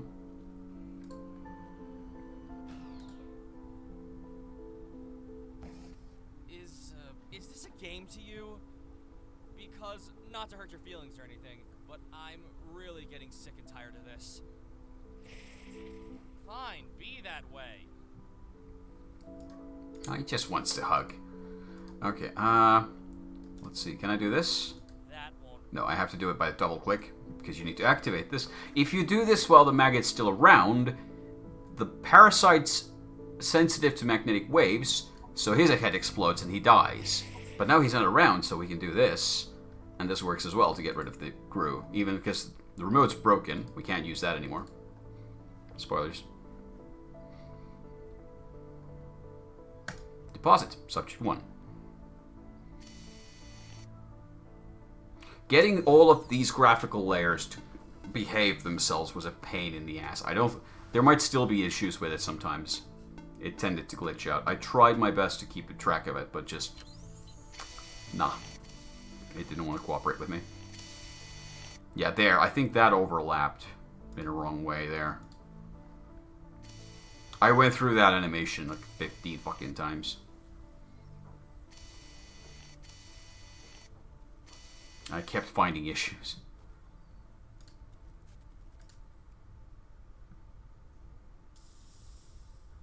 What is this place? Hey! No! Stay away from me! This guy was good. I like him. Okay, next up we need some music. We have polka music though.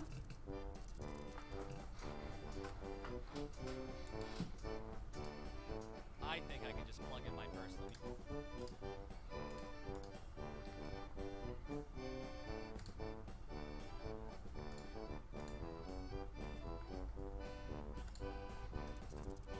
Let's finish that because we're gonna cause terrible things to happen. That should give the parasite some mood music.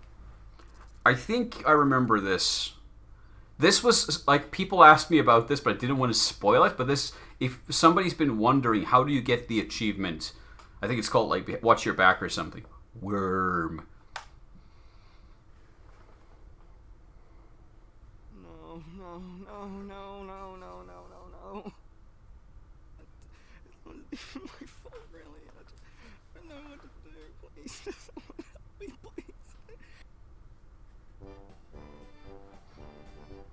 What the hell? What is this? What the hell? Something wrong? I did everything, but they're ignoring the host. Nothing's happening. That's odd. Are you sure you're doing everything right? For example, the music has to be something the host actually likes. Otherwise, it won't fire up his brain right. Maybe that's it. I'll try uploading some other track.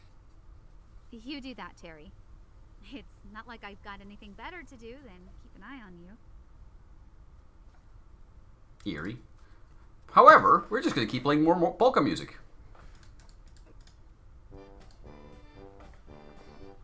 What the hell? Terry. It could be better. Yes. Please stop. Stop the goddamn polka music! Or I will murder you in your sleep. She doesn't like polka music. Please stop. There we go. We have our achievement. I thought I made it like you had to do that like 5 times or something, but apparently not. Smooth Love.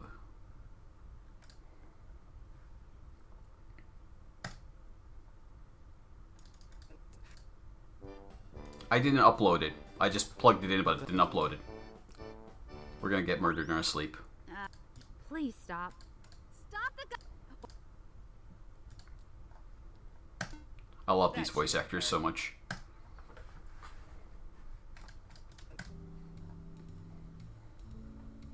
Hey, I like this song. No! Get them away! No! Ah!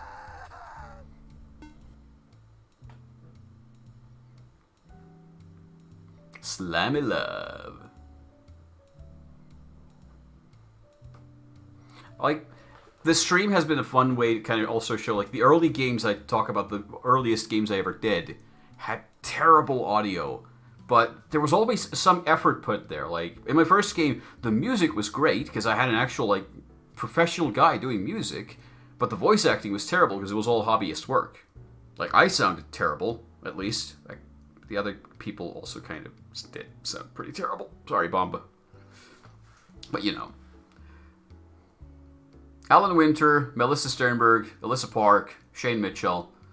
All of these people did some excellent work. It was a really nice time working with them.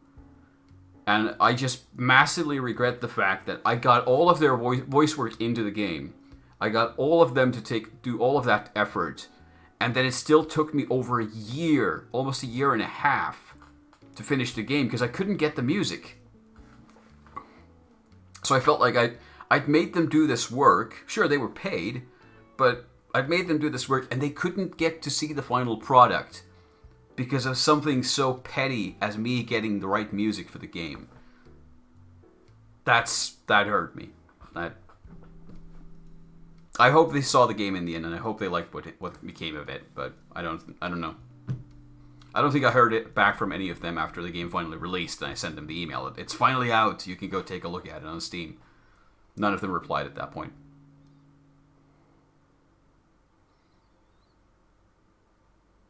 I love this little artwork as well. It came out. They can see it. Yeah. Hell of a day. Ship autopilot engage. Not exactly your average day at the office, eh? Well, this game was originally made in like 4 weeks. Still up for that lunch when I get back? You remembered. Of course. I'll see you on approach, so I think I can cook something up for you. I thought I owed you lunch, not the other way around. Nah, you just owe me the company. So, She sounds so warm and fuzzy. Adorable. I will, Mary. Thanks. Have a good trip. There's a distinct brown stain on the floor there. I think she's done some. I think she's been on a lot of voice acting projects, and I was just amazed that I could find people of this quality and this talent and get them to work on my little shitty games. That's muy bueno. I didn't get all the achievements. I'm missing the head pop because I didn't lose the game. I didn't get worm food. Pitch black.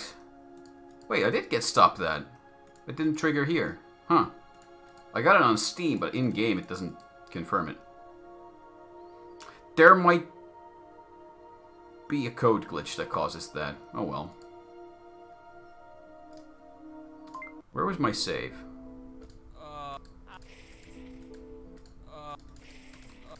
Let's get an achievement. Oh shit! Nom, nom, nom, nom, nom, nom, nom, nom. It is pitch black. You are likely to be eaten by a grue.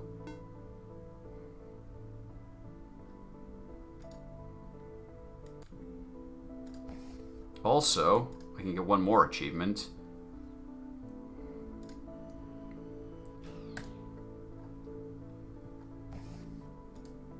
Oh no, I have to do one more thing before I get it. Hold on.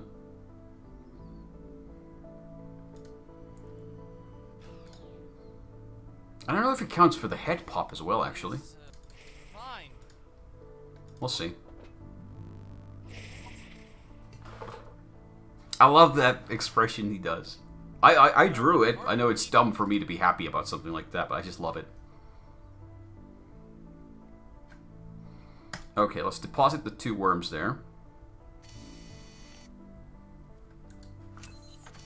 We can actually skip that. Buzz, buzz, buzz. And then we go back into the room. This was one of those pointless achievements. It doesn't really mean you've achieved anything. You just found a creative way to lose the game. But I thought it was funny enough that I wanted to make it into an achievement. Let's see if I can do it right. Yes! Perfect! Double kill. Shit! We have lost.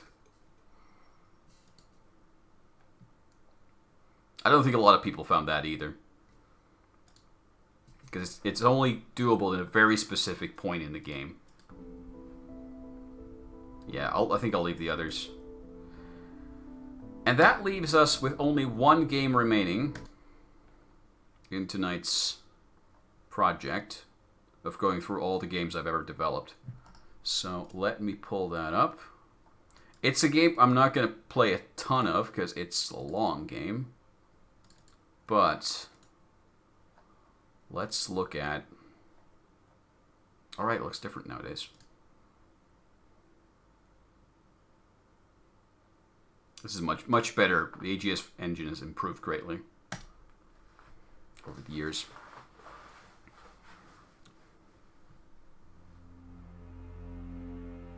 I can do a dramatic reading of the intro text. Treasure.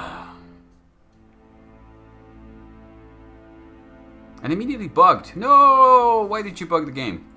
Countless lifetimes have been spent in search of, or guarding, treasure. You can't go above the surface anymore. That was a beta version, was it? I fixed that. I asked you to test like an early build of it. Yeah, I thought as much. Let's get an Easter egg. Again? No, too quick.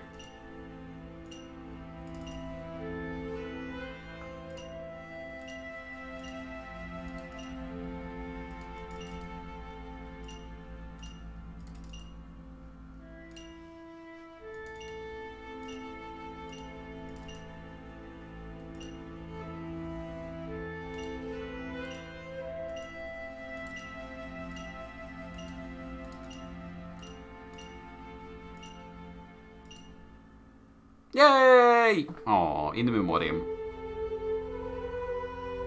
Gone but not forgotten. Ghost was a cool dude. I miss him. The glorious bastard.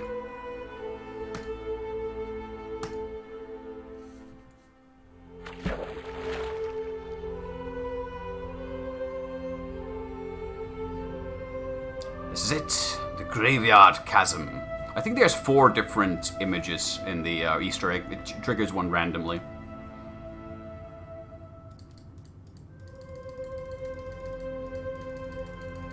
I still kind of want to work on it. A part of me wants to work on making a deluxe version of this with higher resolution and better artwork and animations, but a part of me also is like, it's not really worth the trouble. I've already made this game. I don't want to remake the same game again and again. There we go.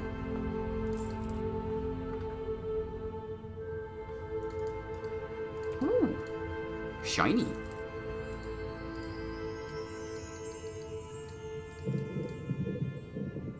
You are not where you used to be. Did I go up or down, though? Let's start to head back. Okay, we've moved up.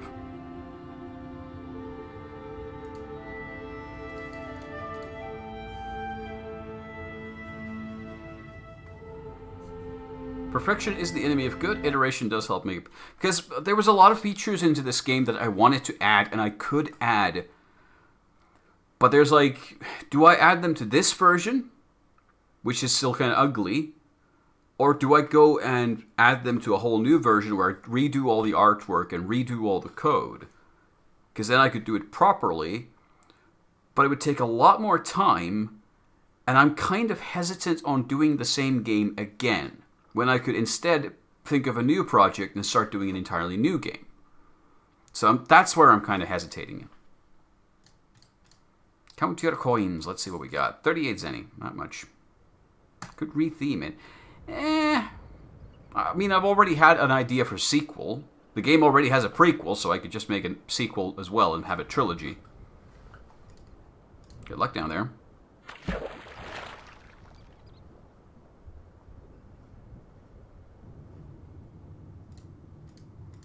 You wonder where all the other divers are.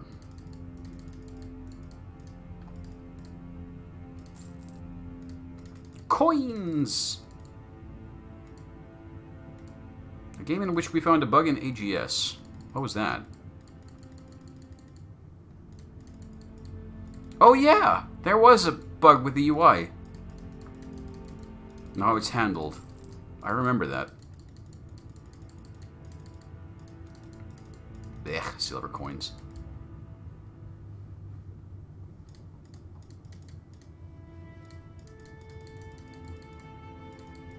There's a lot of coin pouches this run.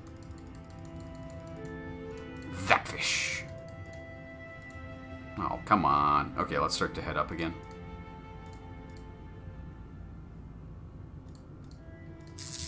Ow. Asshole fish.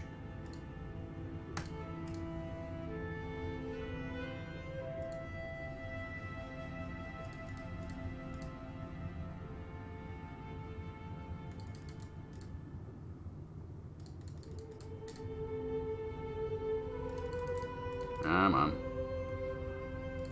There's a lot of crap in the way this run. There we go. Let's see what we get. Welcome back. Let's see what you managed to haul up. Your sack contains loose coins for 43 zenny. How does the ascent mapping work? What do you mean by ascent mapping?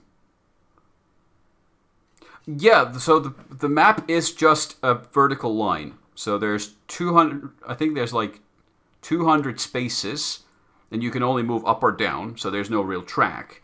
And it just keeps track of, it randomly generates the map every time you dive, and then it just tracks how far have you gone down and how far you've gone up. 286 zenny, that's not bad.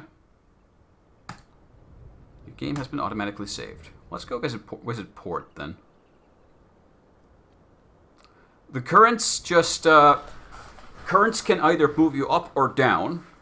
So if the current picks you up, it then rolls a die to see how many spaces it moves you in the direction of that current. So it can drag you down or it can push you back up. And without the map and without other landmarks around you to tell you what you were doing, you don't know. The game just says you are not where you used to be. So it's designed to leave you kind of confused and unsure of where you are and what you were doing. Oh. No, it doesn't remap things. The only thing that changes the map around is if you evade a monster, there's a chance the monster just disappears from the map, or it can move down a certain distance and take an empty space there. My plans for the expanded version was to have side passages, so you could come across a cave entrance and then have a sideways movement and then come back the way you came. So to kind of decide, do I want to dive deeper down or do I want to move sideways instead? And have a different challenges there, like a mini game you could explore. Potentially find a shortcut to a deeper place.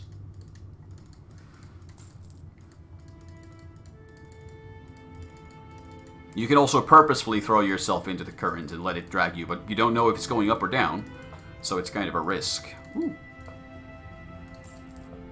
Fancy. I'm kind of just skipping through this pretty quickly because, you know, it's my game. I know this thing. Even odds for up and down. The currents are generated at the start of the game, or at the start of the dive, and it's a random 50-50 chance to go up or down.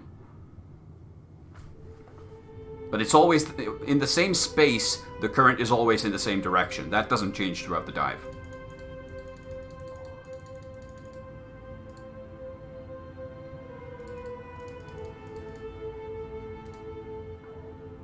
Double squeeze. There's a lot of crap here. Oh, hello, Skellington. You come face to face with a dead person. Who they were in life, or how they came to be here, is best left to the imagination. Perhaps there is something useful in their pockets. Loot the body. You scour the body and what remains of its tattered pockets for valuables. You come face to face with a dead person. Yeah. This was also a thing, because the way the game was programmed, it just repeats its lines a lot. Ooh, we got a bunch of jewelry from him. Let's head back up. And again, all of these things, obstacles, for instance, the more stuff you carry, the heavier you are, the more difficult it is for you to move up top. So that's also a risk-reward system of how much do you want to carry. Especially later in the game when you can make bigger dives.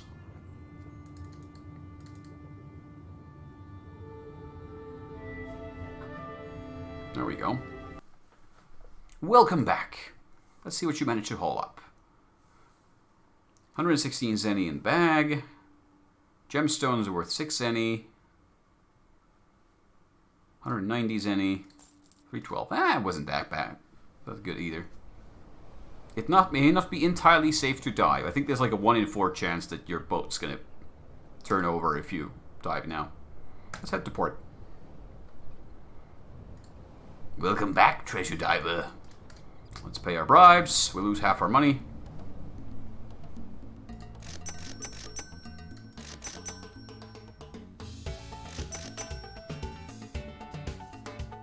I bought too much stuff. Oh well.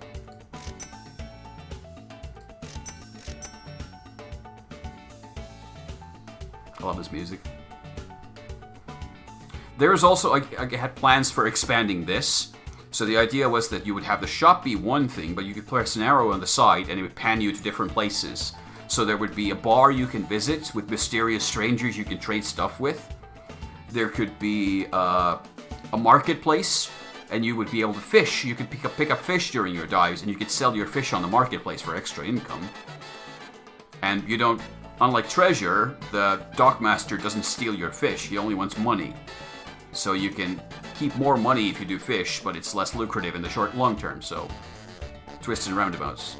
And then there was supposed to be a casino, because right now we have 8 coins left over, and 8 coins is not enough for anything. And players kept complaining because I have 8 coins now, and if I go back to port now, I lose 4 of those to the dockmaster again, because he always takes half of your money. So it's a waste. You're wasting coins. So the players asked for a gambling system because they felt appropriate. So they wanted to have like a slot machine. They can poke in their last few coins and maybe win it big. Oh shit, I forgot to pick up my stuff. Oh well. You should equip your things if you buy them. Pro tip. Let's just do a quick dive. Because I want to see the friend. Nels, did you ever see friend in this game? During your testing? I don't know how much you played, so I don't know. You don't think you did? Oh, pity. Well, you'll see friend soon.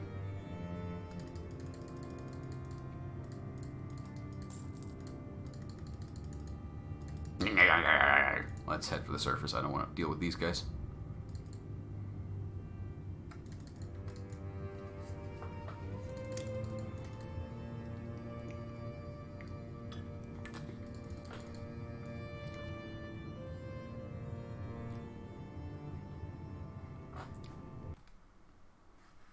Welcome back. Da-dee-da-dee-da. 102 zenny.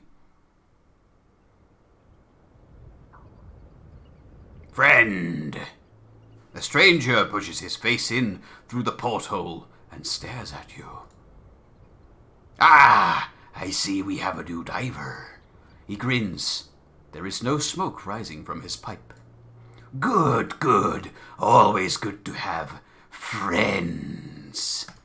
See, I am friend, and now you can be friend of friend. His hand moves out of sight, then returns with a curious contraption on it. He reaches out and places the device into your hands. Here, this is for you. Consider it a gift from friend. Good luck down there. I'll be keeping an eye on you. And he just sails away. That's friend. What a nice guy. He's a nice guy. He's supposed to be this kind of slightly unsettling character, but he's also very friendly and nice. You have gained the scanner. Your game has been automatically saved. Excellent. So, when friend appears, that signifies that the game's story has also advanced. Now we have a new ability. We have new things we can find and do. There's all sorts of cool stuff now. Here we can see there's a monster in the next dive. It's a blobfish. Let's just move past him. Treasure in the next one. So this gives you like more agency, because now you can see, do I want to go that one more step to find one more treasure, or do I want to head back? And then you can upgrade this to see further and further, and plan your moves ahead. Do I want to risk moving forward? Well, there's a wreckage there. Okay, let's move through that. More wreckage, no treasure in sight. Ugh.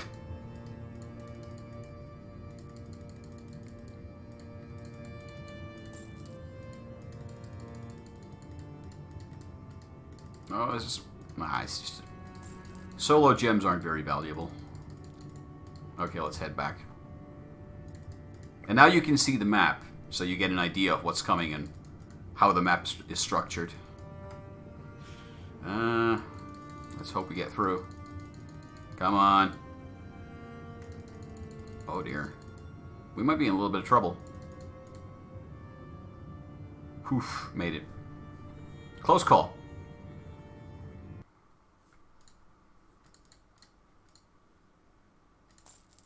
And some of our gems were worthless pieces of glass.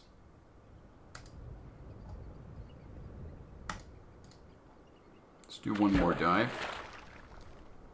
Maybe we can get enough coins to upgrade something.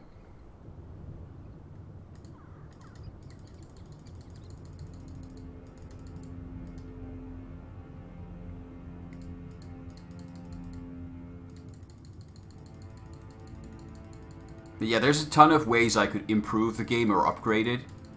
Like, I have all these ideas, but it's just...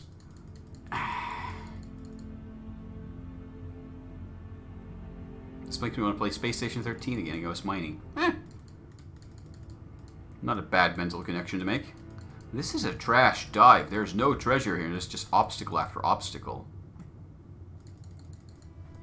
Let's head back up. Triple obstacle. Who designed this map? A random generation did. Ow.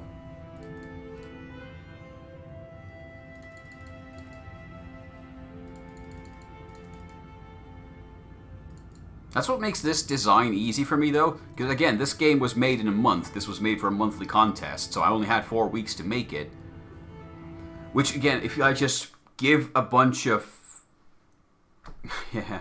If I just give a bunch of the design over to randomness, and just accept that the game can be unfair, and leave it to random chance, then it can still work. Let's head to port.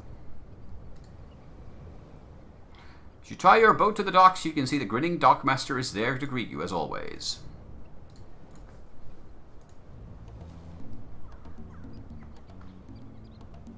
$690 zenny to get the upgrader. Oh, we're missing 1 coin to upgrade tool quality. Cock.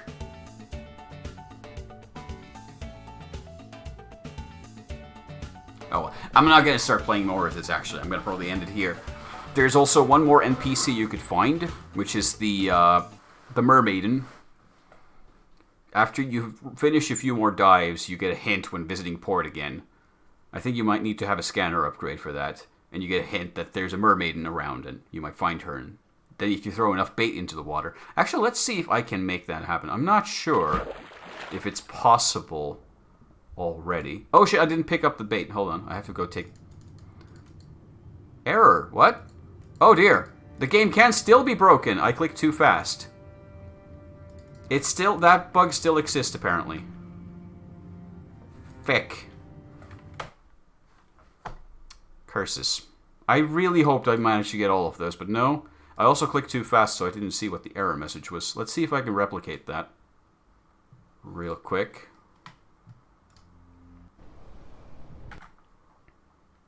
Hold on.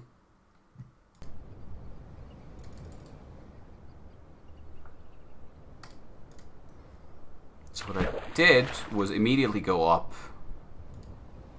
too quickly. And this time it worked. This time it didn't glitch out. Why?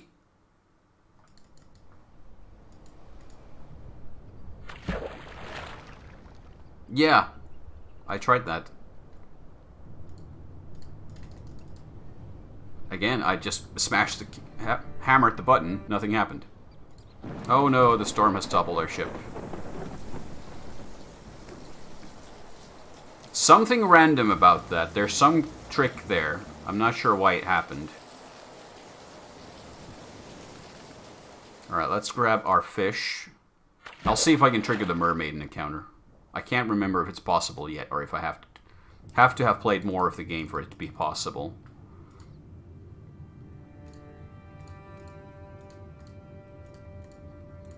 I don't think it's possible. Nah. We have to be further into the game to trigger it. Oh well.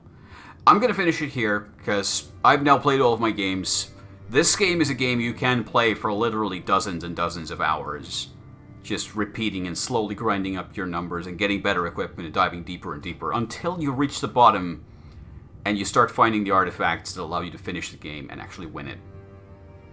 Which, I don't think a lot of people expect that they can actually win this game, but you can. There is a win condition here. I also realized that the this quit menu, that looks fucked up. I should have made a better one, but I didn't. This is the default one from the game. Jank as frick. That's what you get with free games. Suggestion.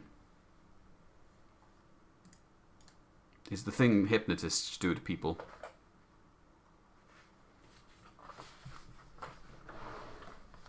Add something to indicate that a bottom exists. Like lore, myth. There is! Friend is the lore. Friend is... After you start doing more and more dives, once you reach a certain depth and you come back up, Friend shows up the next time and tells you some of the story and starts hinting that there's more the deeper you go. And you start getting hints from him that there's better treasure down there the deeper you go, and you can find these special artifacts. And then, as the game builds, you start finding those artifacts. He then starts to encourage you to find more until you have a certain number of them, at which point he... I hope so. Like, the idea is that the game starts off being quite this simple little thing that, well, it speaks to certain kinds of players. I'm not necessarily that kind of player myself, but it's that kind of... I think of it kind of like a mobile game. It's a game you can kind of play on the side, not think about too much. And it's just, do I want to go a little bit deeper? Do I want to take a little bit more of a risk? Do I want to push? Let's just dive a little bit further. And I think once you get the second scanner upgrade, that's when it really starts to pick up, because you start to see more, and you start to have more agency on your decisions. But yeah, I don't know. I kind of want to get back to that, but I also kind of want to start a new game entirely. Time for munch. Cheers. Time for me to head to bed. Thanks for watching, folks, and have a good night out there.